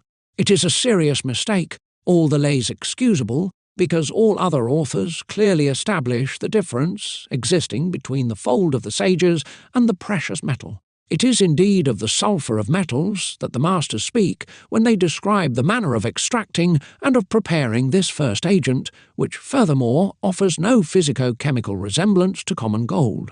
And it is also this sulphur joined to mercury which contributes to the generation of our egg by giving it its vegetative faculty. This real father of the stone is therefore independent from it, since the stone comes from it, hence the first part of the inscription, Necte, not you, and since it is impossible to obtain anything without the help of sulphur, the second proposition is also justified, Nec sine, nothing without you. And what we say of sulphur is true of mercury, so that the egg, the manifestation of the new metallic form, emanated from the mercurial principle, while it owes its substance to Mercury, or the Hermetic moon, draws its vitality and its potential growth from sulphur, or the son of the sages. To sum it up, it is philosophically accurate to assert that the metals are composed of sulphur and mercury, as Bernard Trevisan teaches us, that the stone, though made of the same principles, does not give birth to a metal, that finally the sulphur and mercury, seen as separate entities, are the only parents of the stone, but cannot be mistaken for it.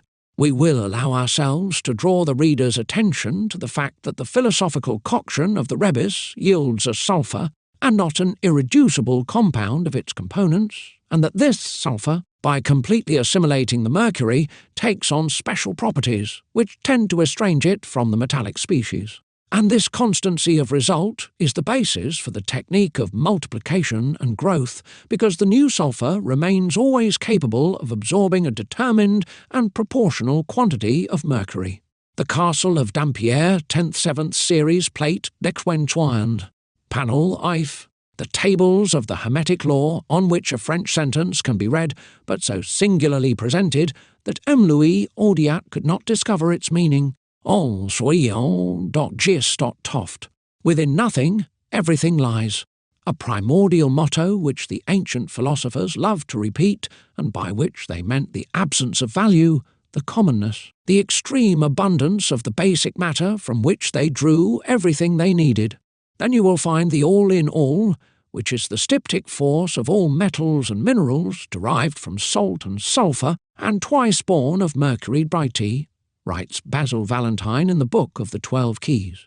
Thus does true wisdom teach us to not judge things according to their price, the pleasure received from them, or the beauty of their appearance. It leads is to value in man personal merit rather than the outer or the social conditions, and embodies the spiritual quality they keep hidden within them. To the eyes of the wise, iron, this pariah of human industry, is incomparably more noble than gold, and gold more despicable than lead. For this bright light, this ardent, active and pure water that common metals, minerals and stones have preserved, is lacking only in gold. This sovereign to which so many people pay homage, for which so many consciences demean themselves in the hope of obtaining its favours, has of wealth and preciousness only the clothes. A sumptuously dressed king, the gold is but an inert, albeit magnificent, body, a brilliant corpse compared to copper, iron or lead. This usurper, that an ignorant and greedy crowd raises to the rank of God, cannot even claim to belong to the old and powerful family of metals. Stripped of its coat, it then reveals the baseness of its origin and appears to us as a simple metallic resin, dense, fixed and fusible, a triple quality which renders it obviously improper to the realization of our objective. Thus we can see how vain it would be to work on gold, for whoever has nothing can evidently give nothing. It is therefore to the raw and vile stone that we must address ourselves without repugnance for its miserable appearance, its disgusting odour, its black coloration, its sordid rags. For these same rather unattractive characteristics allow us to recognise it, and caused people to always look at it as the primitive substance, issued from the original chaos, and that God, during the creation and organisation of the universe, would have reserved for his servants and his chosen ones. Drawn from the void, it bears its imprint and its name, nothing. But the philosophers have discovered that, in its elementary and disorganized nature, consisting all of darkness and of light, of bad and of good, assembled in the worst of confusion, this nothing contained all they could hope for. Panel 2, the capital letter H, surmounted by a crown that M. Louis Audiat presents as being the heraldic signature of the King of France, Henry II, offers today only a partly hammered-out inscription, but which used to read, In te omnis dotinata requiembit, in you rests all might. Castle of Dampierre or Bouton panels of the Upper Gallery's 7th series. We had previously the opportunity of mentioning that the letter H, or at least the graphic character linked to it, had been chosen by the philosophers to designate the spirit, the universal soul of things, or the active and almighty principle which is recognized to be, in nature, in perpetual motion and in active vibration. It is in the shape of the letter H that the builders of the Middle Ages built the facades of the cathedrals, the temples glorifying the divine spirit, the magnificent interpreters of the aspirations of the human soul in its rising towards the Creator. This character corresponds to eta H, 7th letter of the Greek alphabet, the initial of the solar word, the dwelling of the Spirit, the heavenly dispenser of light, 402 to 1 Helios as the sun. It is also the head of the prophet Elijah, in Greek 404 to 2, Helios Solar, who, claim the scriptures, has ascended to the heavens as a pure spirit in a chariot of light and fire. It is also the centre and heart of one of the monograms of Christ, his abbreviation of Jesus Hominum Salvator, Jesus, Saviour of men. It is also the sign used by the medieval Freemasons to designate the 2 columns of Solomon's temple at the feet of which the workmen received their salary, Jachin and Boaz, columns of which the towers of the metropolitan churches are but a free, albeit bold and powerful translation. It is finally the sign of the first rung of the ladder of the sages, Scala Philosophorum, of the acquired knowledge of the hermetic agent, the mysterious promoter of the transformations of the mineral nature, and that of the newly gained secret of the lost word. This agent was once upon a time called among adepts by the name of magnet, or the attractive. The body charged with this magnet was also called magnesia, and it is it, this body, that served as an intermediary between the sky and the earth, feeding on astral influences or celestial dynamism which it transmitted to the passive substance by attracting them in the manner of a true magnet. De Cyrano Bergerac won, in one of his allegorical tales, this speaks of the Magnesian spirit, about which he seems quite well informed, as well as about its preparation and about its usage. "You have not forgot my name, I believe," writes our author. "It is Helios, seeing it is not long since I told it to you. You shall know then that I lived in your world with Eliseus, a Jew like me, on the agreeable banks of the Jordan, where amongst my books I lead a life pleasant enough, not to be lamented, though it slipped away fast enough. In the meanwhile, the more I increased in the light of knowledge, the more grew the knowledge of my ignorance. Our learned priests never reminded me of the famous Adam, but the thoughts of his perfect philosophy that he had possessed made me to sigh. I was despairing of being able to attain to it, when one day, after having sacrificed myself for the penance of the weakness of my mortal being, I fell asleep, and the angel of the Lord appeared to me in a dream. As soon as I awoke, I did not fail but to work according to the directions he had given me. I took a piece of lodestone about 2 foot square, which I put into a furnace, and then, after it was well purged, precipitated, and dissolved, I drew the calcined attractive. From it I calcined the whole elixir, and reduced it to the size if an ordinary ball. After these preparation, I got a very light medicine of iron made, and after a few months, all my equipment having been completed, I stepped in my laborious carriage. You may ask me, what is the use of all this equipment? Know that the angel told me in a dream that if I wanted to acquire the perfect science as I so desired, that I should ascend to the world of the moon, where I would find Adam's paradise, the tree of knowledge, because as soon as I should taste its fruit, my soul would be enlightened of all the truths as a creature could know. This is therefore the trip for which I had built my chariot.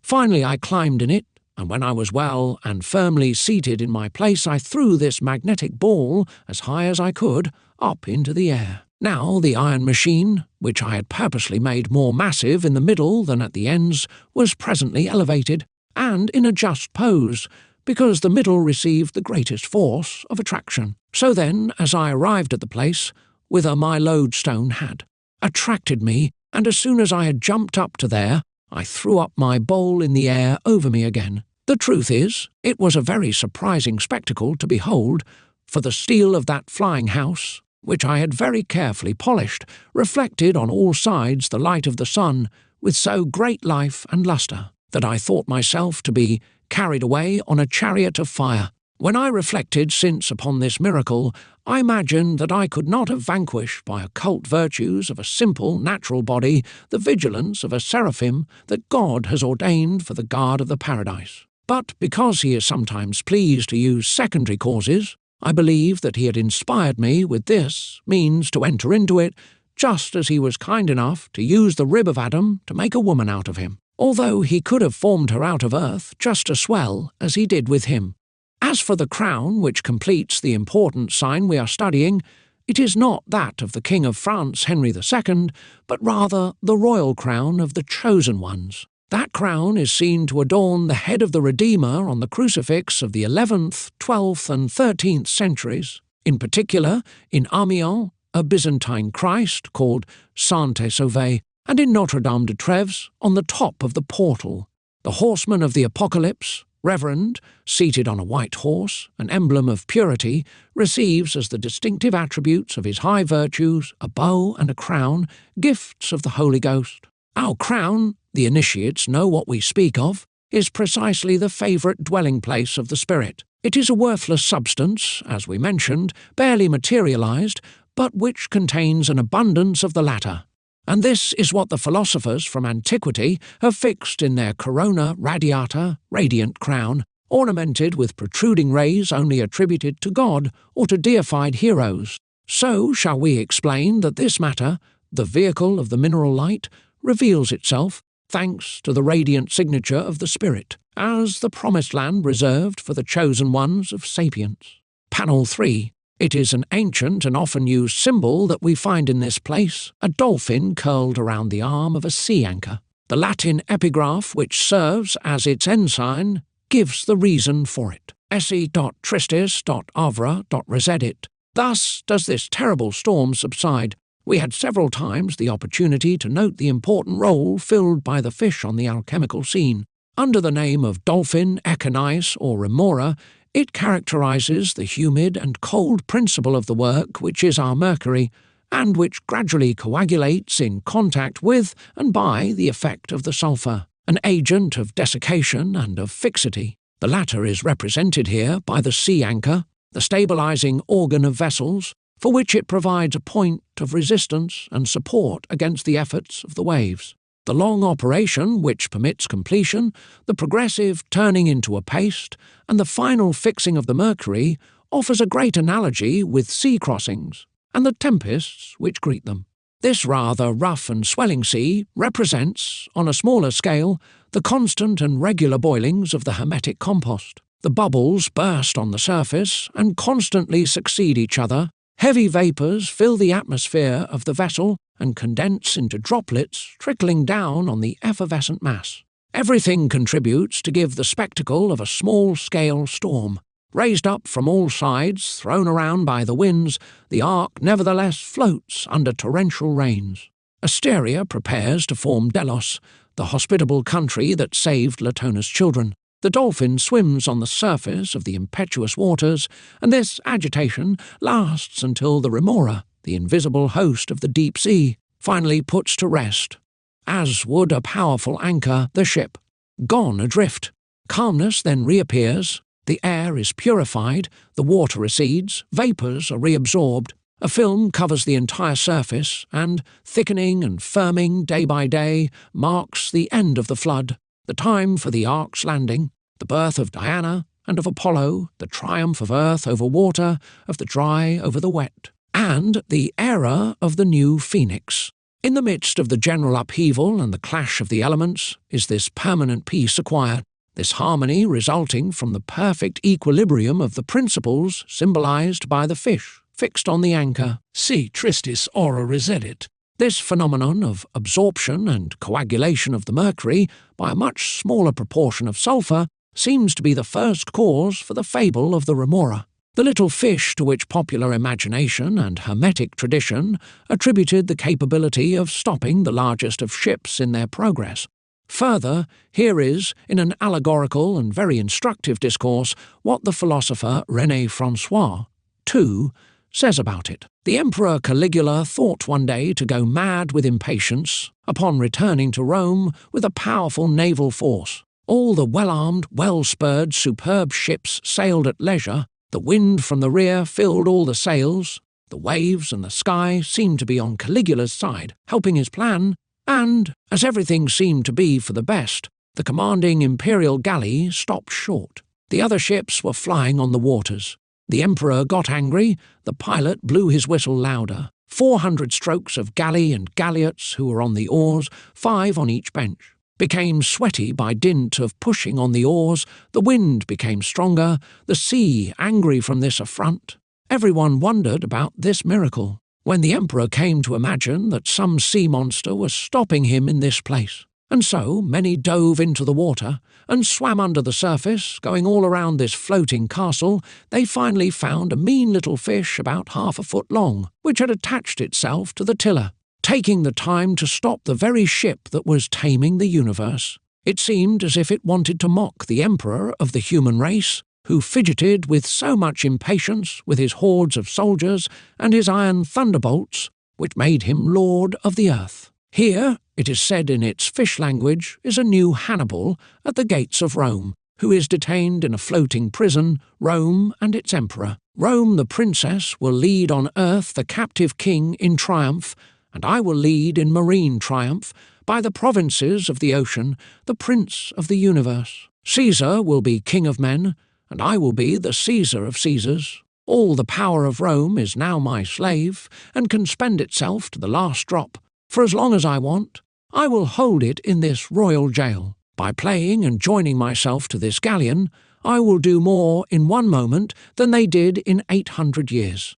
Slaying the human race and depopulating the world. Poor emperor! How wide you are of the mark with all of your 150 millions of income and 300 million men in your pay. An uncouth little fish has made you its slave. Even if the sea gets upset, even if the wind becomes furious, even if everyone becomes a galley slave and all the trees become oars, they could not go forward by 1 foot without my sea pass and my leave. Here is the true Archimedes of the fish, for it alone stops the entire world. Here is the animated magnet which imprisons all the iron and weapons of the foremost monarchy. Of the world, I do not know who calls Rome the golden anchor of the human race, but this dish is the anchor of anchors. O marvel of God! This little fish shames not only the Roman greatness, but also Aristotle, who loses credibility here, and philosophy, which goes bankrupt, for they find no reason for. This strength, that a mouth without teeth could top a ship pushed by the 4 elements, and stops it in the midst of the strongest of storms.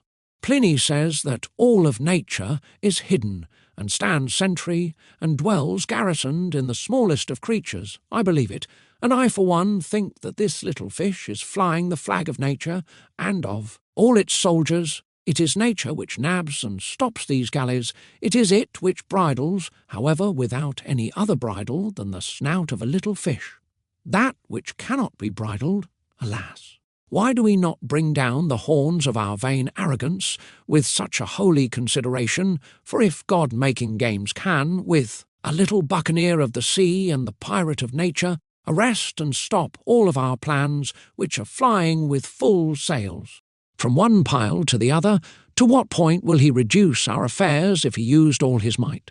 If out of nothing he does everything, and out of a fish, or out of a little nothing, swimming and acting like a fish, he can overwhelm our hopes, alas. Whenever he will use all of his might, and all the hosts of his justice, well, where will we be then? Panel 4. Near the tree with the golden fruit, a robust and stout dragon exercises his vigilance at the entrance of the garden of the Hesperides. The phylactery specific to the topic bears this engraved inscription: Ab insomni non otto dostadita dracone. Beside the dragon which is watching, things are not guarded. The myth of the dragon in charge of the surveillance of the famous orchard and of the legendary Golden Fleece is known well enough to prevent us the trouble of repeating it.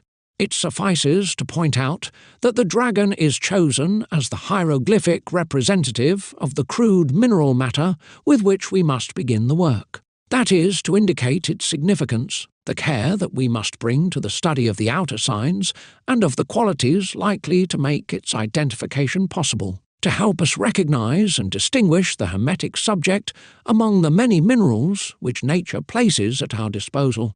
In charge of guarding the marvellous field where philosophers go and get their treasures, the dragon is known to never sleep. His fiery eyes remain constantly open. He knows neither rest nor weariness, and could not overcome the insomnia which characterizes it and grants it its true raison d'être. This is actually what the Greek name it bears expresses. 408 to 1. Drakon has for root 408 to 2, dakomai to look and see, and by extension to live, a word close to 408 to 3, darchines, who sleeps with open eyes. Primitive language reveals through the cloak of symbols the idea of an intense activity, of a perpetual and latent vitality enclosed in the mineral body. Mythologists name our dragon Ladon, a word whose assonance comes close to Laton and which can be assimilated to the Greek, Leto, to be hidden, unknown, ignored like the matter of the philosophers. The dragon's general appearance, its well-known ugliness, its ferocity, and its unusual vital power correspond exactly to the external characteristics, properties, and capabilities of this subject.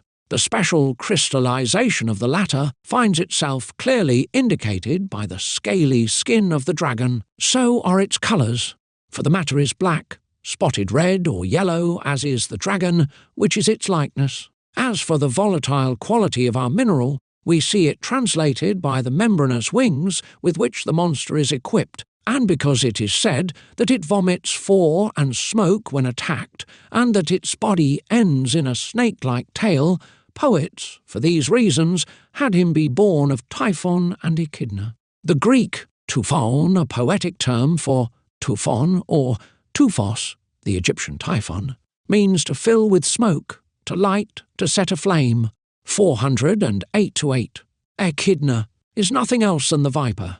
Hence we can conclude that what the dragon takes after from Typhon is its hot, ardent, and sulphurous nature, while it owes to its mother its cold and wet complexion, with the characteristic form of the Ophidians. While the philosophers have always hidden the common name of their matter under an infinity of qualifiers, they were, on the other hand, often quite prolix as far as describing its form, its virtues, and sometimes even its preparation. By common consent, they assert that the artist must hope to discover nothing, nor produce anything outside of the subject, because it is the only body in nature capable of providing him with the essential elements, to the exclusion of other minerals and other metals. It preserves the principles necessary to the elaboration of the great work. By its monstrous, albeit expressive figuration, this primitive subject appears clearly as the guardian and the unique dispenser of the hermetic fruits. It is their depository, their vigilant preserver, and our adept speaks wisely when he teaches us that apart from this solitary being, philosophical things are guarded by no one, since we might look in vain for them elsewhere. And about this first body, fragment of the original chaos and common mercury of the philosophers, Geber exclaimed, "Blessed be the Almighty, who created our mercury, and who gave it a nature to which nothing resists, for without it the alchemists' painstaking efforts would be in vain, all their labour would become useless." But, asks another adept 3, where then is this aurific mercury which, resolved into salt and sulphur, becomes the humid radical of metals and their animated sea? It is imprisoned in a jail so strong that nature itself could not pull it out, if the industrious art did not facilitate the means for it. Panel 5, a swan majestically poised on the calm water of a pond, has its neck pierced by an arrow, and it is its ultimate lament that the epigraph of this small, so agreeably executed, subject translates for us. Proprius.pereo.penis. I die by my own feathers. The bird indeed provided one of the matters of the weapon that will be used to kill it. The feathers of the arrow assuring its direction makes it accurate, and the feathers of the swan, fulfilling the same purpose, thus contribute to its undoing. This beautiful bird, whose wings are symbolic of volatility, and whose snowy whiteness is the expression of purity, possesses the two essential qualities of the initial mercury, or our dissolving water. We know that it must be vanquished by the sulphur, issuing from its own substance, which it has itself generated, so as to obtain, after its death, this partly fixed, partly volatile philosophical mercury, which the subsequent maturation will raise to the degree of perfection of the great elixir. All the authors teach that the living must be killed if the dead is to resurrected.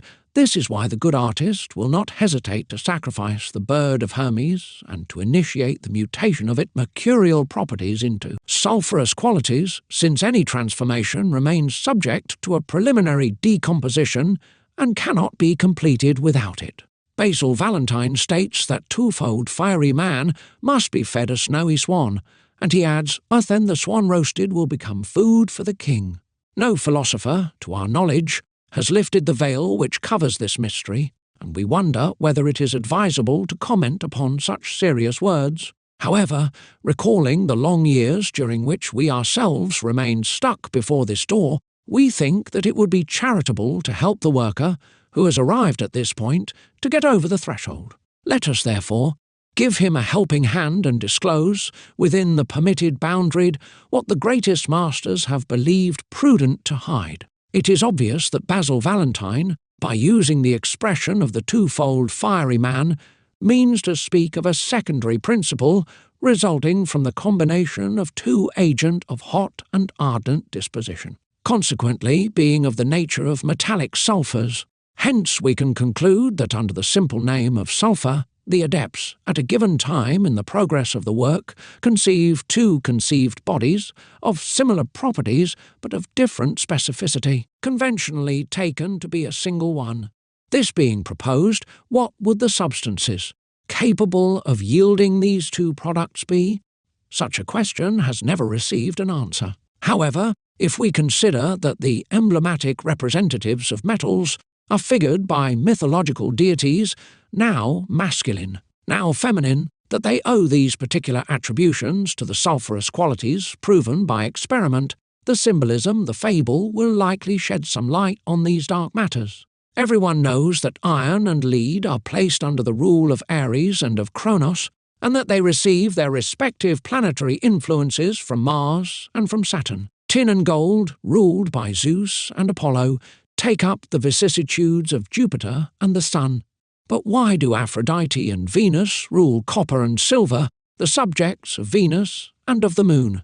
Why does Mercury owe its disposition to the messenger of Mount Olympus, the god Hermes? Although it is deprived of sulphur and fulfills the functions reserved to the chemico-hermetic women, must we accept these relationships as true, and is there not, in the distribution of the metallic divinities and of their astral planetary correspondences, a set, deliberate confusion?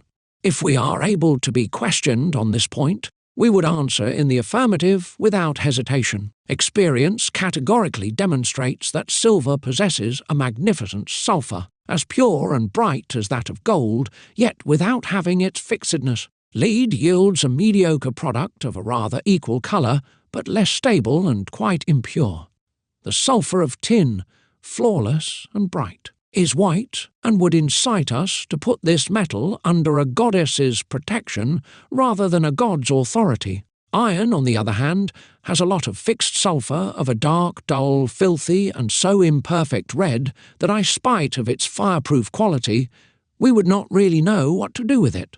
And yet, with the exception of gold, we would vainly search in the other metals for a more luminous, more penetrating, and more manageable mercury. As for the sulphur of copper, Basil Valentine describes it rather accurately in the first book of his 12 Keys 4.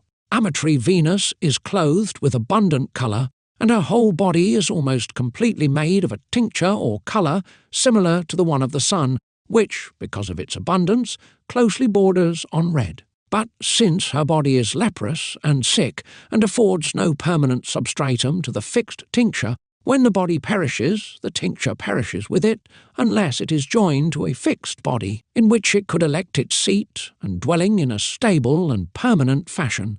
Having well understood what the famous adept wanted to convey, and having carefully examined the relationships existing between the metallic sulphurs and their respective symbols, one will have very little trouble in re-establishing the esoteric order in accordance with the work. The enigma will be easy to decipher, and the issue of the twofold sulphur will be easily solved. Panel 6, 2 horns of cornucopia intersect on Mercury's caduceus. As epigraph, they bear this Latin maxim, vert vti dot fort vna dots uos. Wealth accompanies virtue. Uncommon axiom, of which the truth is questionable when applied to true merit, where wealth quite seldom regards virtue, that it would be appropriate to look elsewhere for its confirmation and its rule. Yet it is of the secret virtue of the philosophical Mercury, represented here by the image of the caduceus, that the author of these symbols intends to speak. The horns of cornucopia translate the totality of material wealth that the possession of Mercury ensures to the good artists. By their intersecting as an X, they indicate the spiritual quality of this noble and rare substance whose energy shines like a pure fire at the centre of the accurately sublimated body. The caduceus, attributed to the god Mercury, should not give rise to the least ambiguity, as much in terms of its secret meaning as from the vantage point of its symbolic value. Hermes, the father of the Hermetic science, is considered both as creator and as creature, master of philosophy and matter of the philosophers. His winged sceptre bears the explanation of the enigma he proposes and the revelation of the mystery hiding the compound of the compound, the masterpiece of nature and of art, under the common name of Mercury of the sages. Originally, the caduceus was a mere stick, the primitive sceptre of some sacred or legendary characters belonging more to tradition than to history. Moses, Atalanta, Cybele, Hermes used this instrument, endowed with a sort of magic power in similar conditions and generating equivalent results. The Greek 412 to 1 rhabdos is actually a stick, a wand or the staff of a javelin, a dart and Hermes' sceptre. This word derives from 412 to 2, passo, which means to strike, to split, to destroy. Moses smites with this stick the dry rock which Atalanta, following Cybele's example, pierces with her javelin. Mercury separates and kills the two snakes engaged in a furious duel by throwing on them the wand of the 412 to 3 pterophoroi, that is to say, of the couriers and messengers, called wing-bearers because they had, as distinctive mark of their duty, wings on their carp.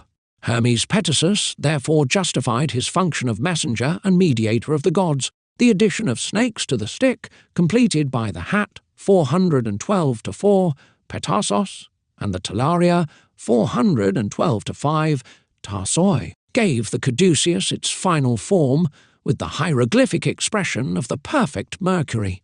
On the panel of Dampier, the two snakes show dog-like heads, one of a dog, the other of a bitch, an image of the two contrary active and passive, fixed and volatile principles, put in contact with the mediator represented by the magic stick, our secret fire. Artephius named these principles Fog of Khorasan and Bitch of Armenia, and they are the very same serpents that Hercules choked in his crib as a child, the only agents whose assembling, fight and death, accomplished with the help of the philosophical fire, give birth to the live and animate Hermetic Mercury. And since this twofold Mercury possesses double volatility, the wings of the Pegasus, opposite those of the talaria on the caduceus, serve to express these two reunited qualities in the clearest and most revealing fashion. Panel 7, in this bas-relief, Cupid, a bow in one hand and an arrow in the other, is riding the chimera on a cluster of starry clouds. The phylactery which underlines this subject indicates that Eros is here the eternal master. Aetern vis dot hic tot domins. Nothing could be more true, and other panels have taught us the same. Eros, the mythological personification of concord and love, is par excellence the Lord, the eternal master of the work. He alone can realize the agreement of enemies whom an unrelenting hate ceaselessly prompts to devour one another. He fulfills the peaceful duty of the priest, who is seen to unite upon an engraving in Basil Valentine's 12 Keys, the Hermetic king and queen. It is still he who, in the same book, darts an arrow towards a woman holding an enormous mattress filled with cloudy water. Mythology teaches us that the chimera bore 3 different heads on a lion body, which ended as a snake tail, the head of a lion, another of a goat, and the third of a dragon. Of the constituting parts of the monster, 2 are predominant, the lion and the dragon, because they bring to the whole one the head and the body, the other the head and the tail. By analysing the symbol in the order of the successive acquisitions, the first place belongs to the dragon, which is always confused with the serpent. We know that the Greek used 412 to 1 drachon for the dragon rather than for the snake. This is our initial matter, the very subject of the art, considered in its first being, and in the state nature offers it to us. The lion comes next, and although it is the child if the subject of the sages and of a decaying metal, it surpasses by far its own parents in vigour and quickly becomes sturdier than its father. Unworthy son of an old man and of a very young woman, it gives evidence since birth of an inconceivable aversion for its mother. Unsociable, ferocious, and aggressive, nothing could be expected from this violent and cruel heir if it were not, by means of a providential accident, brought back to more calm and balance. Encouraged by his mother Aphrodite, Eros, already unhappy with the particular character, let fly a bronze arrow and severely wounds it. Half paralysed, it is then brought back to its mother, who, to help this ungrateful son recover, nevertheless gives it of her own blood, even a part of her flesh, and dies after having saved it. The mother, says the Turba Philosophorum, always feels more pity for the child than the child for the mother. Out of this close and prolonged contact of the lion's sulphur with the solvent, dragon, a new being is formed in some way regenerated, with mixed qualities symbolically represented by the goat, or, if you will, by the chimera herself. The Greek word 413:1, chimera for chimera, also means young goat, Kabbalistically, 413:2 chi meter. Now this young goat, which owes its excellence and its outstanding qualities to the timely intervention of Eros, is none other than the philosophical Mercury, born from the union of the sulphur and mercury principles, which possesses all the required abilities to become the famous ram with the golden fleece, our elixir, and our stone. And it is the entire order of the Hermetic labour which is revealed by the ancient chimera, and as Philolethes put it, this is also our entire philosophy. The reader will hopefully excuse us from having used the allegory so as to clearly pinpoint the important points of the practice, but we have no other means, and we follow in that way an old literary tradition. And if, in this tale, we silence the essential part, which by right falls to the little Cupid master of the work and lord in this house, it is only be obedience to the discipline of the order and not to perjure ourselves. Besides, the perspicacious reader will find, deliberately disseminated in the pages of this book, complementary indications about the role of the mediator, of which we must not speak further here. Panellate, we find here a motif we already encountered elsewhere, particularly in Brittany. It is an ermine represented in a small enclosure, bordered by a circular hurdle, personal symbol of Queen Anne, wife of Charles III and of Louis XII. It is represented next to the emblematic porcupine of Louis XII on the mantel of the great fireplace of the Lallemant mansion in Bourges. Its epigraph contains the same meaning and uses almost the same words as the famous motto of the Order of the Ermine, Malo moro quam fedari, I prefer death to blemish. This order of chivalry, founded first in 1381 by John V, Duke of Brittany, was to disappear in the 15th century. Later reinstituted by the King of Naples, Ferdinand I, in the year 1483, the Order of the Ermine, having lost all hermetic characteristic, was only forming a more or less coherent association of aristocratic chivalry. The inscription engraved on the banner of our panel bears Mori potives cuvam fedari, death rather than blemish, beautiful and noble maxim of Anne of Brittany, a maxim of purity, applied to the little flesh-eating animal, whose white fur is, it is said, the object of the assiduous care of the elegant and supple animal that wears it. But in the esoteric symbolism of the sacred art, the ermine, image of the philosophical Mercury, indicates the absolute clarity of a sublimated products, that the addition of sulphur or metallic fire contributes to brighten even more. In Greek, ermine is 414:1 pontishos, a word derived from 414:2, pontos, pit, abyss, sea, ocean. It is the pontic water of the philosophers, our mercury, the sea purged again with its own sulphur, sometimes simply the water of our sea, which must be read as the water of our mother, 5, i.e., the primitive and chaotic matter called subject of the sages. The masters teach us that their second mercury, this pontic water of which we speak, is a permanent water which, contrary to liquid bodies, does not wet the hands, and is their source which flows into the Hermetic Sea.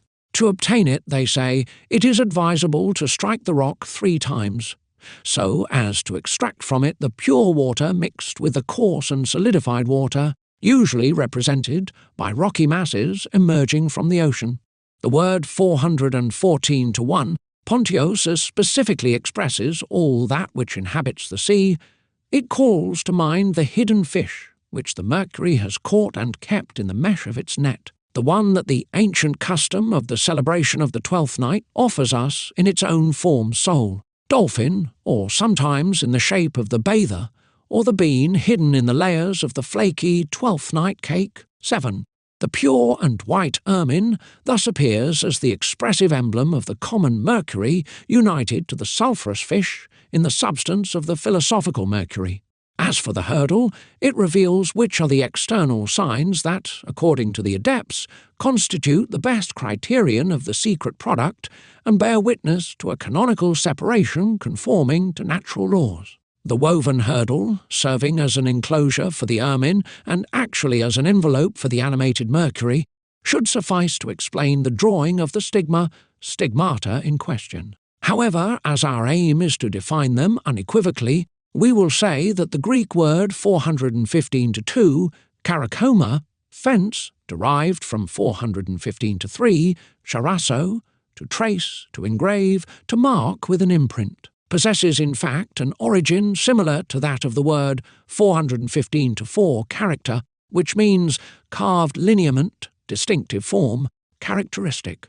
And the specific characteristic of mercury is precisely to create on its surface a network of intercrossing lines woven in the manner of wicker baskets, 415-5, kalatoses frails, crates, two-handled baskets, and open baskets. These geometric figures, all the more apparent and all the more engraved because the matter is purer, are the effect of the all-powerful will of the spirit or of the light, and this will imprint on the substance an external cross-like disposition, 415-6, chiasma, and gives mercury its effective philosophical signature.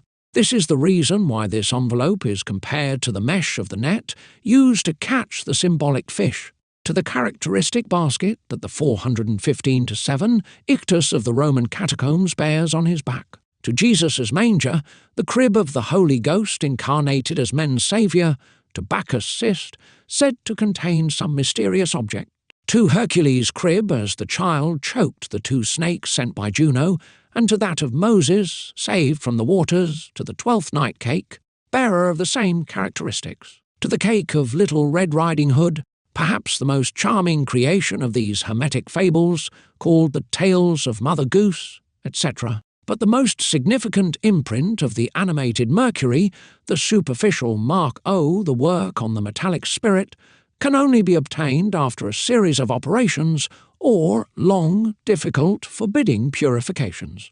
So, if you want to be assured of success, no pain, no effort should be spared, and time and strain should not be feared. Whatever you may do or attempt to do, never will the spirit remain stable in a filthy or insufficiently purified body. The quite spiritual motto which accompanied our ermine proclaims it, death rather than blemish.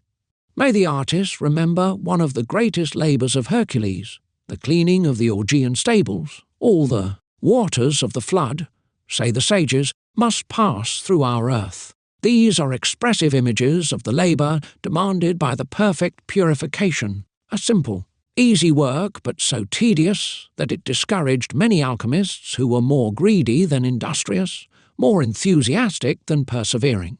Panel 9 4 homs, out of which flames escape, with the motto, Frustra, in vain.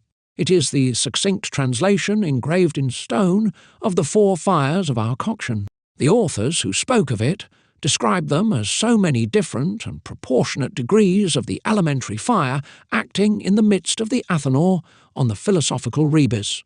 At least, such is the meaning suggested to beginners, and that they hurry to put into practice without much further thought. And yet the philosophers themselves attest that they never speak more obscurely than when they seem to express themselves with precision. Their apparent clarity deludes those who let themselves be seduced by the literal meaning and who do not attempt to make sure whether it agrees or not with observation, reason, and the possibility of nature.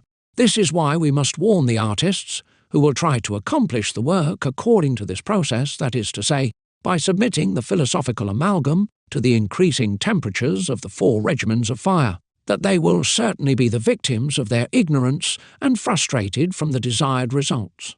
They should first strive to discover what the ancients meant by the metaphoric expression of fire, and that of the 4 successive degrees of its intensity. For indeed we are not speaking of a cooking fire here, of a fireplace fire, or of a blast furnace fire. In our work, asserts Philolethes, common fire only serves to keep away the cold and the accidents it could cause. In another section of the treatise, the same author positively affirms that our coction is linear, i.e., equal, constant, regular, and uniform from the beginning to the end of the work. Almost all philosophers have used as an example this fire of coction or maturation, the incubation of a hen's egg, not in terms of the temperature to be used, but in terms of uniformity and permanence. And so we very strongly advise people to consider, before anything else, the relationship that the sages have established between the fire and the sulphur, so as to obtain this essential notion that the 4 degrees of the first must infallibly correspond to the 4 degrees of the second, which is to say much in a few words. Finally, in his so minute description of the coction, Philolethes does not forget to point out how much the real operation is removed from its metaphoric analysis, because instead of being directed as one generally believes it to be, it has 7 stages or regimens, simple reiterations of one and the same technique. In our opinion, these represent the most sincere words that have been said about the secret practice of the 4 degrees of fire. And, although the order and the development of these works are guarded by the philosophers and always shrouded in silence, the special characteristic which the coction, understood in that way, takes on will nevertheless allow the wise artist to rediscover this simple and natural means which ought to favour its operation. Monsieur Louis Audiat, whose rather amusing fantasies have been pointed out during this study, had not asked the ancient science for a plausible explanation of these curious panels. He writes, "There is such a mischievousness in a single word, frustra, flaming horns. It is in vain that one tries to keep his wife. We do not believe that the author, moved by compassion before what he took to be the testimony of this unfortunate adept, meant to show the least irreverence for the memories of the latter's wife. But ignorance is blind, and misfortune is bad counsellor. M. Louis Audiat should have known better, and abstained from generalizing. The Castle of Dampierre-Gis. The 8th and last series contains only one panel devoted to the science of Hermes. It represents abrupt rocks of which the wild silhouette rises in the middle of the sea. This stone image bears as ensign D11C.Irventi.Ines, as long as fire will last, an allusion to the power of action that man owes to the igneous principle, the spirit, essence, or light of things, the unique factor of all material mutations. Of the 4 elements of the philosophy of antiquity, only 3 are represented here: earth pictured by the rocks, water by the sea waves, air by the sky of the sculpted landscape. As for fire, the animating and modifying agent of the 3 other elements, it seems to be excluded from the subject only to underline its preponderance, its power, its necessity, as well as the impossibility of any action whatsoever on the substance without the help of this spiritual force capable of penetrating it, of moving it, of changing into the actual that which it bore as a potential. As long as fire will last, life will radiate in the universe, bodies subjected to the laws of evolution, of which it is the essential agent, will accomplish the different cycles of their metamorphoses up to their final transformation into spirit, light, or fire. As long as fire will last, matter will not cease to pursue its difficult ascent toward integral purity by passing from the compact and solid form earth to the liquid form water, and from the gaseous state air to the radiant state fire. As long as fire will last, man will be able to exercise his industrious activity on the things that surround him, and thanks to the marvellous igneous instrument, to submit them to his own will, to subject them to uses of his own. As long as fire will last, science will benefit from vast possibilities in all domains of the physical plane, and will see the fields of its knowledge and accomplishments broaden. As long as fire will last, men will be in direct contact with God, and the creature will know his Creator better. No subject of meditation seems to be more profitable to the philosopher. Nothing solicits more the exercise of his thought. Fire surrounds us and bathes us from everywhere. It comes to us through air, water, and even the earth, which are its preserving agents and different vehicles. We encounter it in everything to which we come near. We feel its action within us for the entire duration of our earthly existence. Our birth is the result of its incarnation, our life, the effect of its dynamism, our death, the consequence of its disappearance. Prometheus steals fire from heaven to animate the man who he had, like God, formed from the mud of the earth. Vulcan creates Pandora, the first woman to whom Minerva gives movement by insufflating into her the vital fire. A simple mortal, the sculptor Pygmalion, desiring to marry his own work, implores Venus to animate, by means of the celestial fire, his statue of Galatea. But to try to discover the nature and essence of fire is to try to discover God, whose real presence is always revealed in a fiery manifestation. The burning bush X, 3, 2, and Mount Sinai, all together on a smoke. During the speaking of the Ten Commandments X, 19:18 are two manifestations whereby God appeared to Moses, and it is in the shape of a being of jasper, of a flaming colour, seated on an incandescent and flashing throne that St. John describes the Master of the Universe, Reverend 4, 3, 5. Our God is a consuming fire, writes St. Paul in his epistle to the Hebrews 12:29. It is, then, not without reason that all religions have considered fire as the clearest image and the most expressive emblem of divinity, and one of the most ancient symbols, said Pluche 1. As it became universal, is the fire that was perpetually maintained in the place where the different peoples used to assemble. Nothing was more appropriate to give them a tangible idea of the power, beauty, purity, and eternity of the being that they had come to adore. This magnificent symbol had been in use in all of the Orient. Persians saw it as the most perfect image of divinity. Zoroaster did not introduce its use under Darius Histap, but, by new perspectives, he improved the practice which had been established long before him. The Priantheum of the Greeks were perpetual fires. The Vesta of the Etruscans, of the Sabines, and of the Romans was nothing more. The same custom was found in Peru and in other parts of America.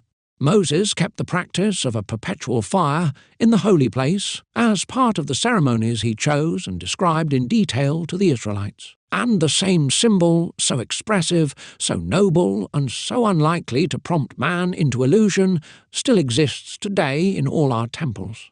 To claim that fire results from combustion is to notice a fact commonly observed, yet without providing its explanation. The gaps in modern science, for the most part, result from this indifference, voluntary or involuntary, toward such an important and widespread agent. What would we think of this strange obstinacy that certain scientists maintain in failing to recognize the point of contact it constitutes, the connecting link it creates, between science and religion? If heat is born from movement, as it is claimed, who then, shall we ask, generates and maintains the movement productive of fire, if not fire itself? A vicious circle out of which materialists and skeptics will never be able to escape. As for us, fire could not be the result or effect of combustion, but rather its true cause. It is by disengagement from the heavy matter which held it imprisoned that fire manifests, and that the phenomenon appears, that is, known under the name of combustion. And whether this disengagement is spontaneous or provoked, a common sense forces us to admit and to sustain that combustion is the result of the igneous disengagement, and not the primary cause of fire. Imponderable, elusive, always in motion, fire possesses all the qualities we acknowledge in spirits. Fire is nevertheless material, as we see its light when it shines, and even when it is dark. Our sensitivity can detect the presence of its radiating heat. Is not the spiritual quality of fire revealed to us by the flame? Why does the flame always tend to rise as a true spirit, in spite of our efforts to force it to go down to the ground? Is this not a formal manifestation of this will which, by liberating it from material hold, moves it away from the earth, and brings it nearer to its celestial native land? And what is the flame if not the fire's true visible form, signature, and effigy? Above all, we must remember, as a priority in the science which interests us, the high purifying virtue that fire possesses. In the highest sense of the word, a pure physical manifestation of purity itself, it signifies in this manner its spiritual origin and uncovers its divine affiliation. As a rather singular observation, the Greek word 421 to 1 per, which designates fire, has exactly the same pronunciation as the French word pure, and the Hermetic philosophers, by joining the nominative to the genitive case, created the term 421 to 2, vaporos, the fire of fire, or, phonetically, le pur du pur, the pure of the pure, and regarded the Latin purpura and the French pourpre, purple, as the seal of the perfection of the philosophers, stone's own colour. The castle of Dampierre, 12th. Our study of the panels of Dampierre is now complete. We only have to point out a few decorative motifs, which, by the way, have no relationship with the preceding ones. They show symmetrical ornaments, foliage, interlaced designs, Arabian designs, embellished or not with figures, the workmanship of which denotes a production more recent than that of the symbolic subjects. They are all deprived of phylacteries or inscriptions. Finally, the background slab of a small number of panels are still in weight of the sculptor's hand. The presumption is that the author of this Book of Marvels, of which we endeavoured to decipher the leaves and signs, had, as a consequence of unknown circumstances, to interrupt a work that his successors could neither pursue nor finish for want of understanding it. Be that as it may, the number, the variety, the esoteric significance of the subjects of this wonderful compilation made of the high gallery of the Castle of Dampierre an admirable collection, and a genuine museum of alchemical emblems, and put our adept among the unknown masters who were the most learned in the mysteries of the sacred art. But before we leave this masterful ensemble, we will allow ourselves to connect its teaching to that of a curious stone picture that can be seen in Jacques Couer's palace in Bourges, and which apparently can serve as a conclusion to and summary of our collection. This sculpted panel forms the tympanum of a door opening on the main courtyard and represents 3 exotic trees, a palm tree, a fig tree, and a date tree, growing in the midst of herbaceous plants. A frame of flowers, leaves, and twigs surround the bas-relief plate toitoi. The palm and date trees of the same family were known to the Greeks under the name of 425 to 1 phoenix, and phoenix in Latin, which is our Hermetic phoenix. They represent the 2 magistries and their results, the 2 white and red stones, which partake of one and the same nature included in the Kabbalistic denomination of phoenix. As for the fig tree occupying the centre of the composition, it indicates the mineral substance out of which the philosophers draw the elements of the miraculous rebirth of the phoenix, and it is this work of rebirth as a whole which constitutes what is commonly referred to as the Great Work. According to the apocryphal Gospels, it was a fig or sycamore fig tree, aka the fig tree of the Pharaoh, which had the honour of sheltering the Holy Family during their flight to Egypt, of nourishing them with its fruit, and of quenching their thirst, thanks to the clear and fresh water that the child Jesus had drawn out from between its roots. Fig tree in Greek is 426 to 1, souk from 426 to 2, soukon, fig, a word frequently used for 426 to 3, kustos, with the root 426 to 4, to carry in the womb, to contain. It is the Virgin Mother who bears the child, and the alchemical emblem of the passive, chaotic, aquatic, and cold substance, the matrix and vehicle of the Spirit incarnate. Sozomem, a 4th century author, asserts that the tree of Hermopolis, which bowed before the infant Jesus, was called Persi Hist, ECCL, Lib, VCH. It is the name of the Balanus, Balanites aegyptiaca, a shrub from Egypt and Arabia, a kind of oak, called by the Greeks 426 to 5, balanos, acorn, a word by which they also called the myrobalan, fruit of the myrobalan tree. These diverse elements are perfectly related to the subject of the sages and the technique of the ars brevi that Jacques Coeur seems to have practised. Indeed, when the artist, a witness to the fight waged by the remora and the salamander, steals from the vanquished igneous monster its two eyes, he must then strive to reunite them into one. This mysterious operation, easy nevertheless for whoever knows how to use the salamander's dead body, yields a little lump, quite similar to the acorn of an oak tree, sometimes to a chestnut, depending upon how much of it is covered with the rough. Bourget Jacques, Cor Palace, Tympanum, the secret agreement.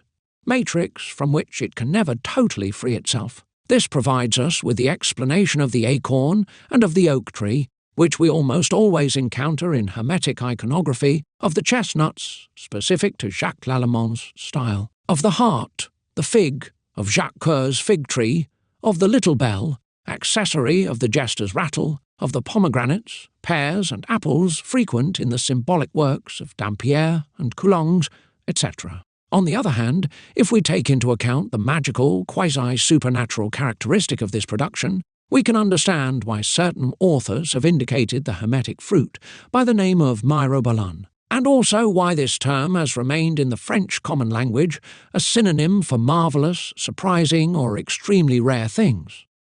The priests of Egypt, the principals of the initiatory schools, used to ask the layman soliciting access to the sublime knowledge this apparently preposterous question: "On your country is the seed of Halalij and the myrobalan ever sown?" A question that did not fail to embarrass the ignorant neophyte, but which the skilled investigator could answer. The seed of Halalij and the myrobalan are identical with the fig, the fruit of the date tree, with the egg of the phoenix, which is our philosophical egg.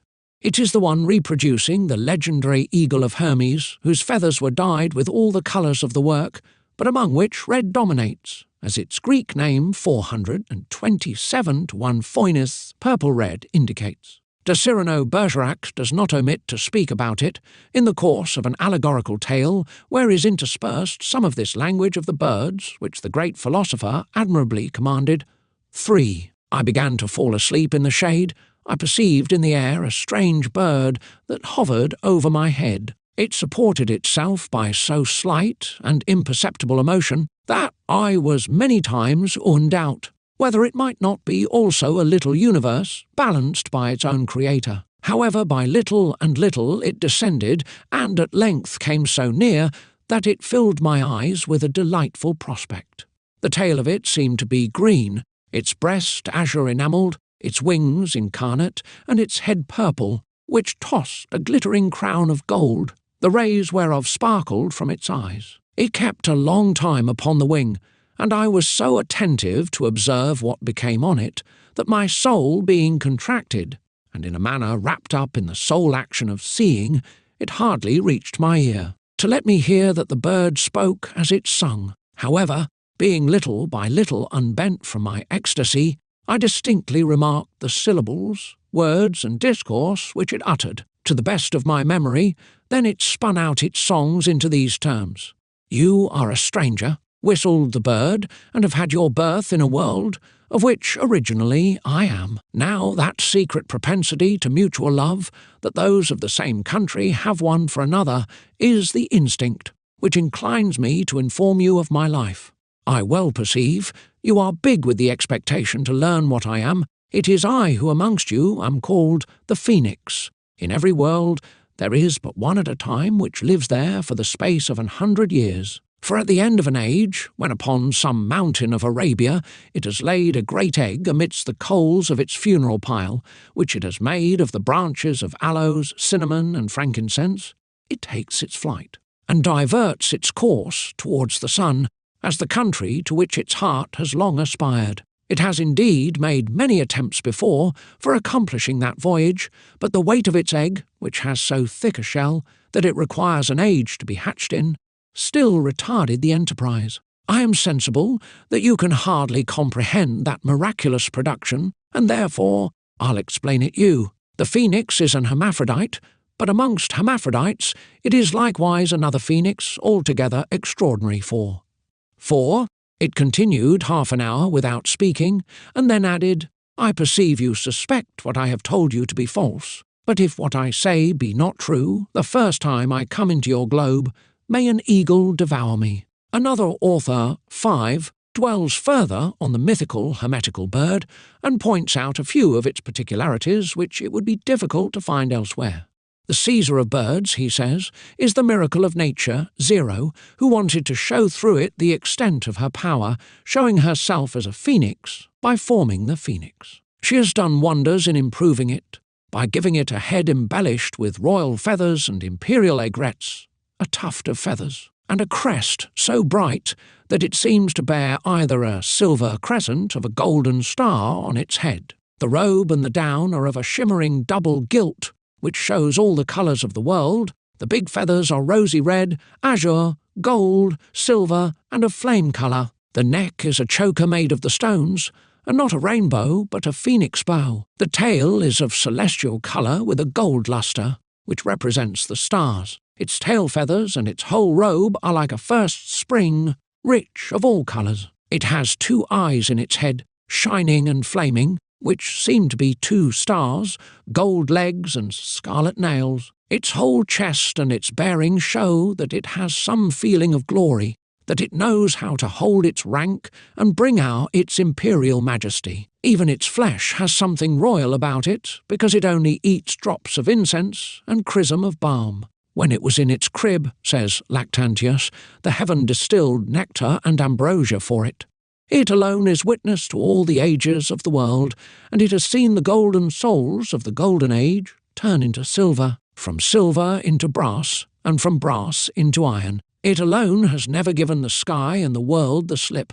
It alone scoffs at death, making it its nurse and mother, making it give birth to life. It alone has the privilege of time, of life, and of death together. For when it feels laden with years, weighted down by old age and cast down by such a long sequence of years that it's sore to follow on after the other, it lets itself be carried by its desire and proper longing to renew itself by a miraculous death. Then it makes a pile which alone in the world bears no name, for it is not a nest or a crib, or the place of its birth since it dies there, but it is not a tomb, a coffin, or a funereal urn, because in it recovers its life, so that I do not know what another inanimate phoenix is, being nest and tomb, matrix and sepulchre, at once a house for life and for death, which, for the sake of the phoenix, work together for this occasion.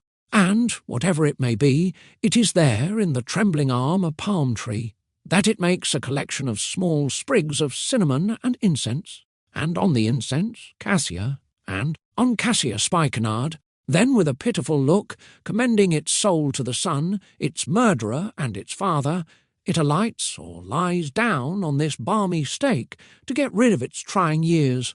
The sun, favouring the just desires of this bird, lights the pyre and, reducing everything to ashes with a musky blast, makes it breath its last. Then poor nature finds herself in a trance, and with horrible spasms, fearing to lose the honour of this great world, then orders everything in the world to be quiet.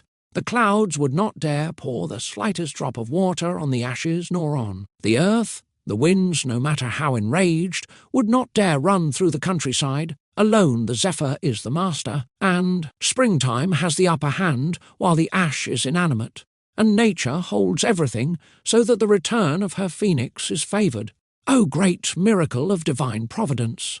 Almost at the same time, this cold ash, not wanting to leave poor nature mourning for long or to frighten her, warmed up, I know not how, by the fecundity of the golden rays of the sun, then turns itself into a little worm, then an egg, then into a bird, 10 times more beautiful than the other. You could say that all of nature was resurrected, for indeed, according to what Pliny writes, the sky again starts its revolutions and its sweet music, and you could properly say that the 4 elements, without saying anything, sing the motet for, with their flourishing gaiety, as a chant of glory to nature, and to mark the return of the miracle of the birds and of the world. Like those at Dampierre, the panel with the 3 trees sculpted in the palace at Bourges bears a motto, On the border of the frame decorated with flower-bearing branches, the attentive observer indeed discovers isolated letters, very cleverly concealed. Their connection composes one of the favourite maxims of the great artist that Jacques Coeur was, Rouen Manchon of Bourg-Thurul the 16th century, the phoenix on his immortality. Dame à joie, dire, fair. About my joy, say it, do it, be silent. Now the adept's joy resides in his occupation. The work which renders this marvel of nature more tangible and more familiar to him, which so many ignorant people call chimera, constitute his best distraction and its most noble enjoyment. In Greek, the word 430 to 1, chara, joy, derived from 430 to 2, chiro, to rejoice, to delight in, to enjoy, also means to love. The famous philosopher then clearly alludes to the labour of the work, his dearest task, of which, moreover, so many symbols have come to enhance the glamour of his sumptuous house. But what to say, what to admit of this unique joy, of this pure and complete satisfaction, the intimate cheerfulness of success? The least possible, if we do not want to break the oath, to attract envy from some, greed from the others, jealousy from all, and the risk of becoming the prey of the powerful. What to do, then, with the result about which the artist, according to the rules of our discipline, promises to use in a modest fashion, to always use it for the good, to consecrate its fruit to the exercise of charity, in conformity to the precepts of philosophy and to Christian ethics. Finally, what should we keep silent about? Absolutely everything which concerns the alchemical secret and its practical use. For the revelation, remaining God's exclusive privilege, the disclosure of its process remains forbidden, non-communicable in clear language, only permitted when veiled by parables, allegories, images, or metaphors. Jacques Coeur's motto, in spite of its conciseness and implications, turns out to be in perfect accord with the traditional teachings of the eternal wisdom. No philosopher, truly worthy of the name, would refuse to subscribe to the rules of conduct which it expresses and which can be translated in this way. About the great work, say little, do much, and always be silent. The bodyguards of Francis II, Duke of Brittany I, when around the year 1502, Anne, Duchess of Brittany and twice Queen of France, drew up the plan of reuniting in a mausoleum worthy of the veneration that she held them in, the bodies of her deceased parents, she entrusted the execution of this task to a highly talented artist from Brittany, about whom we possess very little information, Michel Colomb. She was then 25 years of age. Her father, Duke Francis II, had died at Couëron 14 years earlier, sept. 1488, surviving the death of his second wife, Marguerite de Foix, mother of Queen Anne by only 16 months. She had died May 15, 1487. This mausoleum, begun in 1502, was completed only in 1507. The plan was the work of Jean Perial. As for the sculptures that makes it one of the purest masterpieces of the Renaissance, they were made by Michel Colomb, who was helped in this work by two of his students, Guillaume Regnault, his nephew, and Jehan Chartres, his disciple and servant, although the latter's collaboration is not totally certain. A letter written January 4, 1511, by Jean Perial to the secretary of Marguerite of Burgundy on the occasion of the works that this princess had made in the chapel of Brou, tells us that Michel Colomb worked by the month and was getting 20 écus per month for a period of 5 years. He was paid 1,200 écus for the sculpture work, and the total cost of the tomb was £560 to 1, according to Marguerite of Brittany and Francis II's desire to be buried in the Church of Carmes in Nantes. Anne had the mausoleum erected there, and it took on the name of Tomb of the Carmes, under which it is generally known and referred to. It remained in place until the Revolution, and when the Church of the Carmes was sold as a national property, it was removed and secretly kept by an art enthusiast who wanted to withhold this masterpiece from revolutionary vandalism. Once the upheaval had receded, it was rebuilt in 1819 in the Cathedral of St. Peter of Nantes, where it can be admired today. The vaulted sepulchre, built under the show mausoleum, contained, when it was opened by order of the king, by Melier, mayor of Nantes, Oct. 16 to 17, 1727, the 3 coffins of Francis II, of Marguerite of Foix, second wife of the Duke and Queen Anne's mother. A little box was also found there. It contained of pure and clean gold, reliquary in the shape of an egg, surmounted by the royal crown, covered with inscriptions of finely enamelled letters, and containing the heart of Anne of Brittany, whose body rests in the Basilica of Saint Denis. Among the descriptive accounts which several authors have left us about the tomb of Carmes, some of which are very detailed, we will preferably choose to give an overview of the work, the one of Brother Matthias of St. John, Carme of Nantes, who published it in the 17th century, 4, but that which seems to be quite rare, and most worthy of admiration, says this author, is the tomb raised in the heart of the church of the Carmes monks, which, everyone agrees, is one of the most beautiful and magnificent which can be seen, and which forces me to give a specific description to satisfy the curious mind. The devotion that the ancient dukes of Brittany held since a long time for the Holy Virgin, Mother of God, patroness of the order, and for this church of the Holy Fathers of the Carmes, and the affection they had for the religious of this house, led them to choose this ground for their burial places. And Queen Anne, as a unique testimony of her compassion and affection for this place, wanted to have this beautiful monument raised there in memory of her father, Francis II, and her mother, Marguerite of Foix.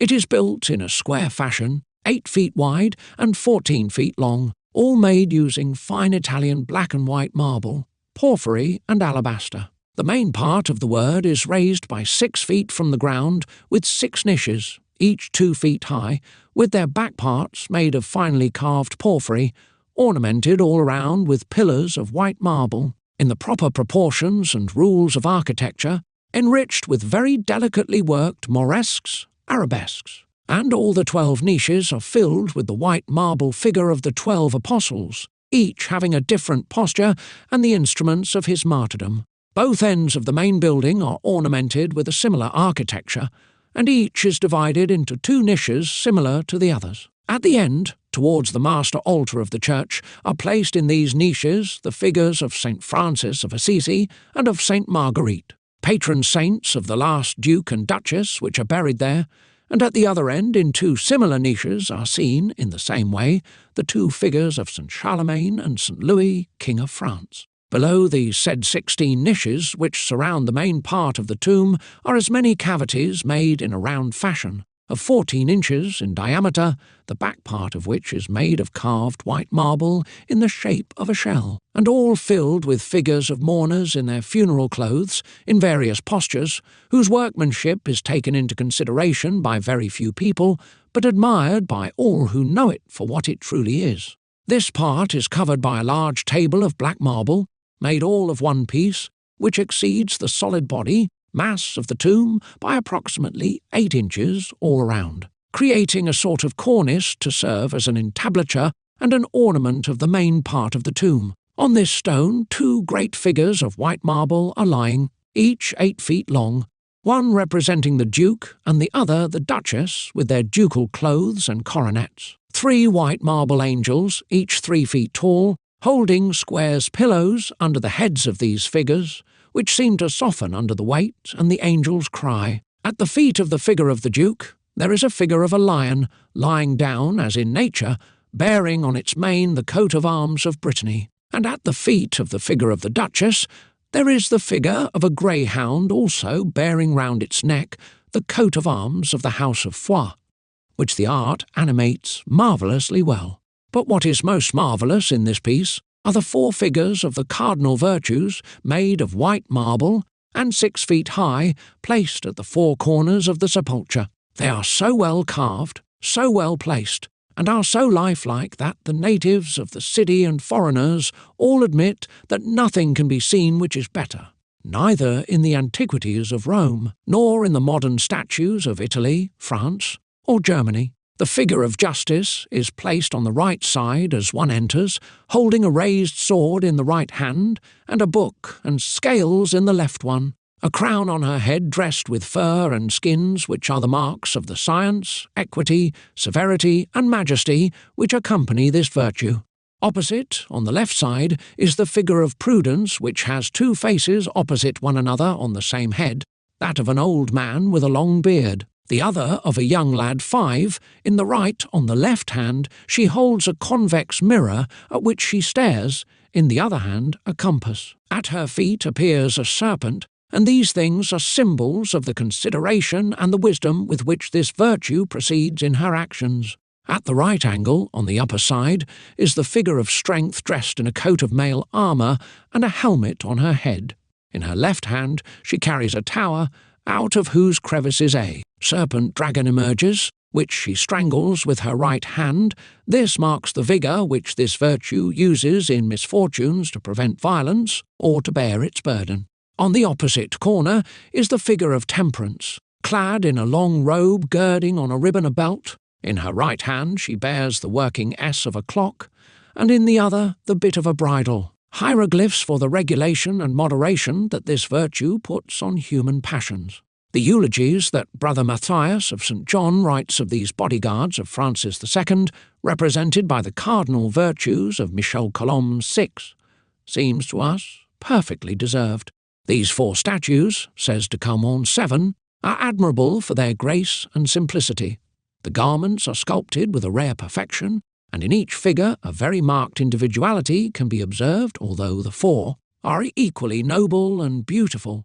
These are statues, impresses with the purest symbolism, guardians of tradition and of ancient science, that we will study in detail. Bodyguards second, with the exception of justice, the cardinal virtues no longer are represented with the singular attributes which gave the ancient figures their enigmatic and mysterious characteristics.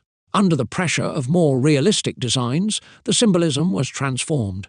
The artists, abandoning all idealization of thought, preferably abide by naturalism. They closely follow the expression of the attributes and facilitate the identification of the allegorical characters. However, while perfecting their technique and coming closer to modern formulas, they have, unconsciously, struck a mortal blow to traditional truth. For the ancient sciences, transmitted under the veil of various emblems, are answerable to the science of diplomatics and are presented with a double meaning, one apparent and understandable by everyone exoteric, the other hidden, accessible only to initiates esoteric. By specifying the symbol, limited to its positive, ordinary, and defined function, by individualizing it to the point of excluding from it all connected or relative ideas, it is stripped of this double meaning, of this secondary expression which gave it its very didactic value and its essential significance. The ancients represented justice, fortune, and love with blindfolded eyes. Did they only mean to express the sightlessness of one and the blindlessness of the others?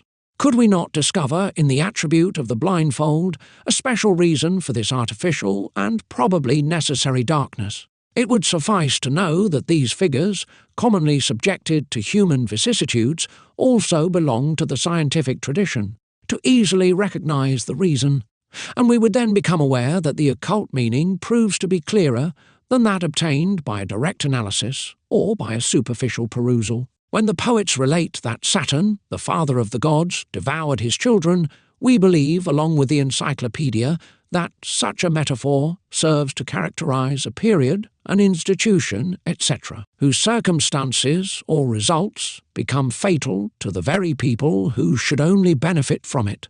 But if we substitute for this general interpretation the positive and scientific reason, which constitutes the background of legends and of myths, truth becomes immediately clear, luminous, and patent. Hermeticism teaches that Saturn, the symbolic representative of the first earthly metal and generator of the others, is also their unique and natural solvent, and since every dissolved metal is assimilated into the solvent and loses its characteristics, it is accurate and logical to state that the solvent eats the metal, as the legendary old man devours his progeny. We could give numerous examples of this duality of meaning expressed by traditional symbolism. This one suffices to prove that, along with the moral Christian interpretation of the cardinal virtues, there is a second, secret, profane, ordinarily unknown teaching which belongs to the material domain of ancestral acquisitions and knowledge. So, sealed in the shape of the same emblem, we find once again the harmonious union of science and religion, so fertile in marvellous results. But that modern scepticism refuses to recognise and always conspires to thrust aside. The topic of Venus, very justly remarks Emile Paul Vitry, was formed in the 13th century in Gothic art. But, added the author, while the series always remained variable with us as to its number, order, and attributes, it became set rather early in Italy and was limited to the 3 theological virtues, faith, hope, and charity, or, even more often yet, to the 4 cardinal virtues, prudence, justice, strength, and temperance. In addition, it was applied early to the ornamentation of funereal monuments. As to the fashion in which these virtues were more or less characterized, it seems to have been set with Orcagna and his gold tabernacle of San Michele around the middle of the 14th century. Justice carries the sword and the scales, and this will never change. The main attribute of prudence is the snake. Sometimes 1 or more books were added to it, later a mirror. Almost from the very beginning, according to an idea similar to Dante's, who gave 3 eyes to his prudence, the image makers gave 2 faces to this virtue. Temperance sometimes sheathed her sword, but more often than not holds 2 vases and seems to be mixing water and wine. It is the elementary symbol of sobriety.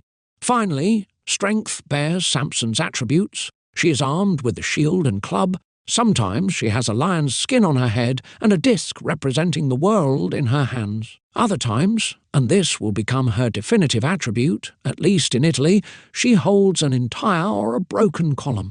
Contrary to the rest of the large monuments, the manuscripts, books, and engravings were in charge of spreading the Italian style of the virtues and could even make it known to those who, like Colomb, had probably not made the trip to Italy. A series of Italian engravings at the end of the 15th century, known as the Italian card deck, shows us, in the midst of representations of different social conditions, the muses, the gods of antiquity, the liberal arts, etc., a series of figures of the virtues. They are given the very same attributes we just described. We have here a very curious specimen of these documents which could have been brought back by people like Perial, who had followed expeditions, documents which were allowed to circulate in artists' studios and inspired topics until they could impose a new style. Besides, this symbolic language was easily understood in our country.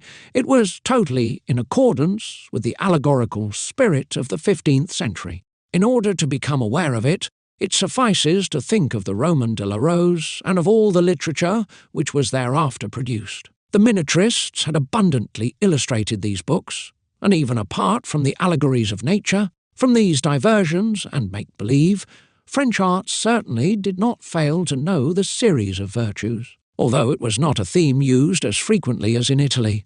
Yet, without absolutely denying some Italian influence in the splendid figures of the Tomb of the Calms, Paul Vitry notes the novel, essentially French characteristic that Michel Colomb was to give the Italian ultramontane elements brought back by Jean Perial. If we were to admit, continues the author, that they borrowed the initial idea from the Italian tombs, Perial and Colomb would not have accepted without modification the theme of the cardinal virtues. Indeed, Temperance will carry in her hands a clock and a bit with its bridle, instead of the 2 vases that the Italians used to give her. As for strength, armed and helmeted, instead of her column, she will hold a tower, a sort of crenellated donjon, out of which she tears away a struggling dragon. Neither in Rome, Florence, Milan, nor Como south door of the cathedral do we recognize anything similar to this. But while we can easily discern in the cenotaph of Nantes the respective part which belongs to the masters Perial and Colomb, it is more difficult to discover the extent of the personal influence and will of the founder. For we cannot believe that during 5 years she took no part in a work that was very dear to her heart. Could Queen Anne, that gracious sovereign whom her people, in their naive affection, lovingly called the good Duchess with the wooden shoes, have known the esoteric meaning of the guardians of the mausoleum raised in memory of her parents? We would very willingly resolve this question in the affirmative. Her biographers state that she was well educated, gifted with a keen intelligence and a remarkable clairvoyance. Her library seems already big for the time. According to the only document, says Leroux de Lindsay II, which I was able to discover relative to the entire library formed by Anne of Brittany Index des Comptes de Penses d 1498 Index of the Accounts, payable of the year 1498, there were handwritten and printed books in Latin, French, Italian, Greek, and Hebrew, 1,140 books, taken in Naples by Charles VII, and that were given to the Queen. We could perhaps be surprised to see Greek and Hebrew books represented in the collection of the Queen Duchess, but we should remember that she had studied these two learned languages and that the nature of her mind was, above all, serious. She is depicted as eager to talk with diplomats, whom she pleased to answer in their own tongue, which would justify the very careful multilingual education and probably also mastery of the Hermetic Kabbalah, the gai savoir or the double science. Did she keep company with reputed scientists of her time and among them, perhaps, with contemporary alchemists? We lack information about the subject, although it seems difficult to explain why the great fireplace of the drawing-room of the Lallemont mansion bears Anne of Brittany's ermine and Louis XII's porcupine, if one cannot see there a testimony of their presence in the philosopher's dwelling of Bourges. Be that as it may, her personal wealth was considerable. Crafted goldware, gold ingots, and precious gems formed the body of an almost inexhaustible treasure. The abundance of such wealth rendered easy the exercise of a generosity quickly become popular. Chroniclers tell us that she gladly paid, with the gift of a diamond, a poor minstrel who had entertained her for a due minutes. As for the liveries, they presented the Hermetic colours chosen by her, black, yellow, and red before Charles VII's death, and only the two extremes of the work, black and red, after that time, finally. She was the first Queen of France who, resolutely breaking with the previous established custom, wore black mourning clothes for the death of her first husband, when protocol dictated sovereigns to always wear white. Bodyguards, third. The first of the 4 statues we are to study is the one which offers the various attributes in charge of specifying the allegorical expression of justice, the lion, the scales, and the sword.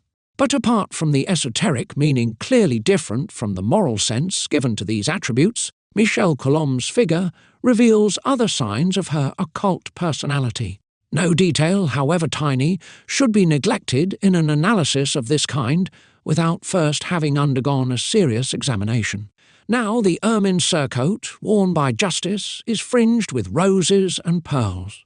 The forehead of our virtue bears a ducal coronet, which has led some to believe that it reproduces the features of Anne of Brittany. The pommel of the sword the holds in her right hand is ornamented with a radiating sun. Finally, and this is her chief feature, she appears here unveiled.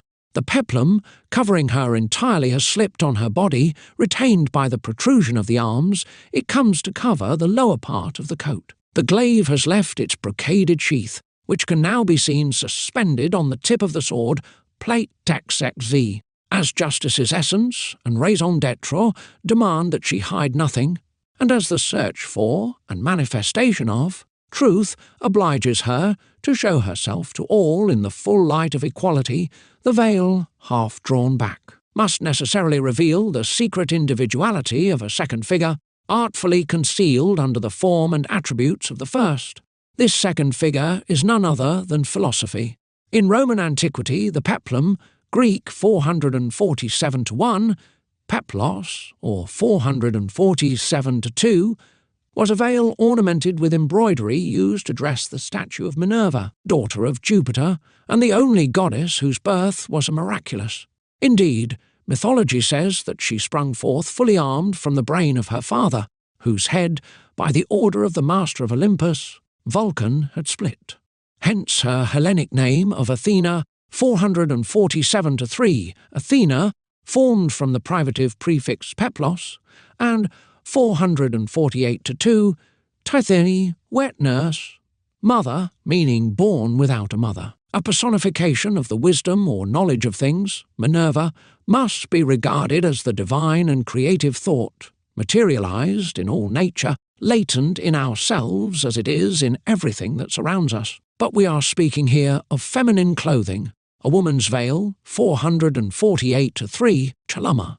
And this word gives us another explanation for the symbolic peplum. Chalama comes from 448-4, kalupto, to cover, envelope, hide, which formed 448-5, callus, rosebud, and also 448-6, Calypso, Greek name for the nymph Calypso, queen of the mythical island of Ogygia, which the Greeks called 448-7, Ogygios, a term akin to the word 448-8, which has the meaning here again is the mystical rose, the flower of the great work, better known as the Philosopher's stone, so that it becomes easy to understand the relationship between the expression of the veil and that of the roses and pearls ornamenting the first surcoat, since this stone is also called precious pearl, Margarita Pretiosa. Alciat, says Brother Noel, and represents justice with the features of a virgin whose crown is golden and whose tunic is white, covered with an ample purple drape.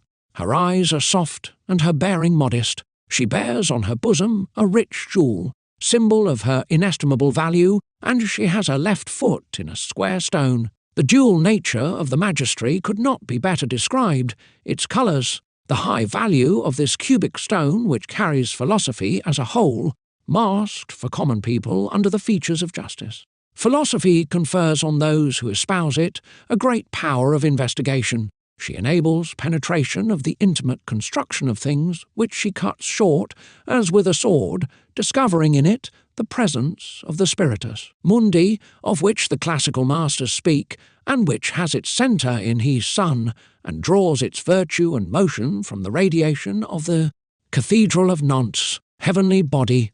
She also gives knowledge of the general laws, rules, rhythms and measures observed by nature in the elaboration, evolution, and perfection of created things, the scales. She finally establishes the possibility of acquiring sciences based on observation, meditation, faith, and written teachings, the book, by the same attributes. This image of philosophy also teaches us the essential points of the labour of the adepts, and proclaims the necessity for manual labour imposed on seekers desiring to acquire the positive notion, and the indisputable proof of its reality.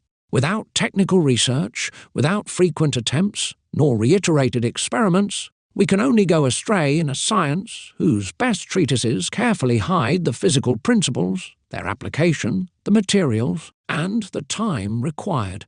Then whoever dares to claim to be a philosopher and does not want to labour for fear of cold, fatigue, or the expense, must be regarded as the most vain of ignoramuses, or the most shameless of impostors. I can give evidence, said Augustine Thierry, which, coming from me, won't be questioned. There is in the world something better than material pleasures, better than wealth, better than health itself. It is devotion to science. The activity of the sage is not measured by the results of speculative propaganda. It is mastered at the furnace in the solitude and silence of the laboratory, and not anywhere else. It manifests itself with neither claims nor verbiage, through the careful study, the accurate and persevering examination of reaction and of phenomena. Whoever acts differently will sooner or later verify Solomon's maxim Prov. 21:25, the desire of the slothful killeth him, for his hands refuse to labour. The genuine scientist does not shrink from effort. He does fear suffering because he knows it is the penalty for science, and that it alone will give him the means to understand a proverb, and the interpretation, the words of the wise and their dark sayings. Prov. 1:6. as to what concerns the practical value of the attributes given to justice regarding the hermetic labour. The student will find through experience that the energy of the universal spirit has its signature in the glaive, and that the glaive has a correspondence in the sum, as the animator and perpetual modifier of all physical substances. It is the unique agent of the successive metamorphoses of the original matter, the subject and foundation of the magistery. Through its agency, mercury is changed into sulphur, sulphur into an elixir, and the elixir into a medicine, which then receives the name of the crown of the sage. Because this threefold mutation confirms the truth of the secret teaching and consecrates the glory of its fortunate artisan. Possessing the ardent and multiplied sulphur, masked under the term of the Philosopher's Stone, it is to the adept what the triple crown is to the Pope and the crown to the monarch, the major emblem of sovereignty and wisdom. We have often had the opportunity to explain the meaning of the open book, characterized by the radical solution of the metallic body, which, having left its impurities behind and yielded its sulphur, is then said to be open.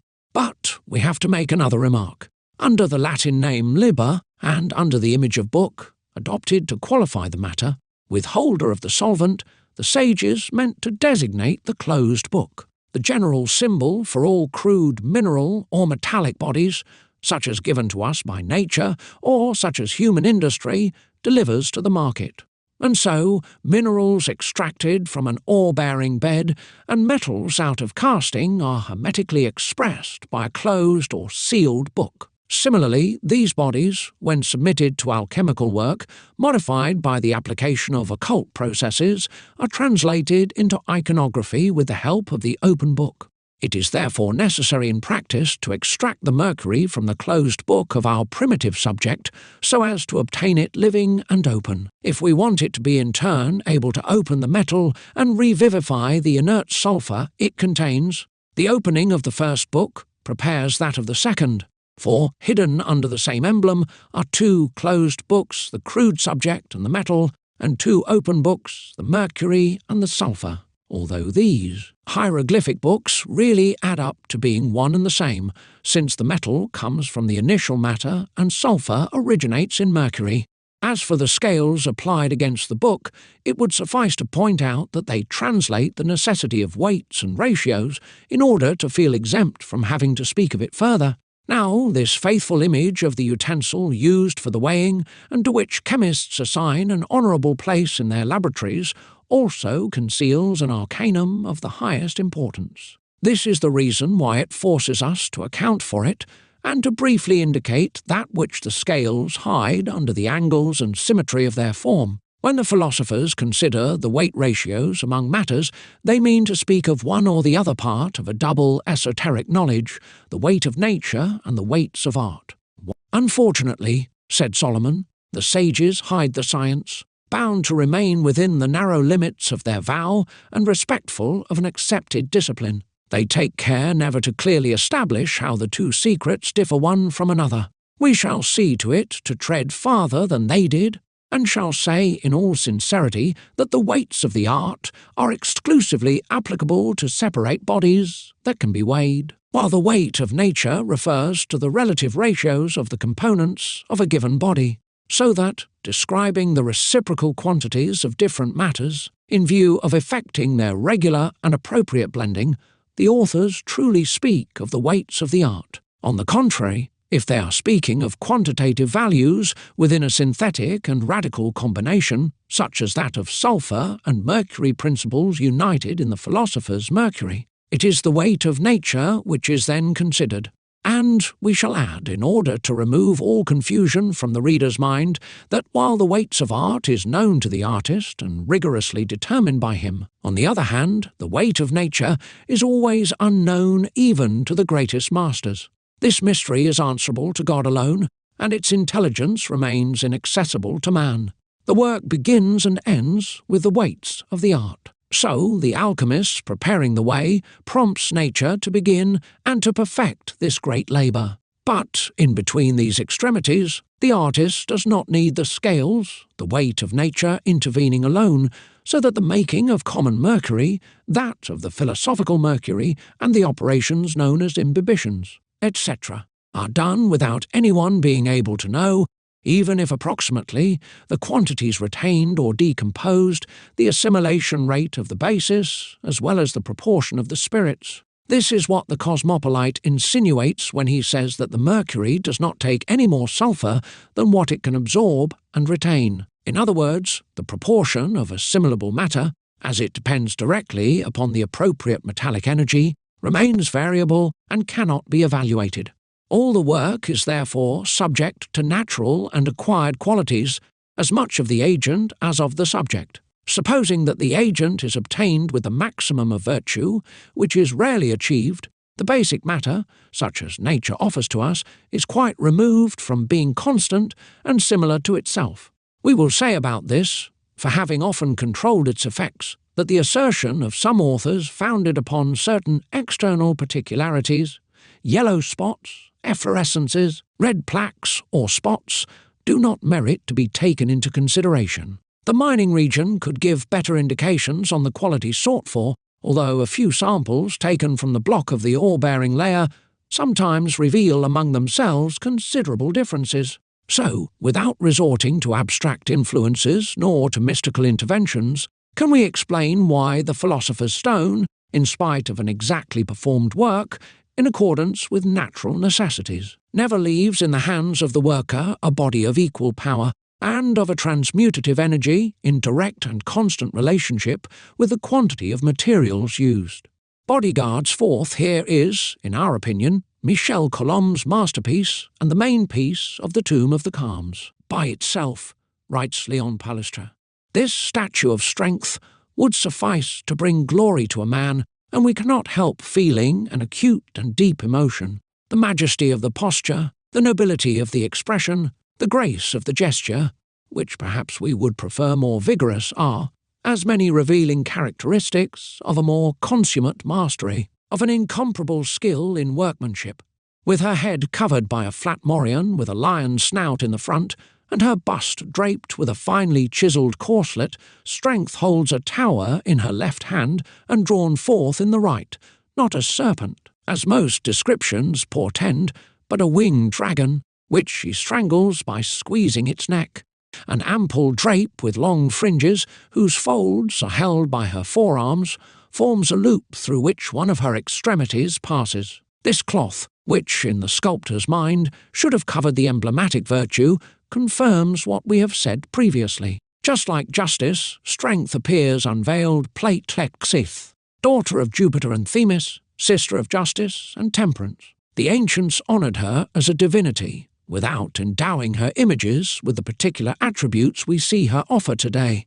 In Greek antiquity, the statues of Hercules, with the hero's club and the Nemean lion skin, personified both physical and moral strength. As for the Egyptians, they represented her as a woman with a strong constitution, having 2 bull horns on her head and an elephant at her side. Modern artists express her in very different ways. Botticelli sees her as a robust woman, simply seated upon a throne. Rubens gives her a shield with the figure of a lion, or has her being followed by a lion.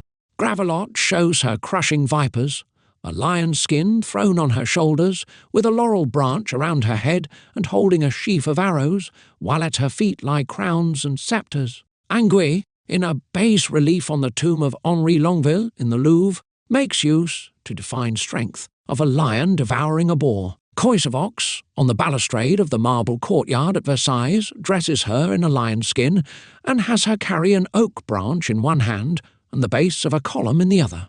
Finally, among the bas-reliefs decorating the peristyle of the St. Sulpice Church, Strength is represented armed with a flaming sword and the shield of faith. In all of these figures, and in many others, the enumeration of which would be tedious, we cannot find any analogy, with regard to attributes, with that of Michel Colombe and of the sculptors of his time. Because of this, the beautiful statue of the Tomb of the Calms takes on a special value and becomes for us the best translation of esoteric symbolism. We cannot reasonably deny that the tower, so important in medieval fortification, holds a clearly defined meaning, although we have not been able to discover an interpretation for it anywhere. As for the dragon, its double expression is better known from a moral and religious point of view.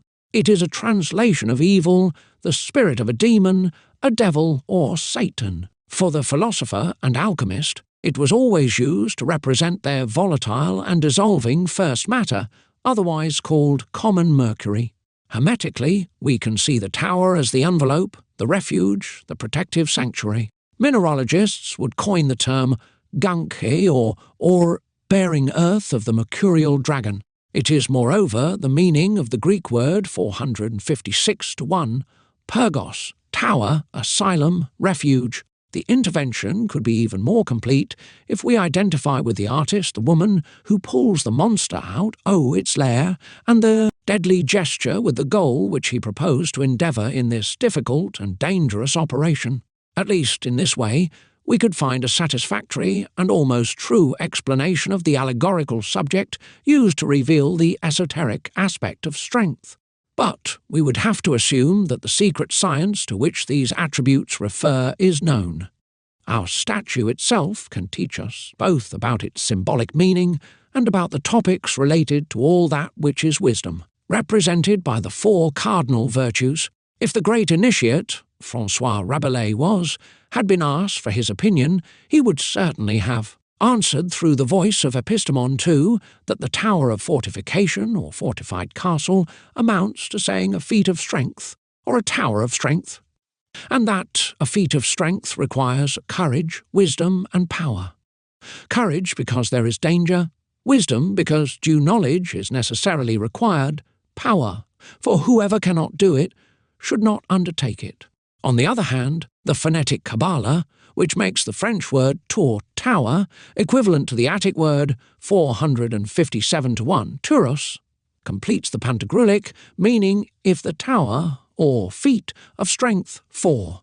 As a matter of fact, turos is substituted and used for 457 to 2, to oris, 457 to 3, that which 457 to 4, oros, goal, term, objective meant to be achieved, thus marking the thing to be attained, the goal set forth. Nothing, it can be seen, could better fur the figurative expression of the stone of the philosophers, a dragon enclosed in its fortress, the extraction of which has always been considered a true feat of strength.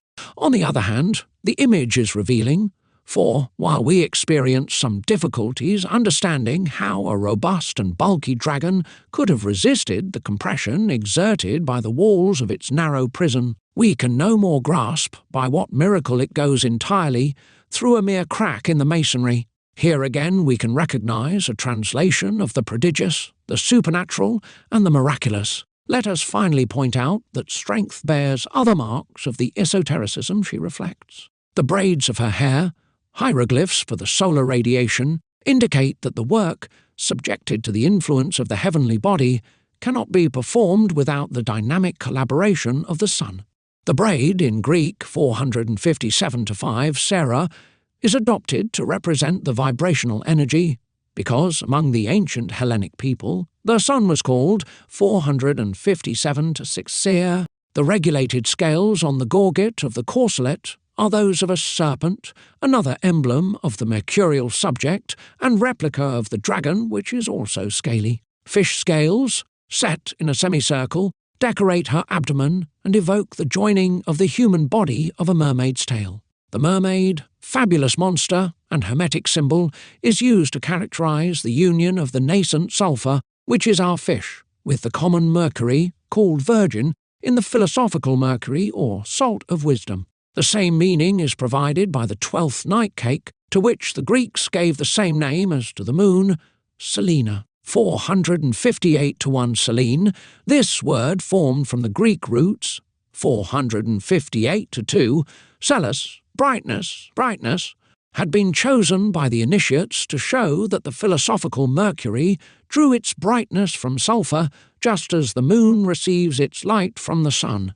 An analogous reason caused the name 458 to 4, Siren, to be attributed to the mythical monster resulting from the combination of a woman and a fish. Serene, a contraction of 458 to 5, Cern and 400 also indicates the mercurial lunar matter combined with the sulphurous solar substance. Therefore, it is a translation identical to that of the 12th night cake, adorned with the sign of light and spirituality. The cross, evidence of the real incarnation of the solar ray, emanating from the Universal Father into heavy matter, matrix of all things, and the terra inanis et vacua, worthless and empty earth of the Scriptures.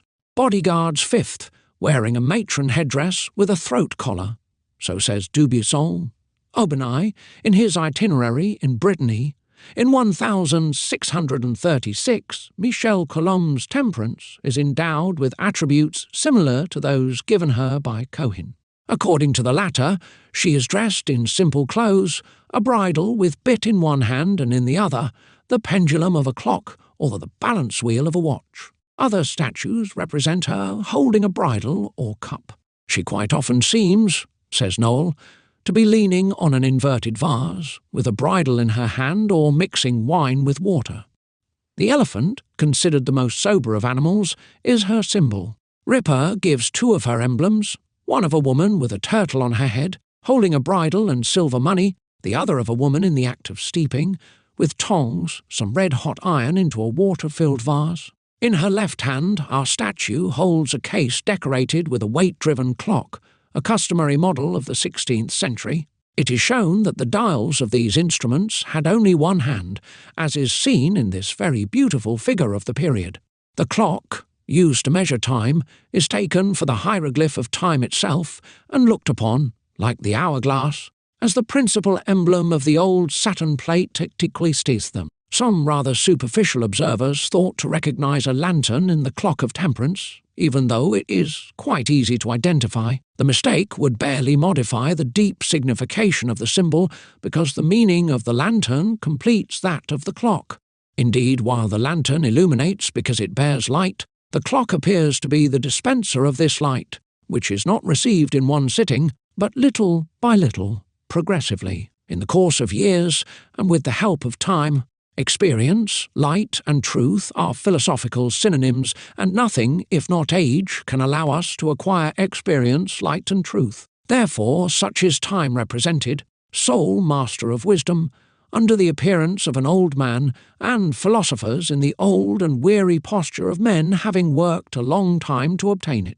It is this necessity for time or experience that François Rabelais emphasizes in his appendix to the last chapter of the 5th book of Pantagruel, when he writes, "Therefore, when you philosophers, God guiding, accompanying them by some clear lantern, will devote themselves to careful research and investigation, as is natural to humans, and because of this quality, Herodotus and Homer have been called alphestes, i.e., seekers and inventors, they will find the answer made by the sage Thales of Amasis, king of the Egyptians, to be true, when he was asked which thing contained the most prudence. Time, he said, for through time have all latent things been invented, and through time they will be, and this is the reason why the ancients called Saturn time the father of truth, and truth the daughter of time. They will also, without fail, recognize all the science they and their predecessors have acquired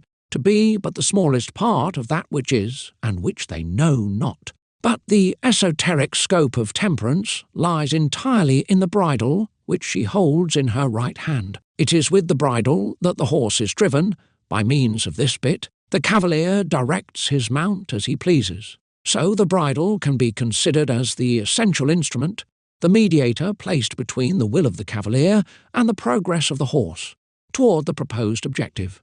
This means, of which he image has been chosen among the constituent parts of the harness, is designated in Hermeticism by the name of Kabbalah, so that the special expression of the bridle, that of restraint and of direction, allow one to identify and recognize, under a single symbolic form, temperance and the Kabbalistic science. About this science, a remark is called for which, we believe, is all the more founded, because the uninformed student tends to confuse the Hermetic Kabbalah to the system of allegorical interpretation which the Jews claim to have, received through tradition, and which they call Kabbalah. In fact, the two terms have nothing in common, save their pronunciation. The Hebrew Kabbalah is only concerned with the Bible. It is therefore strictly limited to sacred exegesis and hermeneutics. Hermetic Kabbalah concerns books, texts, and documents of the esoteric sciences of antiquity, of the Middle Ages, and of modern times. While the Hebraic Kabbalah is but a process based on the decomposition and explanation of each word or letter, the Hermetic Kabbalah, on the contrary, is a genuine language.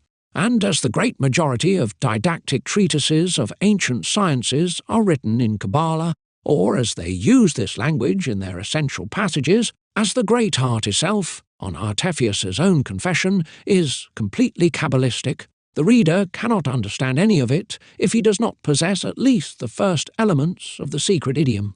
In the Hebrew Kabbalah, 3 meanings can be discovered in each sacred word. Hence, there are 3 different interpretations of Kabbalahs. The first, called gematria, involves the analysis of the numeric or arithmetic value of the letters composing the word. The second, called notarikon, establishes the meaning of each letter considered separately. The third, temura variation permutation, uses certain transpositions of letters. This last system, which seems to have been the oldest, dates from the time when the Alexandrian school flourished, and was created by some Jewish philosophers anxious to accommodate the Greek and Oriental philosophical speculations with the text of sacred books. We would not be particularly surprised if the fatherhood of this method was due to the Jew Philo, whose reputation was great at the beginning of our era because he is the first philosopher mentioned as having attempted to identify a true religion with philosophy. It is known that he tried to reconcile the writings of Plato with the Hebrew texts by interpreting the latter allegorically, which agrees perfectly with the objective pursued by the Hebrew Kabbalah. Be that as it may, according to the works of very serious authors, we cannot assign to the Jewish system a date much earlier than the Christian era, even by moving back the point of departure of this interpretation to the Greek Septuagint, 238 BC. The Hermetic Kabbalah, however, was used long before that period by the Pythagoreans and the disciples of Thales of Miletus, 640,560 BC. Founder of the Ionian school, Anaximander, Phaerside of Syros, Anaximene of Miletus, Heraclitus of Ephesus, Anaxagoras of Clazomene, etc. In a word, by all the philosophers and Greek savants, as the Papyrus of Leiden testifies. What is also generally unknown is that the Kabbalah contained and preserved the essential part of the mother tongue of the Pelasgians, a deformed, albeit not destroyed, language. Within primitive Greek, it is the root language of Western idioms, and particularly of French, whose Pelasgian origin is undeniably verified, an admirable language, of which it suffices to know a few smatterings to easily rediscover, in the different European dialects, the real meaning, altered by time and by the migrations of peoples from the original language. Conversely to Jewish Kabbalah, created out of nothing so as to veil, doubtlessly, that which the sacred text showed too clearly. Hermetic Kabbalah is a precious key, allowing whoever possesses it to open the doors of the sanctuaries of these closed books, which are the works of traditional science, to extract their spirit, to see their secret meaning. Known to Jesus and his apostles, it unfortunately caused St. Peter's first denial. The Cabal was used in the Middle Ages by philosophers, scientists, men of letters, and diplomats. Knights belonging to orders and knights-errant, troubadours, trouvers, and minstrels, travelling students of the famous School of Magic at Salamanque, who we call Venusbergs because they were said to come from the mountain of Venus, discussed among themselves in the language of the gods, also called the gay science or gay knowledge, our Hermetic Kabbalah too. Furthermore, it bears the name and the spirit of chivalry, the true name of which was revealed to us by Dante's mystical book. The Latin word Caballus and the Greek word 464-1, Cabales, both mean pack-horse. Our Kabbalah truly carries a considerable weight. The pack and sum total of ancient knowledge and of medieval chivalry or caballery or Kabbalah 3 the heavy baggage of esoteric truth transmitted by its intermediary throughout the ages. It was the secret language of cavaliers, horsemen and cavaliers. The initiates and intellectuals of antiquity knew it. The ones and the others, so as to reach fullness of knowledge, metaphorically rode to the cavale, the mare, the horse, spiritual vehicle whose typical image is that of Pegasus, the winged horse of the Greek poets. It alone gave the chosen one access to unknown regions and offered them the possibility to see all and know all throughout space and time, ether and life. Pegasus, in Greek 464-2, Pegasos, takes its name from the word 464-3, page, source or spring, because it is said that it caused the fountain of Hippocrene to spring out with one kick, but the truth is of another nature. It is because the Kabbalah provides the cause, gives the principle, reveals the source of sciences that its hieroglyphic animal received the special and characteristic name it now bears. To know the Kabbalah is to speak the language of Pegasus, the language of the horse, of which Twist expressively indicates, in one of his allegorical travels, the effective value and the esoteric power. Mysterious language of the philosophers and disciples of Hems, the Kabbalah dominates the entire didactics of the great art, just as symbolism embraces all its iconography. Art and literature thus offer to the hidden science the added support of their own resources and their expressive faculties. Actually, and in spite of their specific characteristics and their separate techniques, the Kabbalah and symbolism use different paths to reach the same goal and to merge into the same teaching. They are the two master pillars erected on the cornerstones of the philosophical foundation, which support the alchemical fronton of the Temple of Wisdom. All idioms can give refuge to the traditional meaning of the Kabbalistic words because the Kabbalah, deprived of texture and syntax, easily adapts itself to any language without altering its special genius. It brings to the different natural languages the substances of its thought with the original meaning of the names and of the qualities, so that any language always remains likely to carry it, to incorporate it, and consequently to become Kabbalistic by the double meanings which it takes on as a result. Apart from its pure alchemical role, the Kabbalah was used in the elaboration of several literary masterpieces, which many dilettantes can appreciate without, however, guessing what treasures they hide under the attractiveness, the charm, the nobleness of style. This is because the authors, whether they are named Homer, Virgil, Ovid, Plato, Dante, or Goethe, were all great initiates. They wrote their immortal works not so much to leave to posterity imperishable monuments of the human genius, but rather to instruct it in the sublime knowledge of which they were the depositories and which they had to transmit in their entirety. We should judge in that way, apart from the already quoted masters, the marvellous artisans of chivalrous poems, jests, etc. belonging to the cycle of the Round Table and of the Grail, the works of François Rabelais and the ones by de Cyrano Bergerac, Don Quixote by Miquel Cervantes, Gulliver's Travels by Swift, The Dream of Polyphilus by Francisco Colonna, The Tales of Mother Goose by Perrault, The Songs of the King of Navarre by Thibaut de Champagne, The Devil as a Predicator, a curious Spanish book of which we do not know the author, and many other books which, albeit less famous, are not lesser in interest nor in knowledge. We will limit, at this point, our account of the Solar Kabbalah, as we received no permission to give a complete treatise of it, nor to teach its rule. It was enough to point out the important position it occupies in the study of the secrets of nature, and the necessity for the beginner to find its key. But in order for it to be useful to him as much as possible, we will give, as an example, the version in a clear language of an original Kabbalistic text of Anaxagoras. Let us hope that the Son of Science discovers there the manner to interpret the sealed books, and knows how to take advantage of such a little veiled teaching. In his allegory, the adept strove to describe the ancient and simple path, the only one which once upon a time the old alchemical masters used to follow.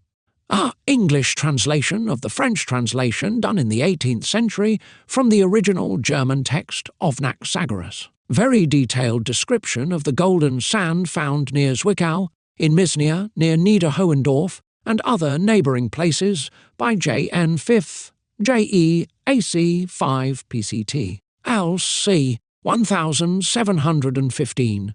B. English translation of the French version in clear language of Anaxagoras' Kabbalistic text. Very detailed description of the manner of extracting and releasing the spirit from gold enclosed in the vile mineral matter, so as to build the sacred temple of Light 5 and to discover other analogous secrets by J.N. Fifth, containing 5 points of alchemy, 1715.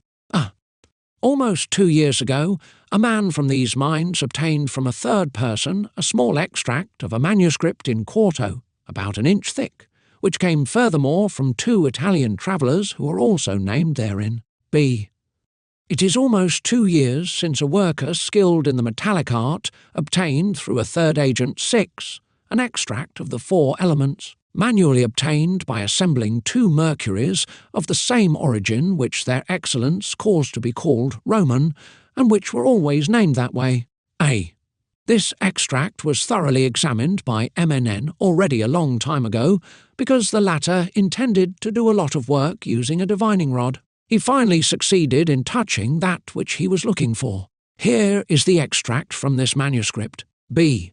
By means of this extract known from antiquity and well studied by the moderns, great things can be achieved, provided one has received illumination from the Holy Ghost. It is then that one succeeds in touching with one's hands what one is looking for. Here is the manual technique for this extract. A borough called Hartsmanngrün near Zwickau. Under the borough, many good grains. The mine there is in lodes. B. A scoria surfaces above the combination, formed in fire, of the pure parts of the vile mineral matter. Under the scoria, a friable, granulous water can be found. It is the lode of the metallic ore. Second Kohlstein, near Zwickau, there is a good load of lead grits and marcasite. Further away in Gable there is a smith called Morgan Stern, who knows where there is a good mine and underground tunnel into which crevices were dug. In it are yellow settings where the metal is malleable. B. Such is the stone coal 7, concretion of the pure parts of the manure or the vile mineral matter. It is a friable and granulous lode which is born from iron, tin, and lead. It alone bears the imprint of the solar ray. It is the expert artisan in the art of steelwork. The sages call it the morning star. It knows what the artist is looking for. It is the underground path which leads to the yellow, malleable, and pure gold. A difficult path cut with crevices and filled with obstacles. Third, when going from Schneeberg to the castle called Wissembourg, some water comes out of it towards the mountain. It falls into the Mulde. By walking in the Mulde, facing this water, there is a fish pond close to the river, and beyond this fish pond there is a little bit of water where some marcasite can be found, which will be worth all the trouble that we took going there. B. Having this stone, called the Mount of the Pliers 8, climb towards the White Fortress. It is the living water which falls from the disaggregated body into an impalpable powder under the effect of a natural trituration, comparable to that of a grinding stone. This living and white water agglomerated in the centre into a crystalline stone, of a colour similar to whitened iron, and it is greatly worth the effort spent on the operation. Fourth, at Kaunerzell, on the Gott mountain, 2 leagues from Schoneck, there is an excellent sand of copper. B. Fourth, this luminous and crystalline salt, first being of the divine body, in a second stage, will form a coppery glass. It is our copper, or brass, and the green lion.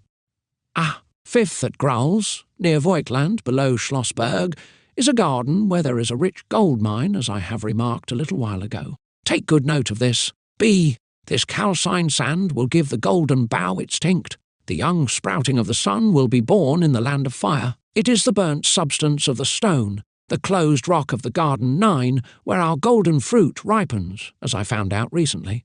Take good note of this. Sixth, between Werder and Laugenberndorf, there is a fish pond which is called Mansteig. Below this fish pond, An old fountain can be seen on the lower part of the meadow. In this fountain very good gold grains can be found. B. Sixth, between this product and the second one, which is stronger and better, it is useful to go back to the pond of Deadlight 10. Though the extract that has been put back into its original matter, you will then find the living water dilated and without consistency. That which will come out of it is the ancient fountain 11, generating vigour and capable of changing vile metals into gold grains. Ah. Seventh, in the woods of words, there is a ditch, which is called the Landgrab. By going above this ditch you can find in the ditch itself a pit. Going inside this pit, for the length of an alder towards the mountain, you will find a gold lode of the length of a span. B. Seventh, in the green forest, is hidden the strong, the robust, and the best of all 12. There is also the pond of the crayfish, 13. Follow it, the substance will separate by itself. Leave the trench. Its source is at the bottom of a cave where the stone is growing inside the ore-bearing layer. Ah. Eighth, at Hunders, Hubal, there is a pit in which there are massive amounts of gold grains. This pit is in the village near a fountain where the people go to GE water to drink. B. Eighth, during the augmenting stage, by reiterating, you will see the source filled with brilliant pure gold granulations. It is in the scoria, or in the matrix, enclosing the fountain of dry water, creator of gold, which the metallic people avidly drink. Ah! Ninth, after having made several trips to Zwickau, to the small town of Schlott, to Salme, to Kruzol, we stopped at Brethmollen, where this place used to be located. On the path, which once upon a time led to Weinberg, and is called Barenstein, facing or towards the mountain, in the direction of Barenstein, arriving from the back, and facing the setting sun, to the fibula, which was there once upon a time, there is an old well through which a lode is passing.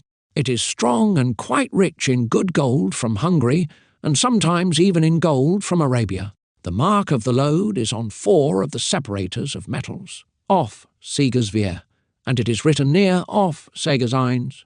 It is a true mother lode. B. After several experiments on the vile mineral matter until the yellow colour, or the fixation of the body, and from there to the crowned sun. We had to wait until the mat had entirely cooked in water, according to the old method. This long coction, observed in bygone days, leads to the luminous castle, or the brilliant fortress, which is this heavy stone, the Occident reached, albeit not gone beyond, by our appropriate manner, 14. For the truth comes out of the old well of this powerful tincture, rich in gold seeds as pure as the gold of Hungary, and sometimes as Arabian gold. The sign, formed of 4 rays, indicates and seals the mineral reducer.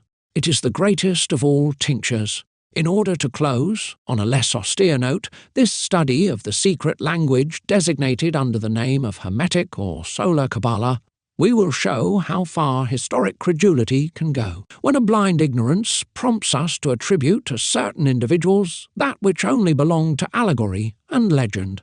The historic facts which we offer to the meditation of the reader are those of a monarch in Roman antiquity. We will not have to remark on their bizarre characteristics, not to underline the Kabbalistic relations, as they are so evident and expressive.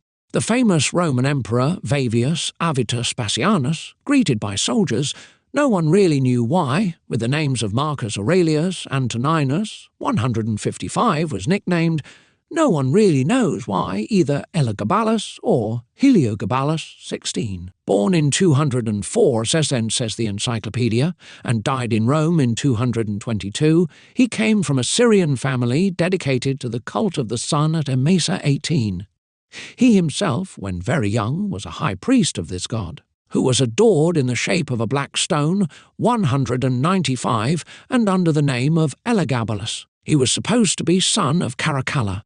His mother, Simios 20, was part of the court and was below calumny. Be that as it may, the beauty of the young high priest was seduced to the legion of emissaries who proclaimed him august emperor at the age of 14. The emperor Macrinus marched against him, but was beaten and killed. 17. Heliogabalus's reign was nothing save the triumph of Eastern superstitions and debaucheries. There are no infamies or cruelties which were not invented by this singular emperor with rouged cheeks and a trailing robe. He brought his black stone to Rome and forced the Senate and all the people to adore tea publicly. Having removed from Carthage the statue of Caulestis, which represents the moon, he celebrated with great ceremony its marriage to his black stone, which represented the sun. He created a senate of women, married successively 4 women, among whom a Vestal Virgin, and assembled one day in his palace all the prostitutes of Rome, to whom he addressed a discourse on the duties of their estate. Praetorians slaughtered Heliogabalus and threw his body into the Tiber River. He was 18 years old and had been emperor for 4 years. While this may not be history, it is nevertheless a beautiful story, full of pantagruelism, without failing its esoteric mission. It certainly would have, under Rabelais's brisk pen and warm and colourful style, gained in flavour, vividness and truculence. Bodyguards. 6th. Before being raised to the dignity of a cardinal virtue, prudence was for a long time an allegorical divinity to which the ancients gave a two-faced head, a formula exactly reproduced by our statue, and in the most successful fashion. Her front face offers the features of a young woman with very pure lines, and the back face is that of an old man, whose features, full of nobility and gravity, continue into the silky waves of a river-like beard. Replica of Janus, the son of Apollo, and of the nymph Creusa, this admirable figure is in no way inferior to the 3 others in majesty or interest. Standing up, she is represented with her shoulders covered with the ample mantle of the philosopher, which opens widely on a blouse with a marked herringbone pattern. A simple shawl protects the nape of her neck, arranged as a headpiece around the old face. It is tied in the front, thus showing the neck ornamented with a pearl necklace. The wide pleated skirt is maintained by a heavy tasselled girdle, but a rather monasteric character. Her left hand surrounds the handle of a convex mirror, in which she seems to enjoy seeing herself, while her right hand maintains the 2 branches of a dry compass spread apart. A snake, whose body seems to be coiled upon itself, is lying at her feet, plaetixi. This noble figure is for us a moving and suggestive personification of the simple, fertile, multiple and diversified nature under the harmonious outer appearance, the elegance and the perfection of the forms with which it ornaments its most humble productions. Her mirror, which is that of truth, was always considered by the classical authors as the hieroglyph for the universal matter, and in particular was recognized among them as a sign of the very substance of the great work. Subject of the sages, mirror of the art, are hermetic synonyms which veil from common men the true name of the secret mineral. It is in this mirror, say the masters, that man can see nature unveiled. Thanks to this mirror, he can know the ancient truth in its traditional realism. For nature never shows herself to the seeker, but only through the intermediary of this mirror which holds its reflected image. And to explicitly show that it is indeed our microcosm and the little world of sapience, the sculptor fashioned the mirror as a plano-convex lens, which has the property of reducing forms while maintaining their respective proportions. The indication of the hermetic subject, containing in its volume all that which the vast universe encloses, consequently seems deliberately premeditated, imposed by an imperious esoteric necessity, the interpretation of which is not questionable, so that by patiently studying this unique and primitive substance, chaotic fragment, and reflection of the great world, the artist can acquire the elementary notions of an unknown science, penetrate an unexplored sphere, prolific in discoveries, abundant in revelations, lavish in marvels, and finally receive the invaluable gift that God reserves for elite souls, the light of wisdom. And so, under the outer veil of prudence, appears the mysterious image of old alchemy,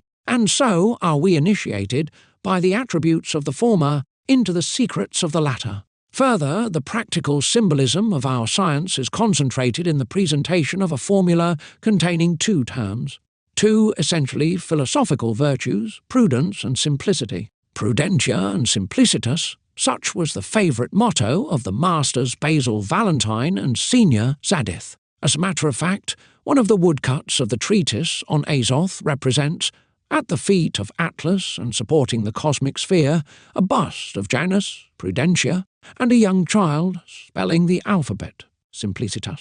But, while simplicity above all belongs to nature, as the first and foremost of her prerogatives, man, on the other hand, seems gifted with the qualities grouped under the general denomination of prudence, foresight, circumspection, intelligence, sagacity, experience, etc. And although all demand, in order to reach their perfection, the help and the support of time, the ones being innate and the others acquired, it would be possible to provide, in this sense, a likely reason for the double mask of prudence. The truth, less abstract, seems more closely bound to the alchemical positivism of the attributes of our cardinal virtue. It is generally recommended to unite a healthy and vigorous old man with a young and beautiful virgin. If this chemical wedding, a metallic child must be born and receive the qualifier of androgynous, because it partakes both of the nature of sulphur, its father, and of that of mercury, its mother. But there is in this place a secret that we have not discovered among the best and the most sincere authors. The operation, thus presented, seems simple and quite natural. Yet we find ourselves blocked for several years in the impossibility of getting anything out of it. It is because the philosophers skilfully welded two successive works into one, with all the more ease because they are similar operations leading to parallel results. When the sages speak of their androgynous one, they mean to indicate by this word the compound artificially formed from sulphur and mercury, put into close contact, or, according to the hallowed chemical expression, simply combined. This, therefore, indicates preliminary possession of a sulphur already isolated or extracted, and not of a body directly generated by nature after the conjunction of the old man and the young virgin. That is why we are taking all the opportunities afforded us to speak of the beginning, preferably at the end of the work. In this we are following Basil Valentine's authorized advice when he says that whoever possesses the matter will always find the pot to cook it in,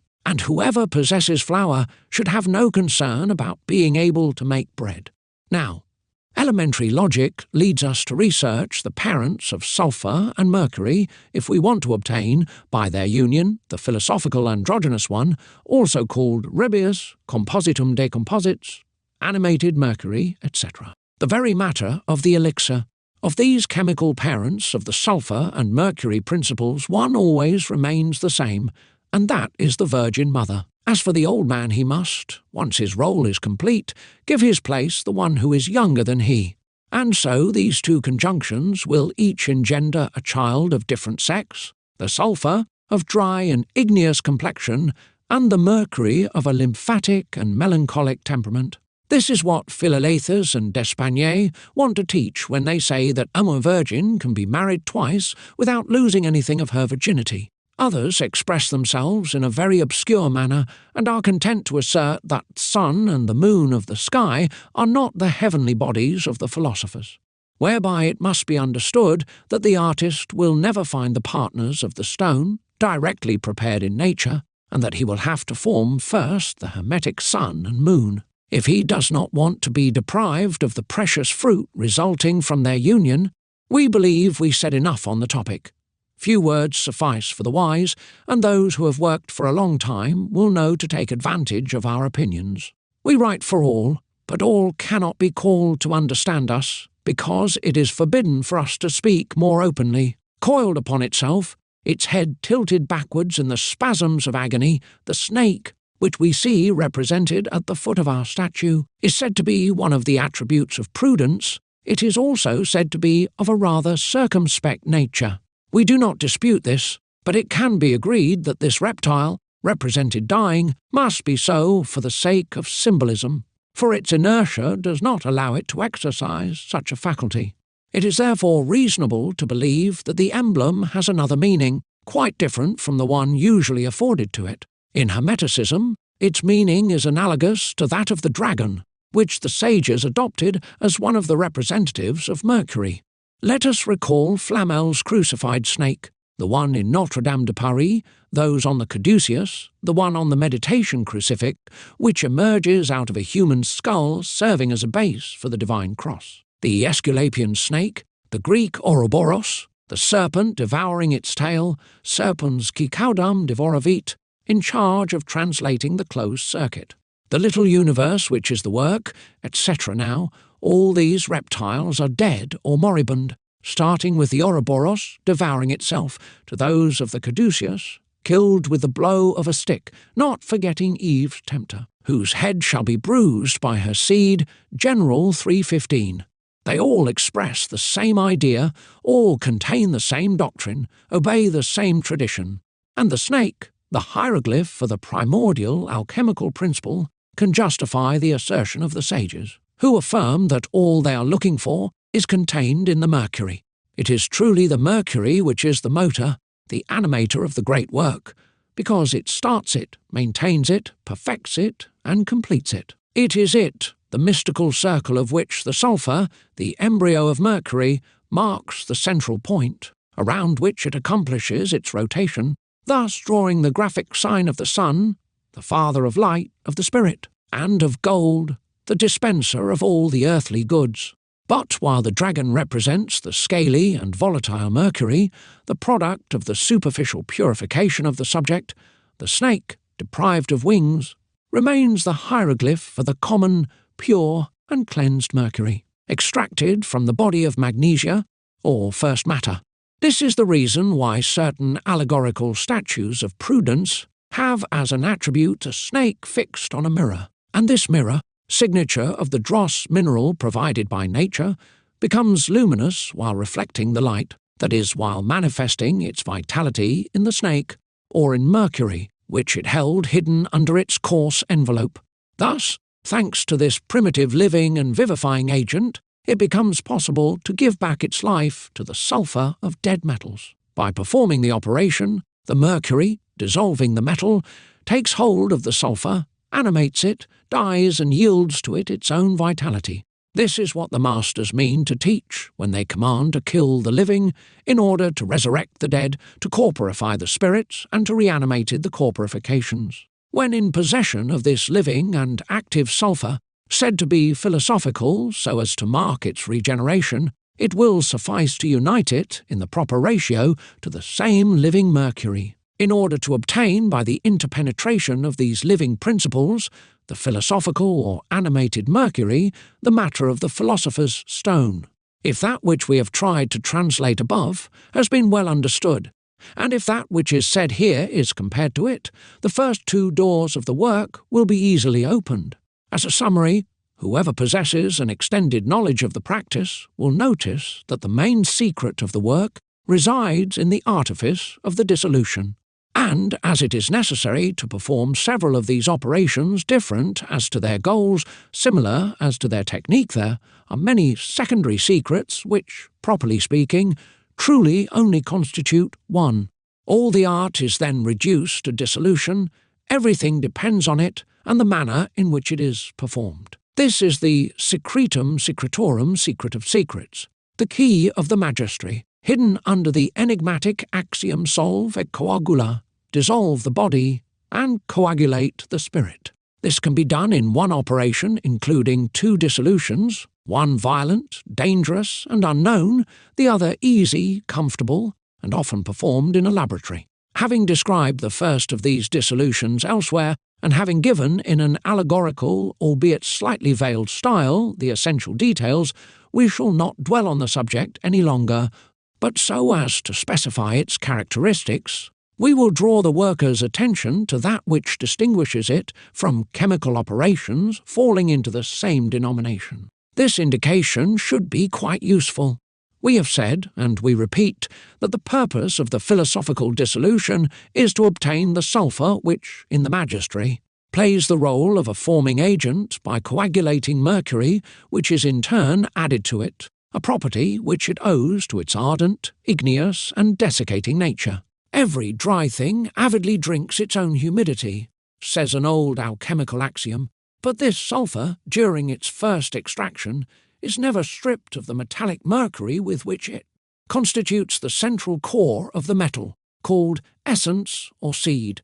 Hence the sulphur, preserving the specific qualities F the dissolved body, is in reality by the purest and most subtle part of this very body. Consequently, we are entitled to consider, with the greatest number of masters, that the philosophical dissolution achieves the absolute purification of imperfect metals.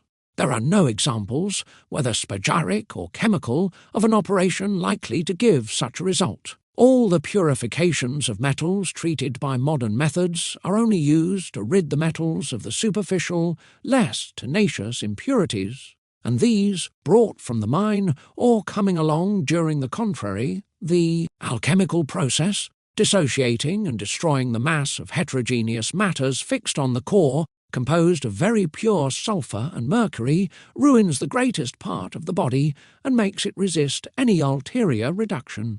Thus, for instance, a kilogram of excellent iron of Sweden, or electrolytic iron, provides a proportion of radical metal of a perfect homogeneity and purity that varies between 7.24 and 7.32 grams.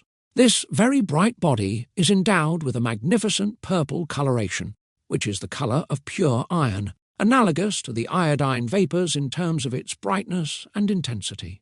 It should be noticed that the sulphur of iron, once isolated, being incarnate red, and his mercury being of a light blue colour, the purple resulting from their combination reveals the totality of the metal. Subjected to the philosophical dissolution, silver abandons few impurities in relation to its volume and yields a yellow-coloured body almost as beautiful as that of gold, though it does not possess its strong density.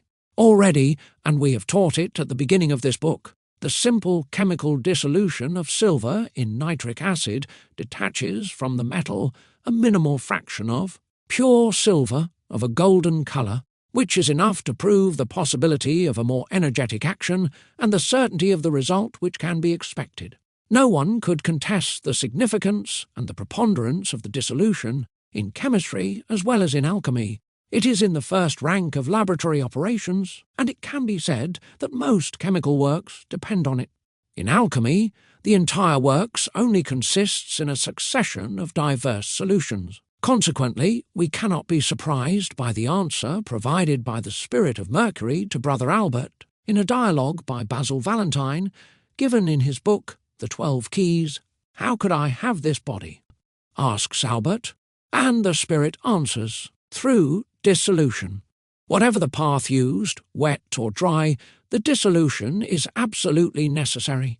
What is fusion, if not a solution of the metal in its own water? Similarly, inquartation, as well as the production of metallic alloys, are true chemical solutions of metals, ones into others. Mercury, liquid at room temperature, is nothing but a molten or dissolved metal. All the distillations, extractions, purifications require a previous solution and are only performed after the completion of the first. What about reduction? Is it not also the result of two successive solutions, that of the body and that of a reducing agent? If you dip a sliver of zinc in a first solution of gold trichloride, a second solution begins right away, that of zinc, and the gold reduced is precipitated as an amorphous powder.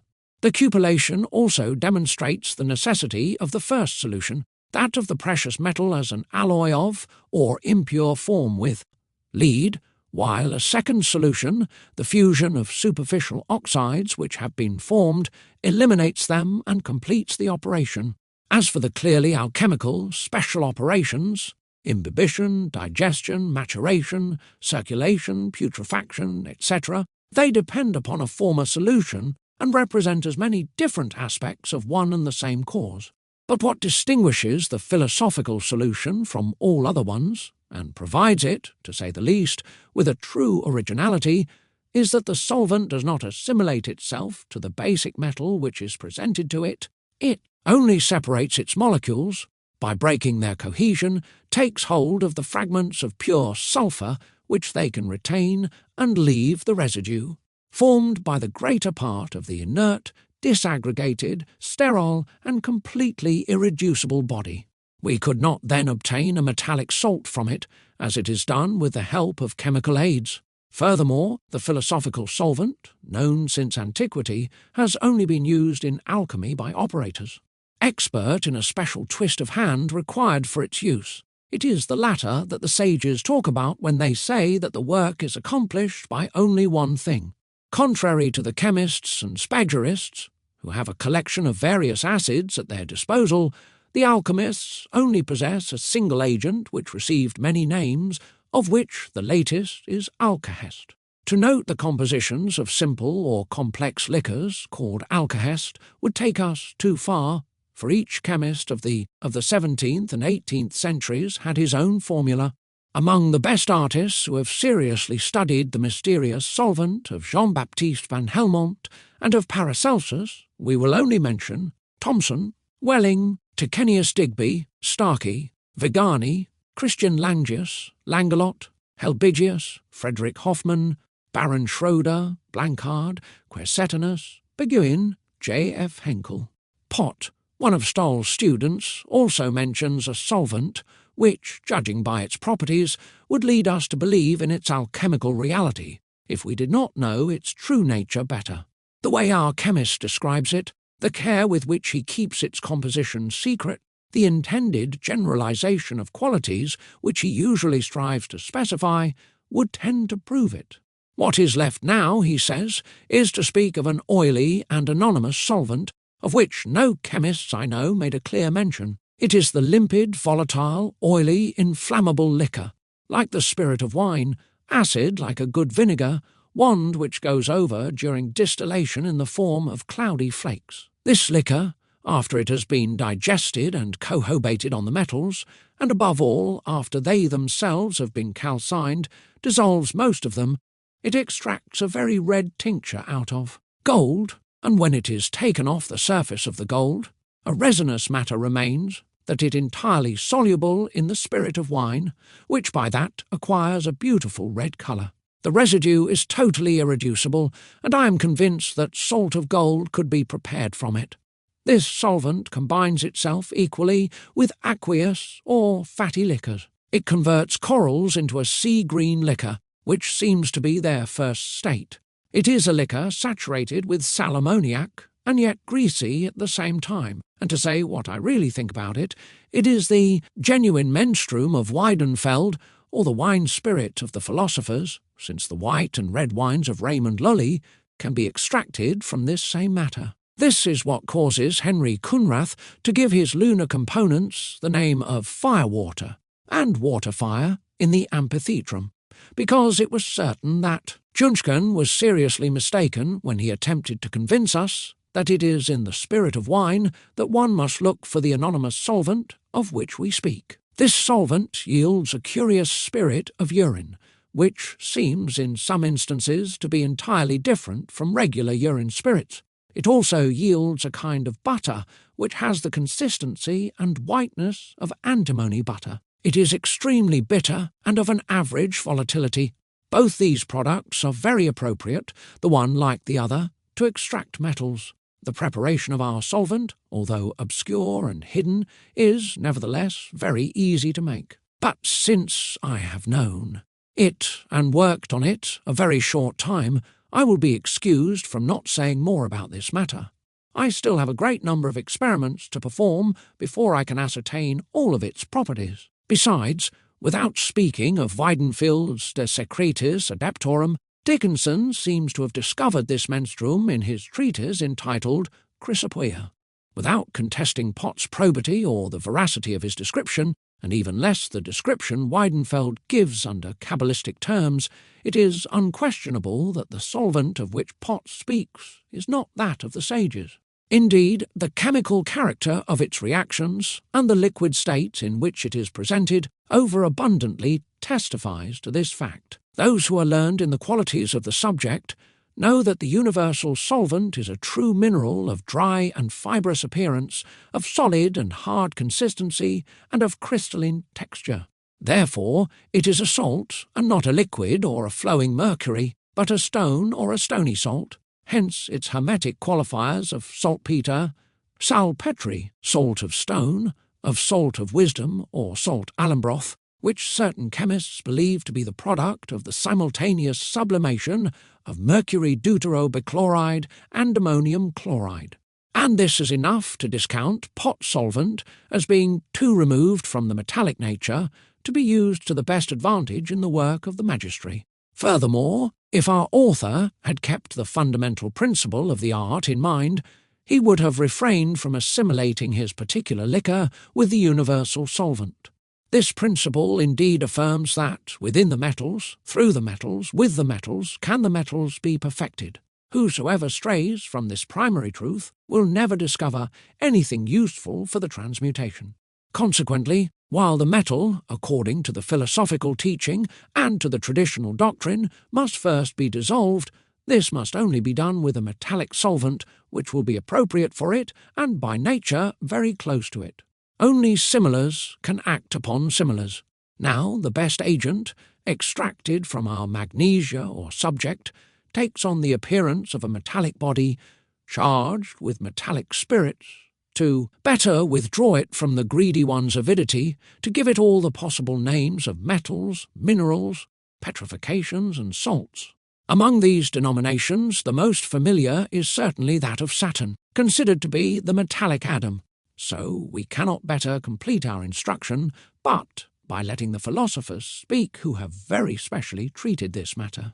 Here, then, is a translation of a rather suggestive chapter by Daniel Milius, devoted to the study of Saturn, which reproduces the teachings of two famous adepts, Isaac Hollandus and Theophrastus Paracelsus. Isaac Hollandus says in his vegetable work, "Know, my son, that the stone of the philosophers must be made by means of Saturn, and that once it is obtained in its perfect state, it performs the projection both in the human body, internally as well as externally, and in the metals. Know also that in all vegetable works there is no greater secret than in Saturn, for we find the putrefaction of gold only in Saturn where it is hidden. Saturn contains within it the honest gold, on which all philosophers agree, provided all its superfluities, i.e., its feces, are removed from it, only then has it been purged. The outer is brought inside, the inner manifests outer, and that is its redness, and then that is the honest gold. Besides, Saturn easily enters into solution and coagulates similarly. It lends itself readily to the extraction of its mercury. It can be easily sublimated, so such an extent that it becomes the mercury of the sun. For Saturn contains within itself the gold which the mercury needs, and its mercury is as pure as that of gold. For these reasons I say that Saturn is, for our work, by far preferable to gold, for if you want to extract mercury from gold, you will need more than a year to extract this body out of the sun, while you can extract mercury from Saturn in 27 days. Both metals are good, but you can assert with more certainty, yet, that Saturn is the stone that the philosophers do not want to name, and whose name until today has been hidden. For were its name known, many would have found it, who are eagerly looking for it, and this art would have become common and without much expense. Thus, to avoid these drawbacks, the philosophers have hidden its name with great care. Some have enveloped it in marvellous parables, saying that Saturn is the vase to which nothing foreign must be added, except that which comes from it, in such a way that there is no man, however, poor, who cannot be occupied with this work, since it does not require great expense, and little work and a few days are needed to obtain the moon from it, and a little bit later the sun. We therefore find in Saturn everything necessary for the work. In it is the perfect mercury. In it are all the colours of the world which can be manifested. In it is the true blackness, the whiteness, the redness, and in it also is the weight. I therefore confide in you that it is easy after that to understand that Saturn is our philosophical stone, and that bronze, from which mercury and our stone can be extracted, in little time and without a lot of disbursements, using our brief art. And the stone we obtain from it is our bronze, and the acute water, which is within it, is our stone. Here are the stone and the water about which philosophers have written mountains of books. Theophrastus Paracelsus, in the 5th canon of Saturn, says, "Saturn speaks thus of its nature, the 6 metals were joined to me, and infused their spirit into my decaying body, but they added to it that which they did not want, and attributed it to me. But my brothers are spiritual and penetrate my body, which is fire, in such a way that I am consumed by fire, so that they, the metals, except for the 2, the sun and moon, are purged by my water. My spirit is the water which softens all the congealed and sleeping bodies of my brothers. But my body conspires with the earth to such an extent that which attaches itself to this earth is rendered similar to it and brought back into its body. And I know nothing else in the world which can produce this as I can. Chemists must therefore abandon all other processes and stick to the resources that can be drawn from me. The stone, which in me is cold, is my water, by means of which one can coagulate the spirit of the 7 metals and the essence of the 7th, of the sun-o of the moon, and, with the grace of God, profits so much after 3 weeks that the menstruum of Saturn can be prepared, which will immediately dissolve the pearls. If the spirits of Saturn are melted in a solution, they immediately coagulate into a mass and pull out of the gold the animated oil. Then, by this means, all metals and gems can be dissolved in one moment, which the philosopher will keep to himself as much as he will deem appropriate. But I want to remain as obscure on this point as I have been clear up to here. To complete our study of prudence and of the symbolic attributes of our science, we still must speak to the compass which Michel Colombe's beautiful statue holds in her right hand. We shall be brief about it. The mirror has already informed us on the subject of the art, the double face, on the necessary union of the subject with the chosen metal, the serpent, on the fatal death and the glorious resurrection of the body, resulting from this union. In turn, the compass will give us additional, indispensable indications which are that of its proportions. Without knowing them, it would be impossible to conduct and perfect the work in a normal, regular, and precise fashion.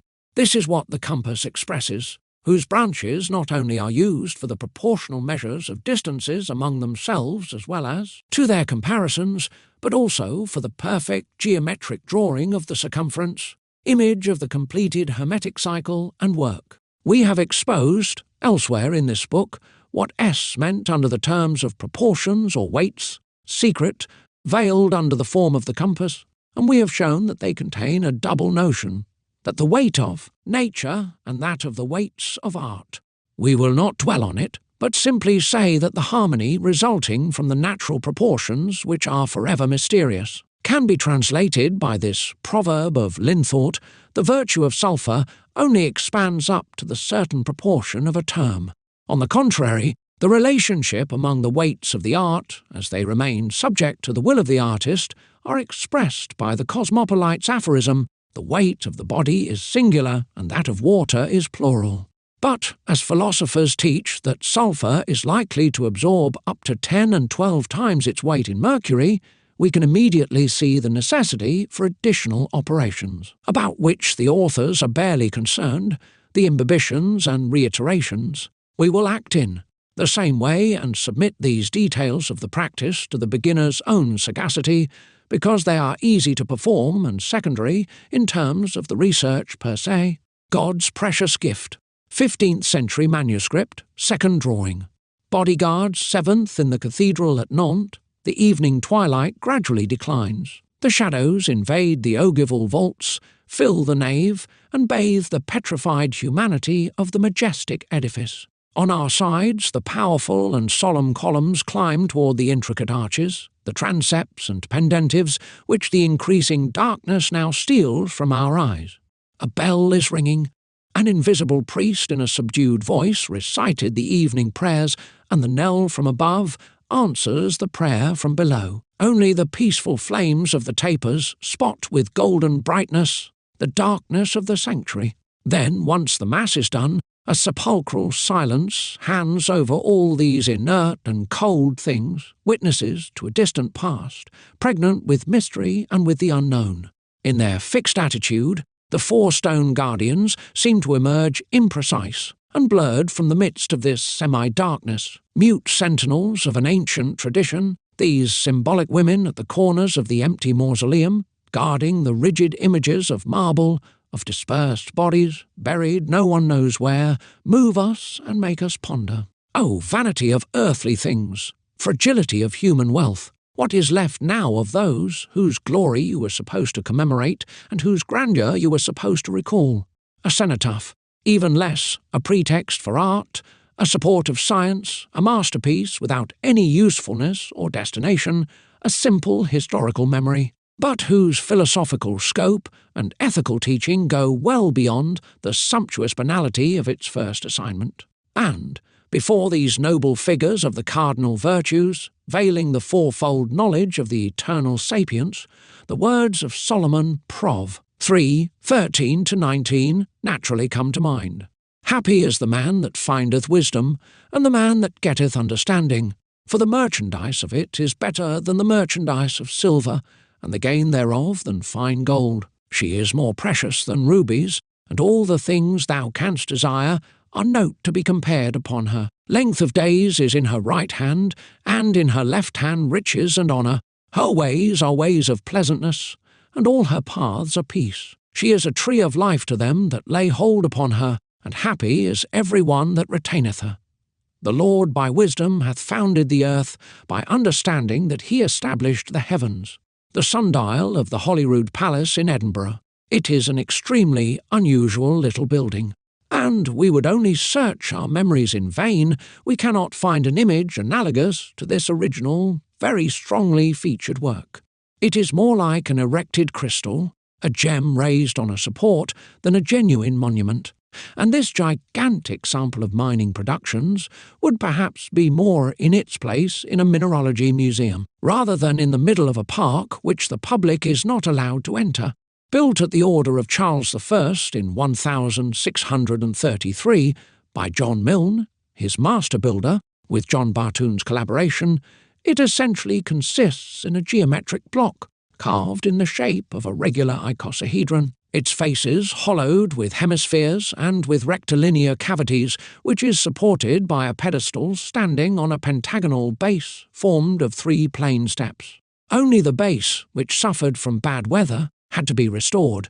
Such is the sundial of the Holyrood Palace, Plate XL. Antiquity, to which we can always fruitfully refer, has left a certain number of sundials of various shapes, discovered in the ruins of Castel Nuovo, of Pompeii, Tusculum, etc. Others are known to us from the descriptions of scientific writers, particularly of Vitruvius and Pliny. This dial, called hemicyclium, attributed to Berosus around 280 BC, was composed of a semicircular surface on which a stylus marked the hours, the days, and even the months.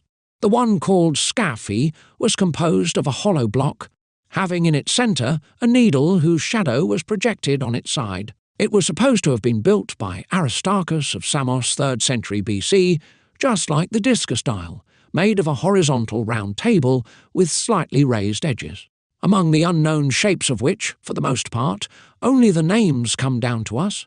The following sundials were quoted. Arak, on which it was said, the hours were engraved at the extremity of tiny threads, which gave it the appearance of a spider. The invention is said to be the invention of Eudoxus of Cneid around 330 BC. Plinthium, a horizontal disc drawn on the square base of a column, of which Scopas of Syracuse is alleged to be the author. Pelesinon, another horizontal dial by Patroclus. Conum, a conical system by Dionysiodorus of Amissus, etc. None of these shapes nor of these related building correspond to that of the unusual edifice in Edinburgh. None can serve as its prototype, and yet its denomination, the one justifying its reason to be, is doubly accurate. It is at once a multiple sundial and a genuine hermetic clock. This strange icosahedron represents for us a twofold mnemonic work. The Greek word 4921, gnomon, which was integrally transmitted to the Latin and French languages, gnomon, possesses a meaning other than that of the needle indicating, by projecting a shadow upon a plane, the movement of the sun, 492-2. Or also designates the ones. It defines the prudent, the sensible, the enlightened. The root of this word, 492-3, gignosco, also written 492-4, ginosko, double an orthographic form whose meaning is to know, to understand, to think, to resolve. Thence comes 492-5, gnosis, knowledge, erudition, doctrine, from which derives our French word knows and English gnosis, doctrine of the Gnostics and philosophy of the Magi. We know that gnosis was the body of the sacred knowledge, which the Magi carefully kept secret, and which, for the initiates, was the object of esoteric teaching.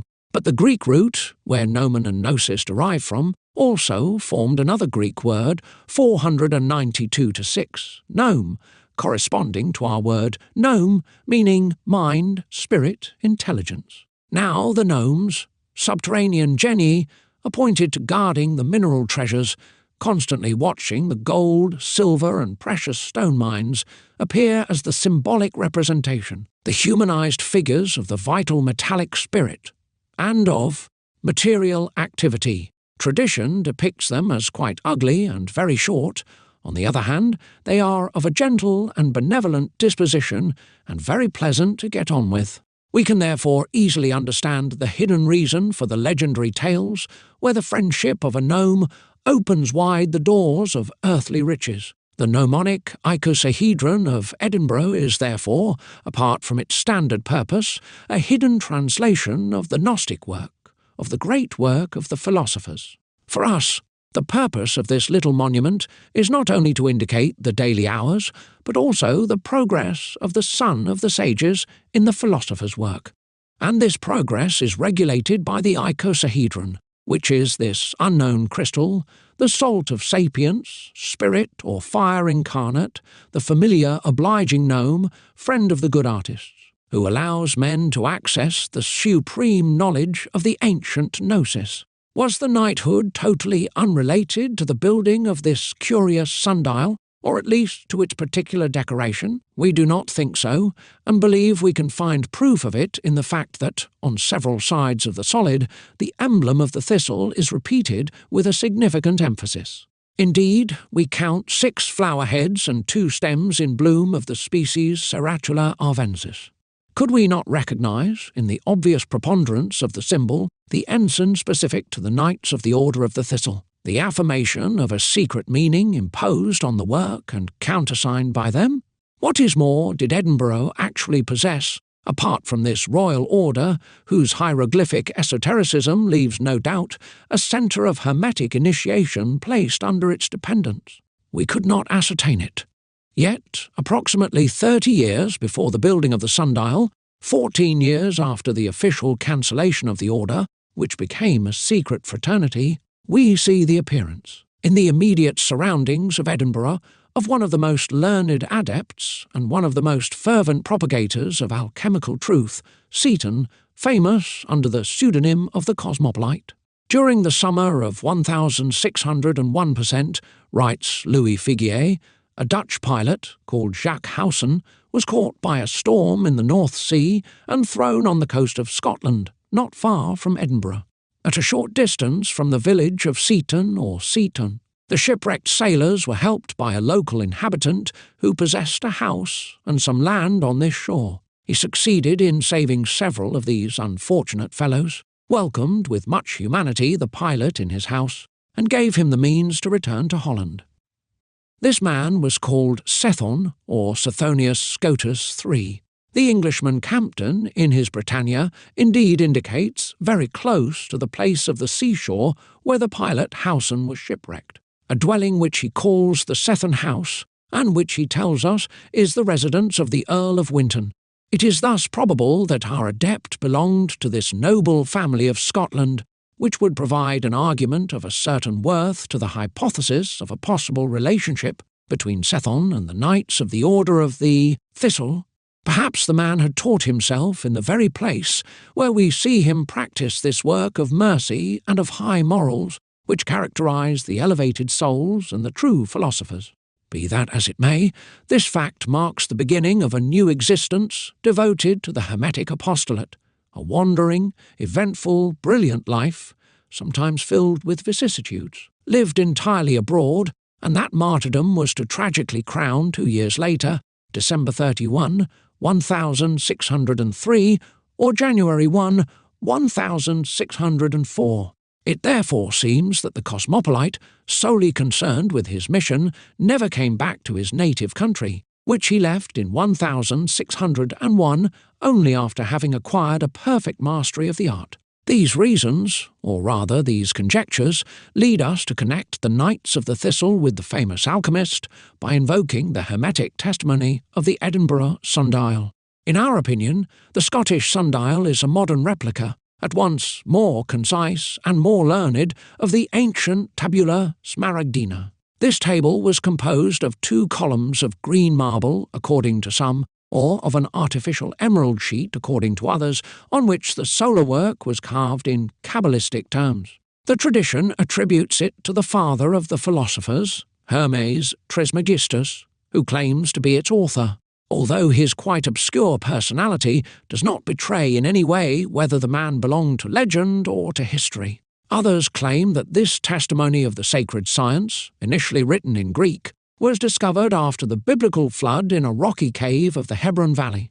This detail, lacking authenticity, helps us better understand the secret meaning of this famous table, which could very well never have existed anywhere, but in the subtle and mischievous imagination of the old masters. It is said that it is green, as is the dew of spring called for this reason the emerald of the philosophers, first analogy with the saline matter of the sages, that it was written by Hermes, second analogy, since this matter bears the name of Mercury, Roman divinity corresponding to the Hermes of the Greeks. Finally, this analogy, this green mercury used for the 3 works, is said to be triple, hence the epithet Trismegistus is 495 to 1, Trismegistos, 3 times great or sublime, added to the name of Hermes. The emerald table thus takes on the characteristics of a speech given by the Mercury of the sages on the manner in which the philosophical work is elaborated. It is not Hermes, the Egyptian Thoth, who speaks, but rather the emerald of the philosophers or the Isaiac table itself. 4. The initial idea behind the Edinburgh sundial reflects a similar preoccupation. However, apart from the fact that it restricts teaching to the sole alchemical practice, it is no longer matter, in its qualities and its nature, that it expresses, but its form or physical structure. It is a crystalline edifice, the chemical composition of which remains unknown. Its geometric configuration allows us to recognize only the mineralogical characteristics of saline bodies in general. It teaches us that the mercury is a salt, which we already knew, and that this salt originates in the mineral realm. Furthermore, it is what Clavius, the Cosmopolite, Limoges de Didier, Basil Valentine, Huginus Obama, Batzdorf, etc. emulate, assert and repeat when they teach us that the salt of metals is the stone of the philosophers 5. We can therefore, reasonable, see in this sundial a monument erected to the philosophical vitriol, the initial subject and primum ens of the philosopher's stone. Yet all the metals are nothing but salts, which their textures prove, and which the ease by which they form crystallized compounds demonstrates. In the ire, these salts melt into the water of their crystallization and take on the appearance of oil or mercury. Our vitriol obeys the same law, and, since it leads the artist fortunate enough to discover it and prepare it towards success, it has received from our predecessors the name of oil of victory. Others, considering its colour, and deliberately playing on the assonance, have called it huile de verre 6, oil of glass, vitri oleum, which marks its glassy appearance, its oily fluidity in the fire, and its green coloration, viridis. It is this pure colour which allowed it to be given all the names which hide its true nature from the layman. It has been given, says Arnold de Villanova, the names of trees, of leaves, herbs, anything with a green coloration, so as to mislead the fools. The metallic compounds, yielding green salts, contributed to a large extent to the inflation of this nomenclature. In addition, the philosophers, reversing the order, chose to design green things by hermetic names, probably to emphasize the significance assigned this colour in alchemy. The mercuro, for example, or little mercury or mercury water, became our mackerel mackerel, still used on April Fool's Day 7 to disguise the sender's personality. It is a mystical fish and the object of mystifications. It owes its name and reputation to its brilliant green coloration, with black stripes similar to that of the mercury of the sages. Becherel indicates that in the year 1430 the mackerel was the only sea fish available in Paris, where, according to a rather ancient custom, it was served with groseille verte, gooseberries, 8. Do. We know why the cuttlefish received their name. Simply because they lay green eggs, forming clusters like grapes. Our green mercury, the agent of putrefaction and of regeneration, is responsible for the cuttlefish having its name of 496 to 1 sepia in the primitive language. The root of this word is 496 to 2 sepo, which means to putrefy, to reduce into rot. Thanks to its green eggs, the cuttlefish bears a Kabbalistic name, just like the Saturnia of the pear tree Saturnia peri, a large butterfly with emerald green eggs. In their formulas, the Greek alchemists followed the custom of translating the hermetic solvent by indicating its colour. To create their symbol, they assembled 2 consonants of the Greek word 497 to 1, chloros, green, and X and P being juxtaposed. Now this typical number exactly reproduces the Greek monogram of Christ, extracted from his name 497 to 2, Christos. Should we see, in this similarity, the consequence of a simple coincidence, or that of a rational intention? The philosophical Mercury is born from a pure substance, Jesus is born from an undefiled mother, the Son of Man and the child of Hermes both lead the life of pilgrims. Both die prematurely as martyrs, one on the cross, the other in the crucible. They both resurrect, one and the other, on the 3rd day. Well, these are indeed curious concurrences, but we could not ascertain that the Greek Hermeticists knew them or intended to use them. On the other hand, would it be pushing courage all the way to rashness if we connected the esotericism of our science to such a practice of the Christian Church which took place on May 1st? On that day, in many cities, the clergy walk in procession, the green procession, to cut the shrubs and the branches with which churches were decorated, and particularly the ones whose names include Our Lady. These processions no longer take place today. Only the tradition of May trees which, coming down from them, have been kept and still continue in our villages. Symbolists will easily discover the reason for these obscure rites if they remember that Maya was the mother of Hermes. We also know that the dew of May or emerald of the philosophers is green, and that the adept Siliani metaphorically declares this vehicle to be essential for the work. Thus we do not claim to insinuate that it is necessary to collect, as certain spagerists and characters of the Mutus Liber, the nocturnal dew of the month of Mary, by attributing to it qualities which we know it does not have. The dew of the sages is a salt, not a water, but it is the special coloration of this water which is used to designate our subject.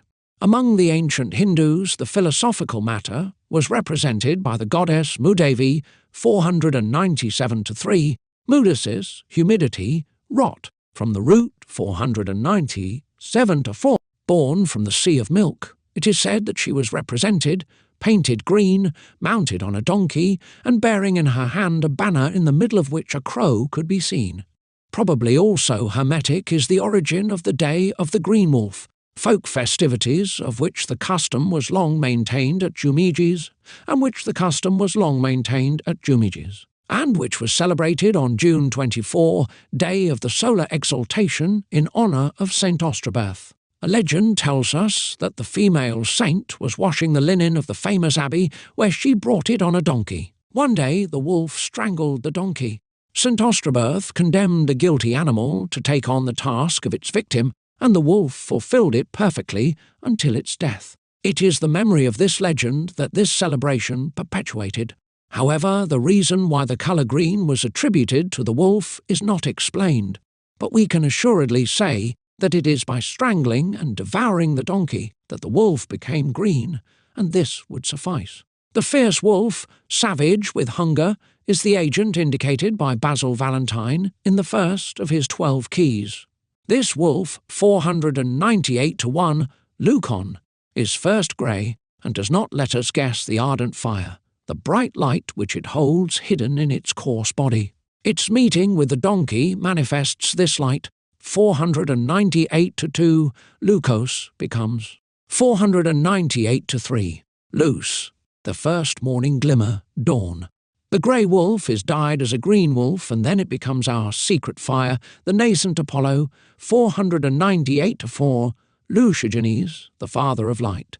As we assemble here everything that can help the investigator discover the mysterious agent of the great work, we will till give him the legend of the green tapers. This legend has to do with the famous Black Virgin of Marseille, Our Lady of Confession, whom the crypts of the old St. Victor Abbey shelter. This legend contains, behind the veil of allegory, the description of the work which the alchemist must perform in order to extract from the coarse mineral the living and luminous spirit. The secret fire it encloses as a translucent, green crystal, fusible like wax, and which the sages named their vitriol. Here is this naive and precious Hermetic tradition. A young woman from ancient Massilia 11, called Martha, a simple little working girl and an orphan for a long time, had devoted to the Black Virgin of the Crypts a very unusual cult. She offered her all the flowers that she went to pick on the hillsides, thyme, sage, lavender, rosemary, and she never missed, rain or shine, the daily Mass. The day before Christmas, the Feast of Purification, Martha was awakened in the idol of the Mite by a secret voice which invited her to go to the cloister to hear the morning Mass. Fearing that she had slept longer than usual, she dressed quickly, went out, and since now had spread its mantle on the ground reflecting a certain light, she believed that dawn was near. She quickly reached the threshold of the monastery, whose door was open. There, meeting a cleric, she asked him to say a Mass in her name, but as she was without money, she slipped from her finger a humble gold ring, her only wealth, and she placed it as an offering under an altar candlestick. As soon as the Mass began, the young girl was extremely surprised to see the white tapers turn green, of a celestial, unknown green, diaphanous and brighter than the most beautiful of emeralds or the rarest of malachites. She could not believe her eyes, nor take them from it. When the Ite Missa Est finally came and pulled her out of her ecstasy for this prodigy, and she regained outside the sense of the familiar reality, she noticed that night had not yet ended.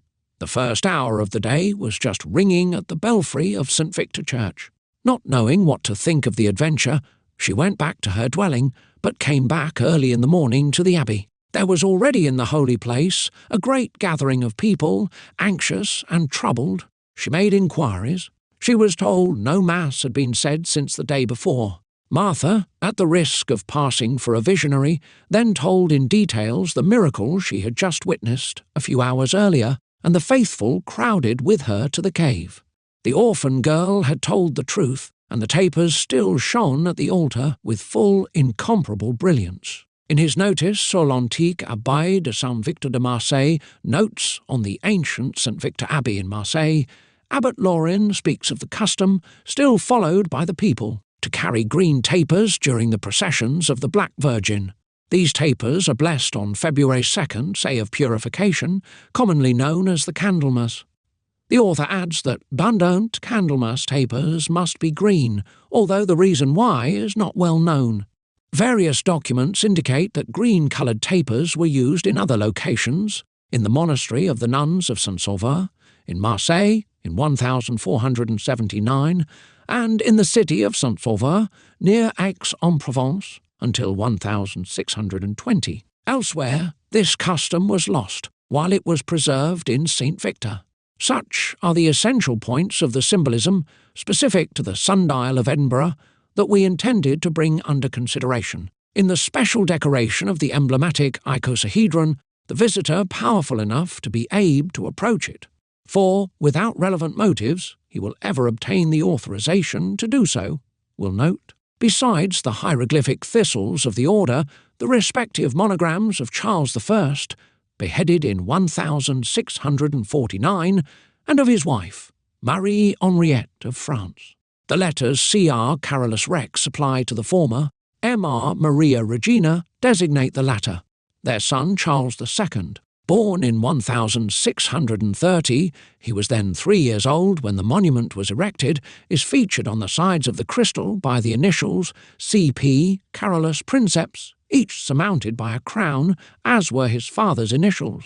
The visitor will also see, next to the coat of arms of England, of Scotland, and of the Irish harp, 5 roses and as many fleurs de lis, separate and distinct, emblems of wisdom and knighthood. The latter emphasized by the plumed helmet with 3 ostrich feathers, which one upon a time ornamented the helmets of knights. Finally, other symbols, which we have analyzed in the course of our present study, will complete the description of the hermetic character of this curious edifice. The crowned lion holding a sword in one paw and a sceptre in the other, the angel, represented with spread wings, St. George trampling the dragon, and St. Andrew offering the instrument of his martyrdom, the X-shaped cross. The 2 rose bushes of Nicolas Flamel close to the scallop, and the 3 hearts of the famous alchemist of Bourges, the Chancellor of the Exchequer to King Charles VII, shall end here our visits to the old philosophers' dwellings. It would indeed be easy for us to add to these studies, as the decorative examples of hermetic symbolism, applied to lay buildings as opposed to religious ones, are still very numerous today. We prefer to limit our teaching to the most typical and the most characteristic emblems. But before taking leave of our reader, by thanking him for his benevolent attention, we shall cast a last glance over the secret science as a whole. And, like the old man, who likes to evoke memories, who dwells on the highlights of the past, in the same fashion we hope to discover, in this retrospective examination, the principal fact or object of the essential preoccupations of the true sons of Hermes. This important point, where the elements and the principles of the highest knowledge are concentrated, could not be searched nor encountered in life, as life is within is, as it radiates around us. As it is familiar to us, and as it suffices to know how to observe it in order to grasp its different manifestations. It is in death that we can recognize it, in this invisible domain of pure spirituality, where the soul, liberated from its bonds, takes refuge at the end of its earthy stay. It is in nothingness, this mysterious nothing which contains everything, the absence where all presence reigns, that it is proper to search for the causes, the multiple effects which life is showing us. Thus it is at the moment when the inertia of the body declares itself, at the very hour when nature ends its labour, that the sage begins his. Let us therefore peer into the abyss. Let us scan its depth. Let us search the darkness that fills it, and nothingness will teach us. Birth teaches but few things. Death, however, from which life is born, can reveal everything. It alone holds the key to nature's laboratory. It alone liberates the spirit imprisoned at the core of the material body.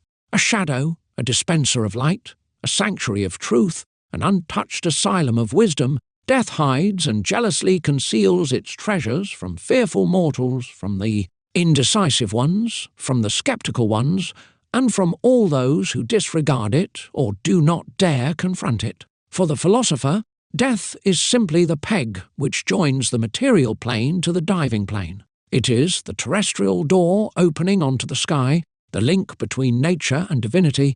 It is the chain connecting those who still are to those who no longer are. And, while human evolution, in its physical activity, can at its liking dispose of the past and of the present, on the other hand, the future belongs only to death. Consequently, far from inspiring a feeling of horror or repulsion from the sage, death, the tool of salvation, appears desirable to him because it is useful and necessary. And while we are not allowed to shorten, by ourselves, the time fixed by our own destiny, at least we have received from the Lord license to provoke it in the heavy matter which, according to God's order, is submitted to man's will. Thus we understand why the philosophers emphasized so much the absolute necessity of material death. Through death does the imperishable and always active spirit stir, sieve, separate, clean, and purify the body. It owes to it the possibility of assembling its cleansed parts, of building with them its new dwelling, of finally transmitting to the regenerated form an energy it did not possess. Considered from the point of view of its chemical action on the substance of the three kingdoms, death is clearly characterized by the intimate, profound, and radical dissolution of the bodies. This is why dissolution, called death by the old authors, asserts itself as the first and foremost of the work operation, the one which the artist must strive to accomplish before any other. Whoever will discover the artifice of the true dissolution and will see its subsequent putrefaction take place will have in his power the greatest secret of the world. He will also possess a sure means to access the most sublime truth. Such is the important point, pivot of the art, according to Philolethes' own expression, which we wanted to point out to men of good faith, to benevolent and candid seekers. Now, by the fact that they are destined to the final dissolution, all beings must necessarily derive a similar benefit from it. Our planet itself cannot escape this inexorable law. It has its preordained time just as we have ours. The duration of its evolution is ordered, regulated in advance, and strictly limited. Reason demonstrates it, and common sense intuits it. Analogy teaches it, and the scriptures certify it. In the noise of an awful storm, the sky and the earth will pass. During a time and half a time, 12, death will spread its domination over the ruins of the world, over the remnants of destroyed civilizations. And our earth, after the convulsions of a long agony, will resume the confused state of the original chaos. But the Spirit of God will float on the waters, and all things will be covered with darkness and steeped in the profound silence of tombs. The paradox of the unlimited progress of science. To all philosophers, to educated people, whoever they may be, to specialized scientists, as well as to simple observers, we pose the question: have you ever thought about the inevitable consequences which are to result from unlimited progress? Already, because of the multiplicity of scientific acquisitions, man cannot live without tremendous energy and endurance in an atmosphere of hectic, feverish, and unhealthy activity. He created the machine that increased his means and his power of action 100-fold, but he has become its slave and its victim, slave in peace, victim in war. Distance no longer is an obstacle to him. He travels speedily from one point of the earth to the other by air, by sea, and by land. We do not see, however, that this case of travelling has made him better or happier, for, while the adage says that travel broadens the mind, it does not seem, however, to contribute much to strengthening the bonds of concord and brotherhood which should unite peoples. Borders have never been better guarded than today. Man possesses the marvellous ability to express his thought and to make himself heard in the remotest countries, yet these very means force new needs upon him. He can transmit and record light and sound vibrations without gaining much else from it save the vain satisfaction of his curiosity, save a subjection rather unfavourable to his intellectual growth.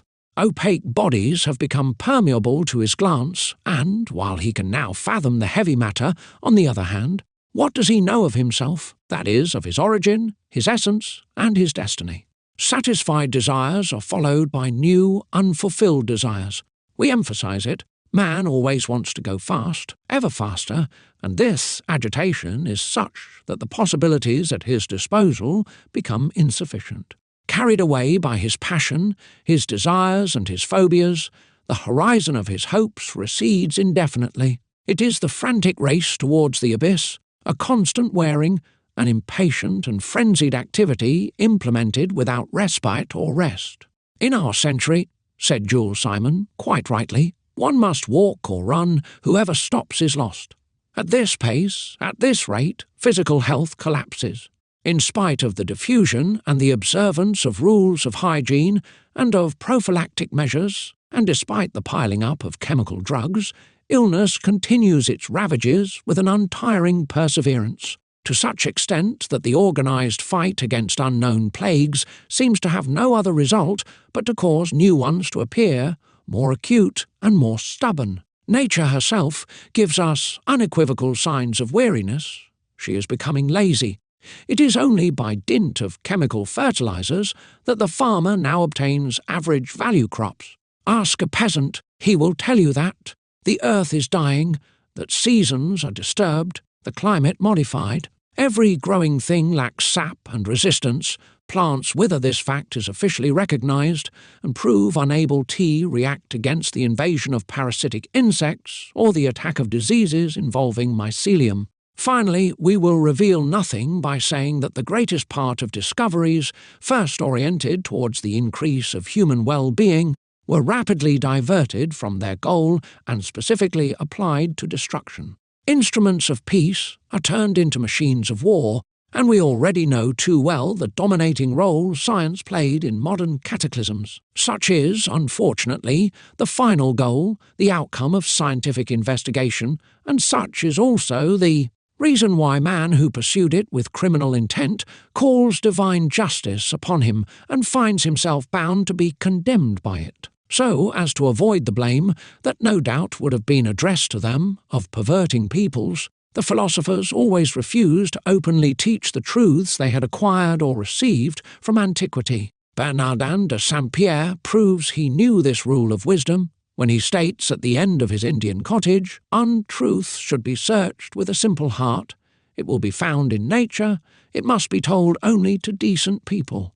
By ignorance of, or by contempt for this first condition, exotericism spread unrest into mankind. The reign of man, prelude to the Last Judgment and the advent of a new cycle, is symbolically expressed in a curious, sculpted woodcut, kept in the church of Saint-Sauveur, also known as the Church of the Chapter in Figeac, Lot. Under the religious design barely veiling its obvious esoteric quality, it shows the infant Christ asleep on the cross and surrounded by the instruments of the Passion, plate X ally. Among these attributes of the divine martyrdom, 6 have been deliberately reunited to form an X, just like the cross, where the infant Christ is resting, and which was tilted so that it could reproduce that same form seen from an angle. So, recalling the 4 H's, we have the 4 Greek X chi, whose numerical value of 600 yields, by multiplication, the 2,400 years of the world.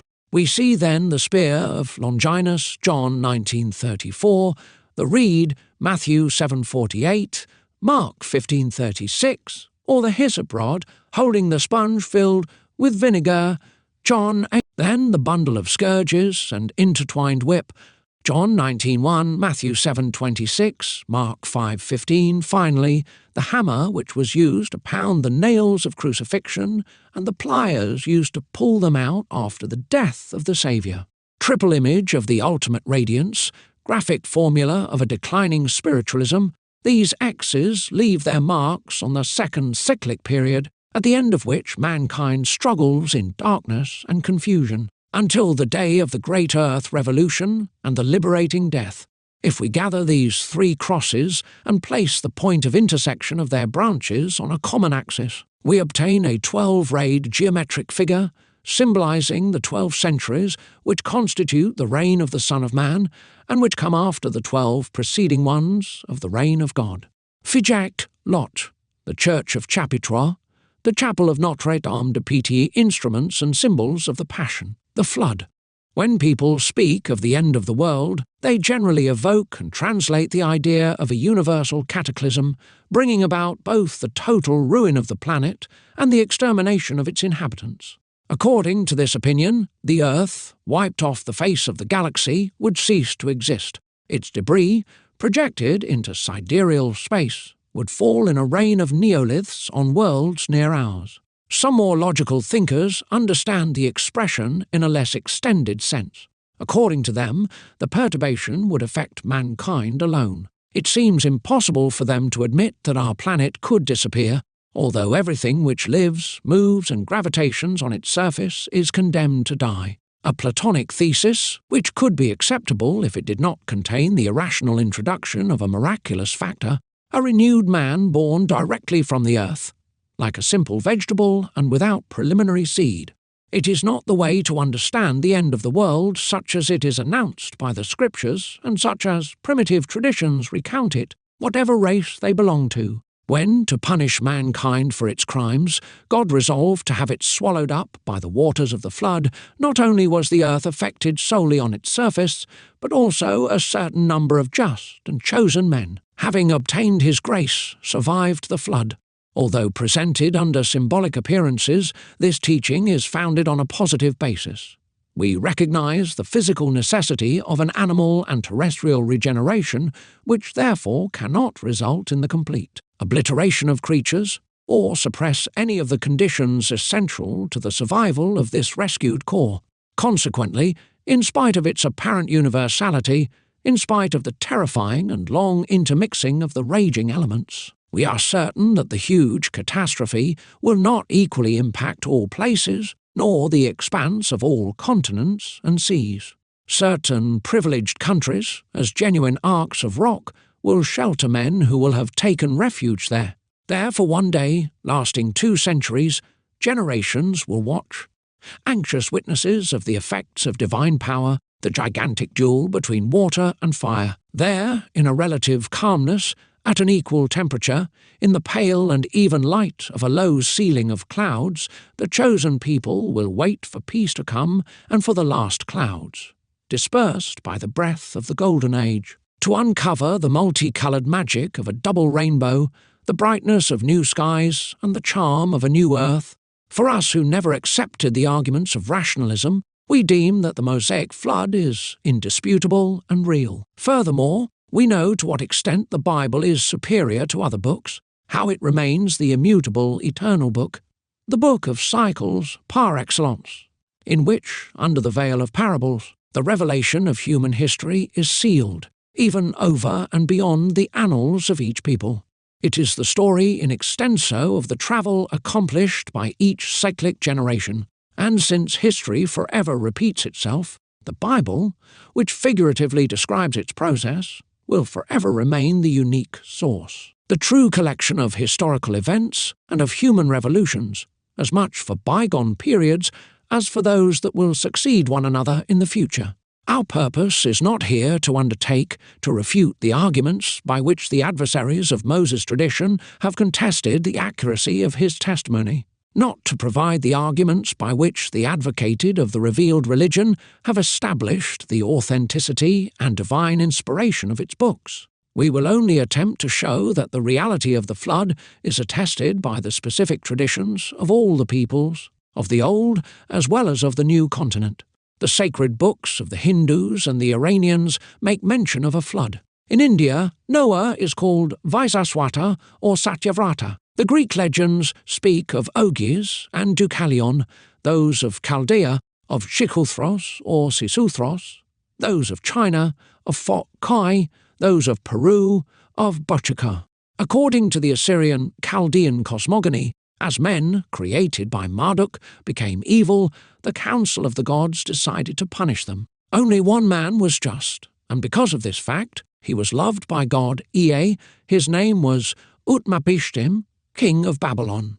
So Ea revealed in a dream to Utmapishtim the imminent coming of the cataclysm and the means of escaping the wrath of the gods. The Babylonian Noah therefore built an ark and locked himself up with his relatives, his family, his servants, the craftsmen who had constructed the vessel, and a whole herd of animals.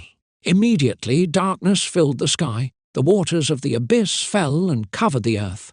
Utmapishtim's ark floated for 7 days and finally rested on top of a mountain.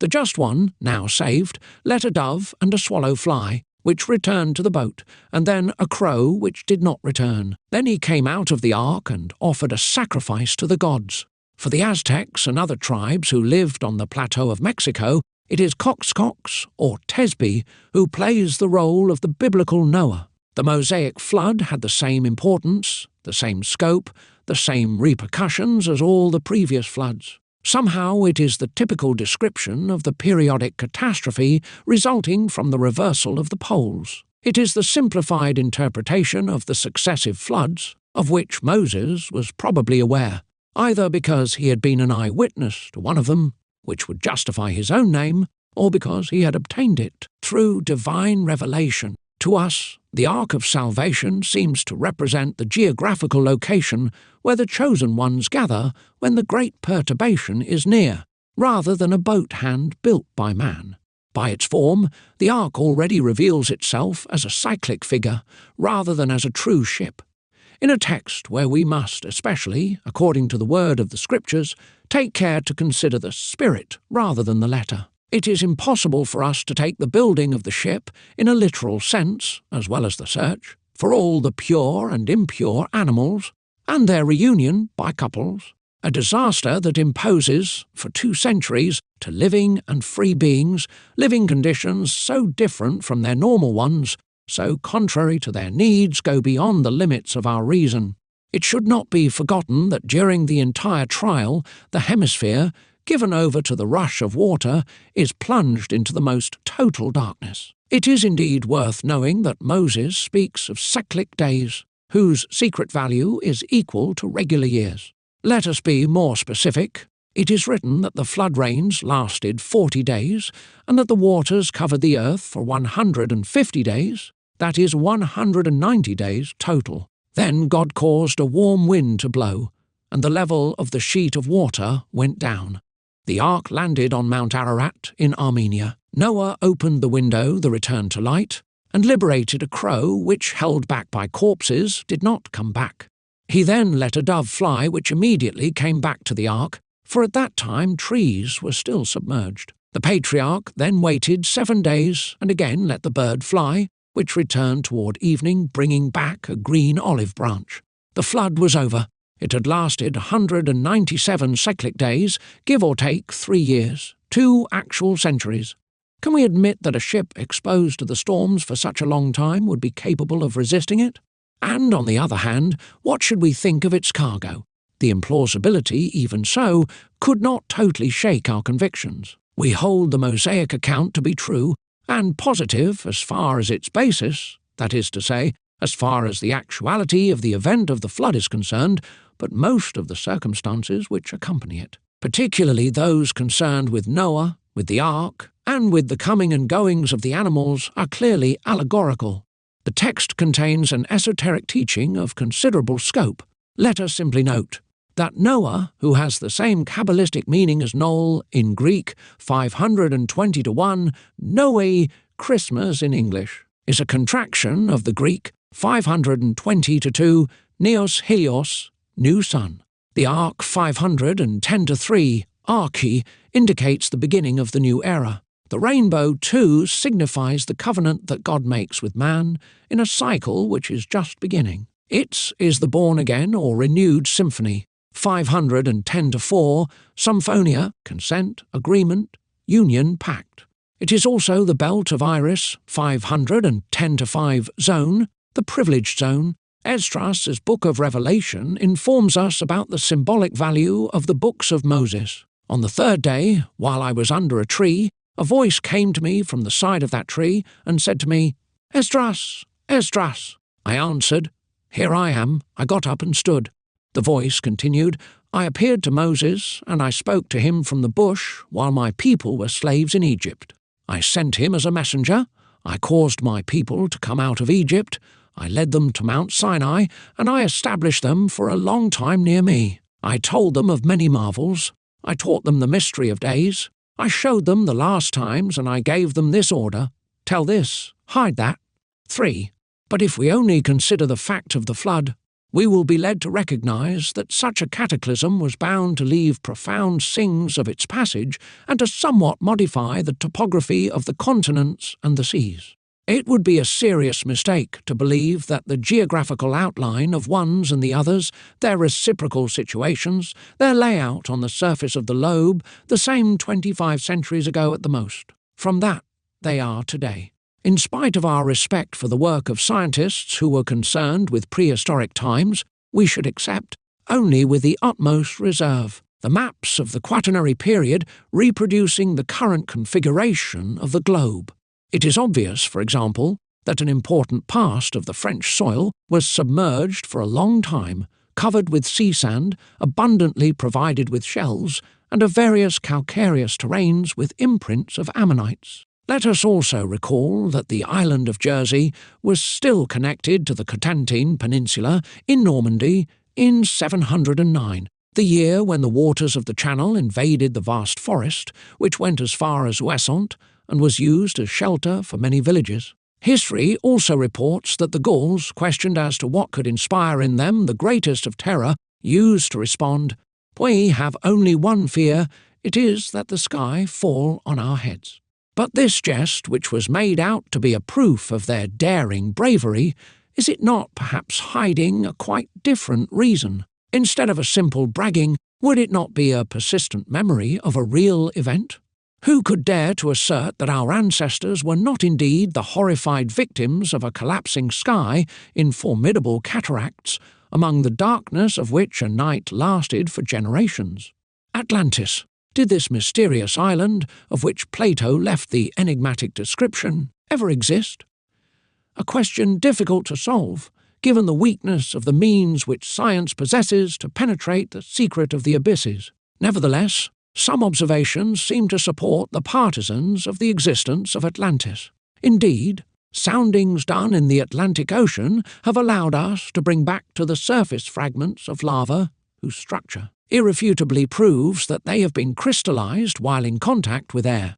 It therefore seems that the volcanoes which ejected this lava were then rising on lands that had not yet been flooded. Another argument was thought to be discovered, which seemed appropriate to justify the assertion of the Egyptian priests and Plato's tale. In this particular fact that the flora of Central America is similar to that of Portugal, the same vegetable species, transmitted by way of land, would indicate a close continental relationship between the Old and the New World.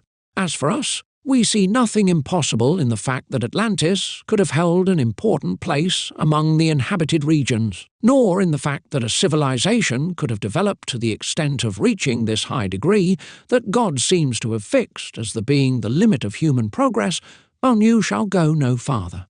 Limits beyond which the symptoms of decadence manifest themselves, the fall is more pronounced if ruin is not sped up by the sudden eruption of an unforeseen catastrophe.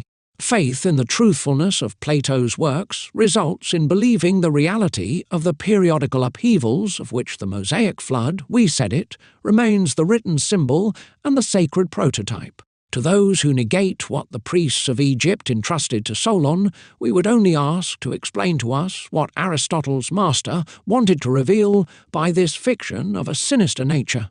For we indeed believe that beyond doubt, Plato became the propagator of very ancient truths, and that consequently his books contain a set, a body of hidden knowledge.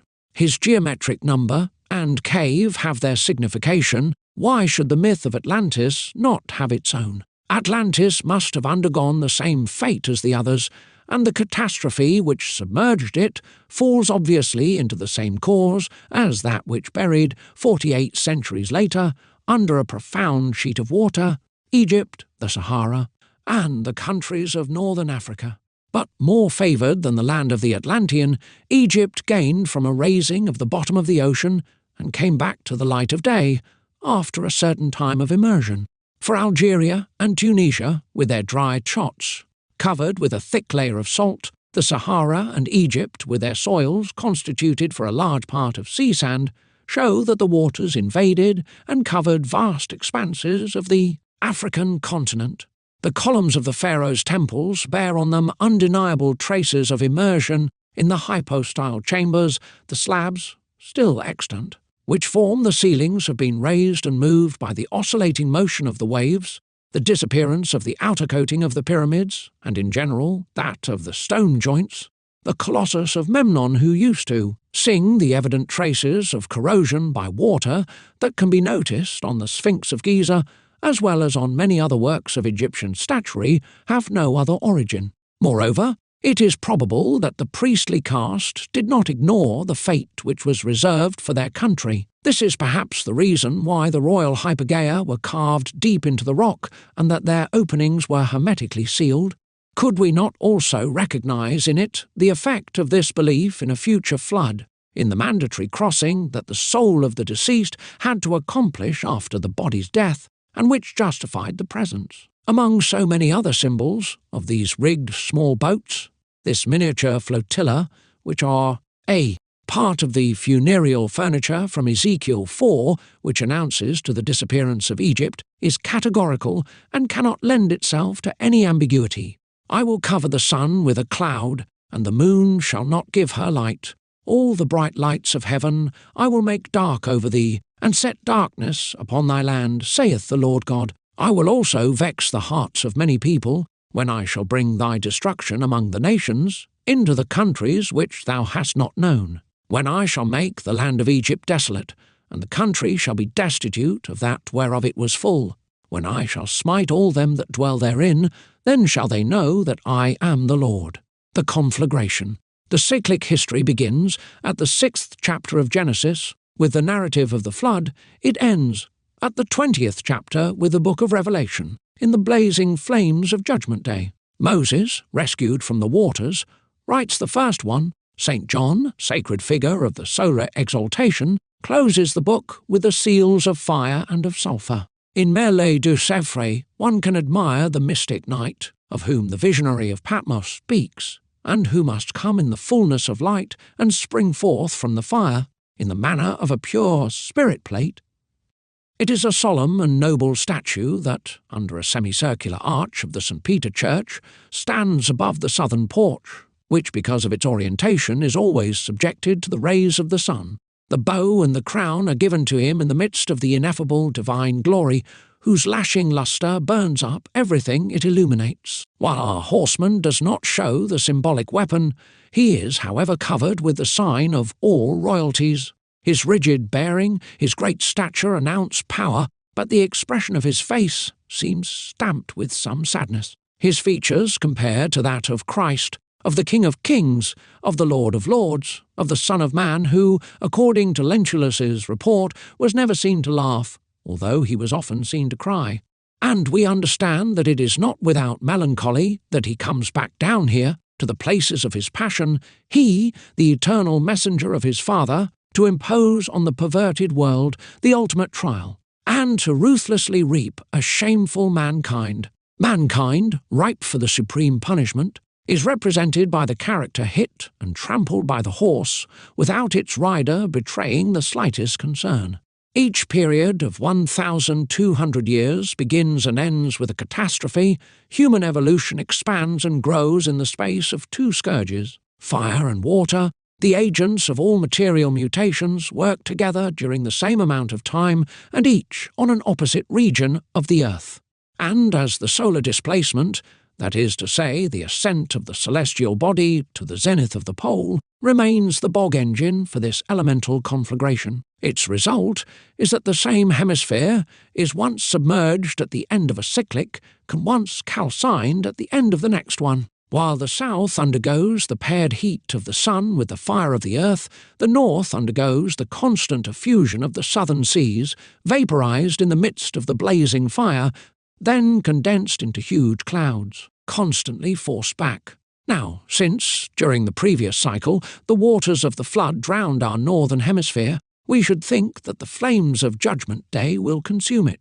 During the last days of the present one, we should calmly wait for our last hour, one of punishment for many and of martyrdom for some. In a concise, albeit very clear, manner, St. Peter, the Christian great initiate, accurately marks the difference presented by the two cataclysms as they succeed one another in the same hemisphere, that is to say in ours, for the present case. Knowing this first, that there shall come in the last days scoffers walking after their own lusts and saying, Where is the promise of his coming? For since the fathers fell asleep, all things continue as they were from the beginning of the creation. For this they are willingly ignorant, that by the word of God the heavens were of old, and the earth standing out of the water and in the water, whereby the world that was then, being overflowed with water, perished. But the heavens and the earth, which are now, by the same word, are kept in store, reserved unto fire against the day of judgment and perdition of ungodly men. But the day of the Lord will come as a thief in the night, in the which the heavens shall pass away with great noise, and the element shall melt with fervent heat. The earth also, and the works that are therein, shall be burned up.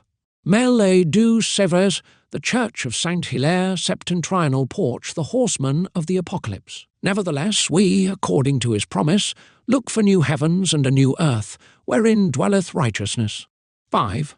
The obelisk of Dommartin-sur-Tigeau, Seine-et-Marne, is the tangible, expressive image, absolutely conforming to tradition, of the double terrestrial calamity of the conflagration and of the flood. On the terrible Judgment Day, Plate X-Lai, erected upon a mound at the culminating point of the Crécy forest, altitude 134 metres, the obelisk towers above the surroundings and, by the openings of the forest roads, can be glimpsed from afar. The spot it is in was admirably chosen. It occupies the centre of a geometrically regular crossing, formed by the intersection of 3 roads, which gives it the appearance of a radiating 6-rayed star. So this monument seems to be erected on the place of the ancient hexagram, a figure composed of the water and fire triangles, which is used as the signature of the physical great work and of its result, the Philosopher's Stone.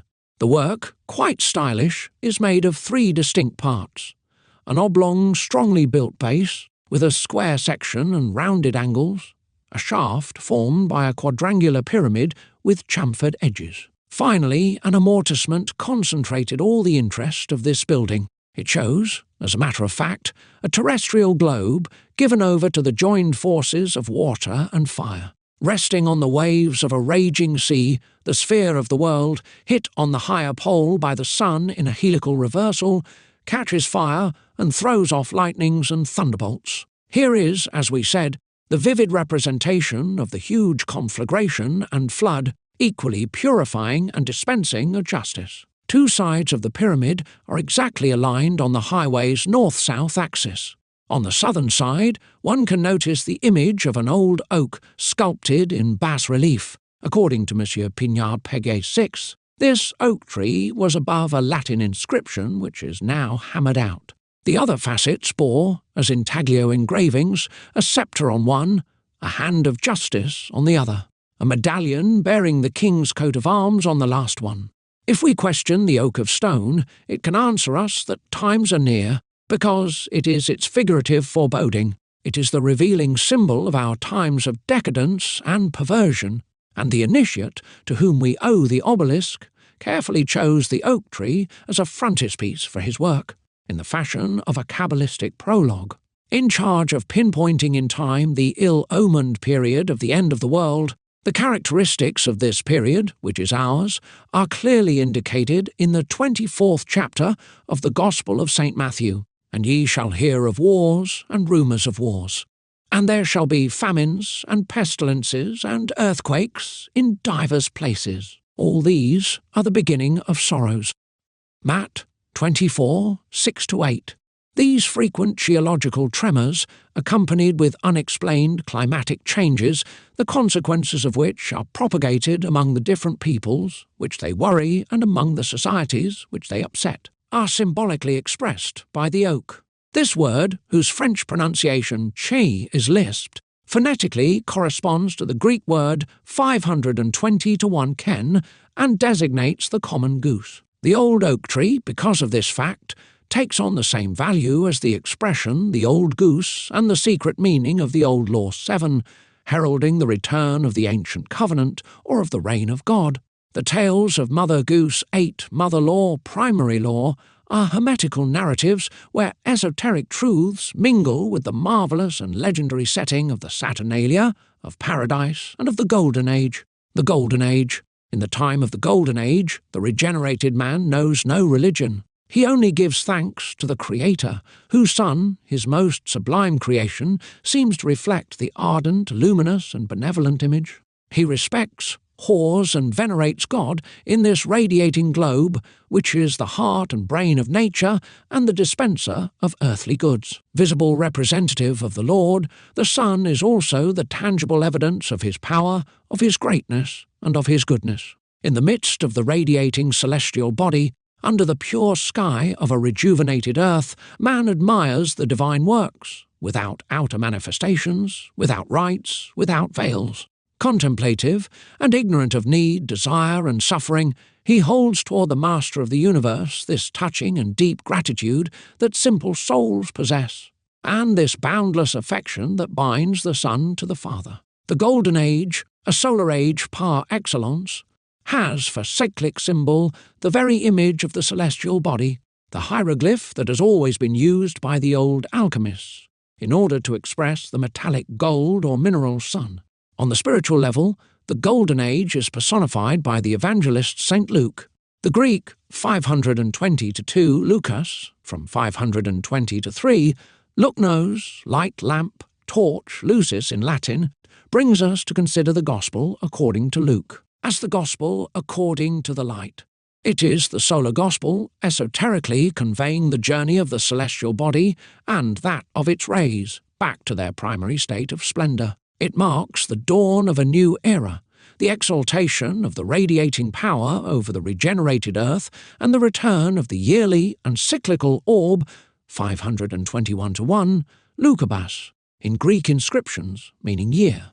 St. Luke has for the attribute the bull or winged ox, a spiritualized solar figure, the emblem of the vibratory and luminous movement, brought back to viable living conditions of animated beings. This happy and blessed time of the Golden Age, during which Adam and Eve lived in a state of simplicity and ignorance, is designated under the name of earthly paradise. The Greek word 520-2, paradisos, paradise, seems to derive from the Persian or Chaldean root of pardes, which means delicious garden. At least, it is in the sense that it is used by the Greek authors, in particular by Xenophoros and Diodorus of Sicily, to qualify the magnificent gardens that the kings of Persia used to possess. The same meaning is applied by the 70 in their translation of Genesis, Shaw v. 8, to the marvellous stay of our first parents. Men have wanted to find on which geographical part of the globe God had placed this Eden with an enchanting setting. The hypotheses do not agree much with one another on this point. Thus, some writers, such as Philo the Jew and Origenus, cut the discussion short by claiming that the earthly paradise, as Moses describes it, never had any physical existence. According to them, it is appropriate to understand, in an allegorical sense, everything ascribed to it in the Scriptures. All the same, we consider accurate all the descriptions that have been made of the earthly paradise, or, if you prefer, of the Golden Age. But we are not going to dwell on the various theses aimed at proving that the refuge, inhabited by our ancestors, was located in one well-defined country. We deliberately don't specify where it was located. It is only because, during each cyclic revolution, there is only one thin belt left that is respected and which remains fit for habitation on its earthly soil. However we emphasize it, the zone of salvation and mercifulness is located sometimes in the northern hemisphere, in the beginning of the cycle, sometimes in the southern hemisphere, at the beginning of the next cycle. Let's recapitulate. The earth, as everything that lives from it, in it and through it, has its foreseen and determined time, its evolutionary times, rigorously fixed, established, separated, by as may inactive periods. It is therefore condemned to die, in order to be born again, and these temporary lives occurring between its regeneration, or birth, and mutation, or death, are called cycles by most of the ancient philosophers. The cycle, then, is the time separating two convulsions of the earth of the same order, which are accomplished after a complete revolution of the great circular period, divided into 4 epochs of equal duration, which are the 4 ages of the world. These 4 divisions of the life of the earth succeed one another according to the rhythm which forms the solar year, spring, summer, fall and winter. Thus the cyclical ages correspond to the seasons of the annual seasonal movement, and they, as a whole, the names of great period, great year, and even more frequently, solar cycle. End. Appendices. Preface to the first edition.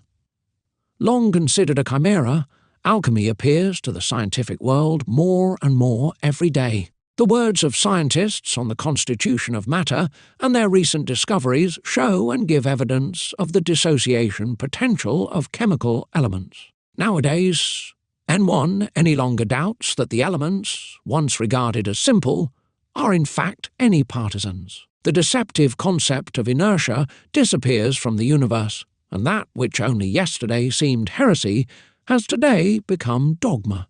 With an impressive uniformity of action, but in varying degrees, life manifests itself in the three kingdoms of nature, once clearly separated, and among which there is no longer any distinction made. Origin and vitality are shared by the triple group of the ancient classification.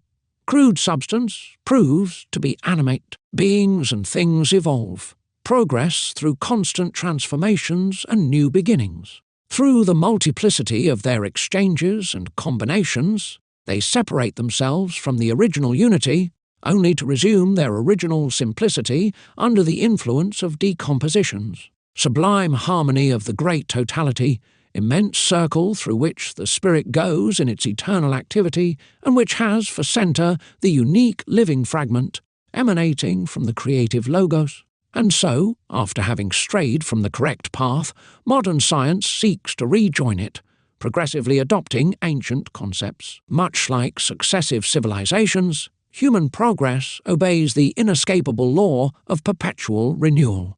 Though it be against all, truth always triumphs, in spite of its slow, painful, and tortuous advance. Sooner or later, common sense and simplicity gets the better of sophistry and prejudices. For there is nothing, the Gospel teaches, which cannot be discovered, and nothing so secret that it cannot be known.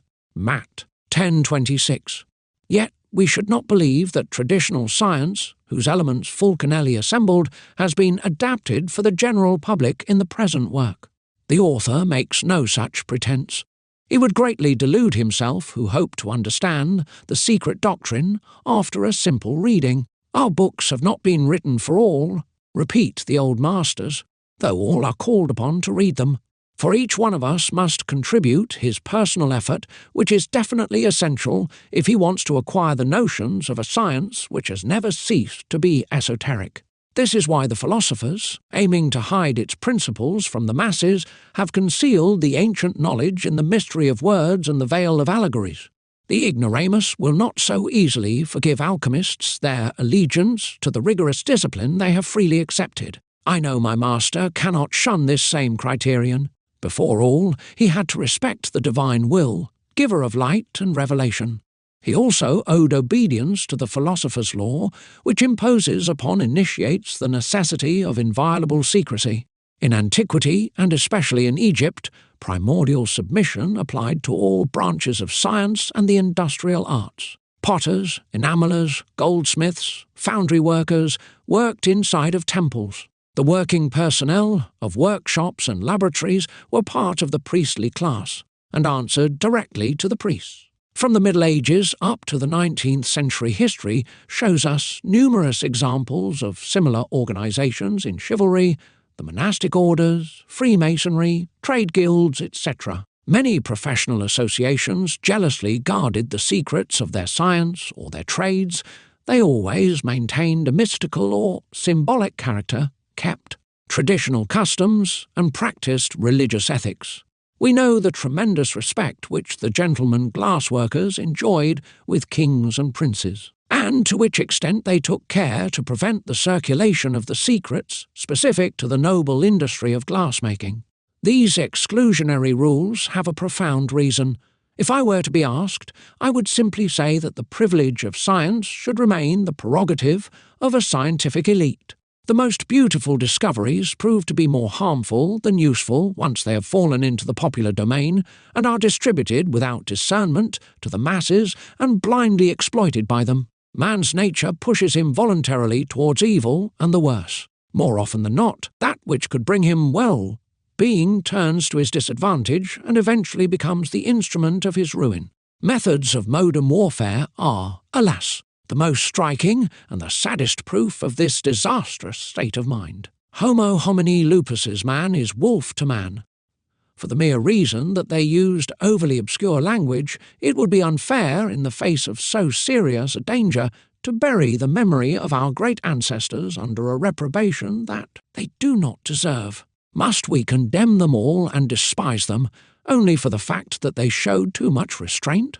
By shrouding their works in silence and their revelations in parables, the philosophers acted wisely. Respectful of social institutions, they harm no one and ensure their own safety. Allow me, on this topic, a simple anecdote. An admirer of Fulcanelli was once conversing with one of our best chemists and asked for his opinion on metallic transmutation. "It is possible," said the scientist, "though its realization is, and if some sincere witness certified that he had seen it, and if he brought you a categorical proof," replied the master's friend. "What would you think?" answered the chemist. "I would think that such a man should be mercilessly hounded and suppressed as a dangerous criminal.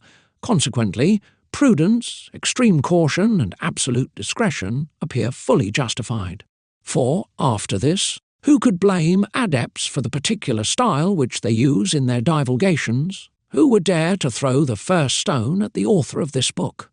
Yet, because of the opinion we might have formed of a teaching where clear language remains forbidden, we should not conclude that there is nothing to discover in the books of the philosophers. Much to the contrary.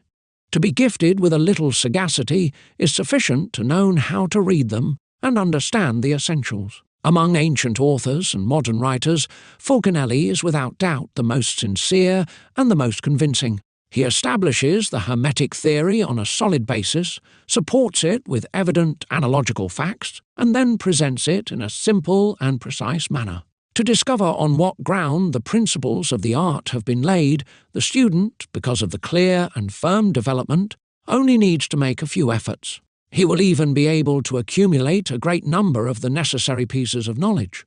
Thus equipped, he will then be able to attempt this great work and leave the speculative domain for that of positive realizations. From this moment on, he will encounter the first difficulties, and he will have to clear numerous and practically insurmountable obstacles. There is not a researcher who doesn't know these stumbling blocks, these insurmountable limits against which I myself, several times, nearly failed. Of this, my master has kept the permanent memory, even more than I did. Much like Basil Valentine, his true initiator, he was held in check without being able to find a solution for more than 30 years. Fulcanelli elaborated on the practical details much further than anyone else, out of charity for the workers, his brothers, in order to help them vanquish these trying causes of interruption. His method is different from that employed by his predecessors. It consists in describing in detail all the operations of the work. After having divided them into several fragments, he thus takes each of the phases of the work, begins its explanation in a chapter, interrupts it to continue it in another, and completes it in a final passage. This parcelling out, which turns the magistry into a philosophical puzzle, will not frighten the educated investigator, but it quickly discourages the layman, incapable of finding his way in this labyrinth of a different nature, and unqualified to uncover the correct sequence of the manipulations. Such is the essential interest of this book, which Fulcanelli presents to the cultivated reader, called upon to judge the work according to its value, according to its originality, or perhaps to appreciate it according to its merit. Finally, I would feel I had overlooked something if I did not mention the remarkable and splendid drawings of the painter Julian Champagne. This excellent artist is worthy here again of the greatest praise. I am also happy to extend my thanks to the editor, Monsieur Jean Chemy, whose trustworthy taste and proven competence so perfectly guided the building of the material form of the book, The Dwellings of the Philosophers. Eugene Cancelliet, FCH, April 1929. We hope that you enjoyed this audio production of The Dwellings of the Philosophers by Fulcanelli. This is dedicated to the students of Hermes, and we sincerely hope this helps inspire further research. The footnotes had to be omitted from this present version, yet they contain invaluable clues, and it is our hope that you study the book more carefully and discover what Fulcanelli has tried to teach us. We will be actively adding more works primarily of the alchemists referenced, and hope that you follow and support our channel.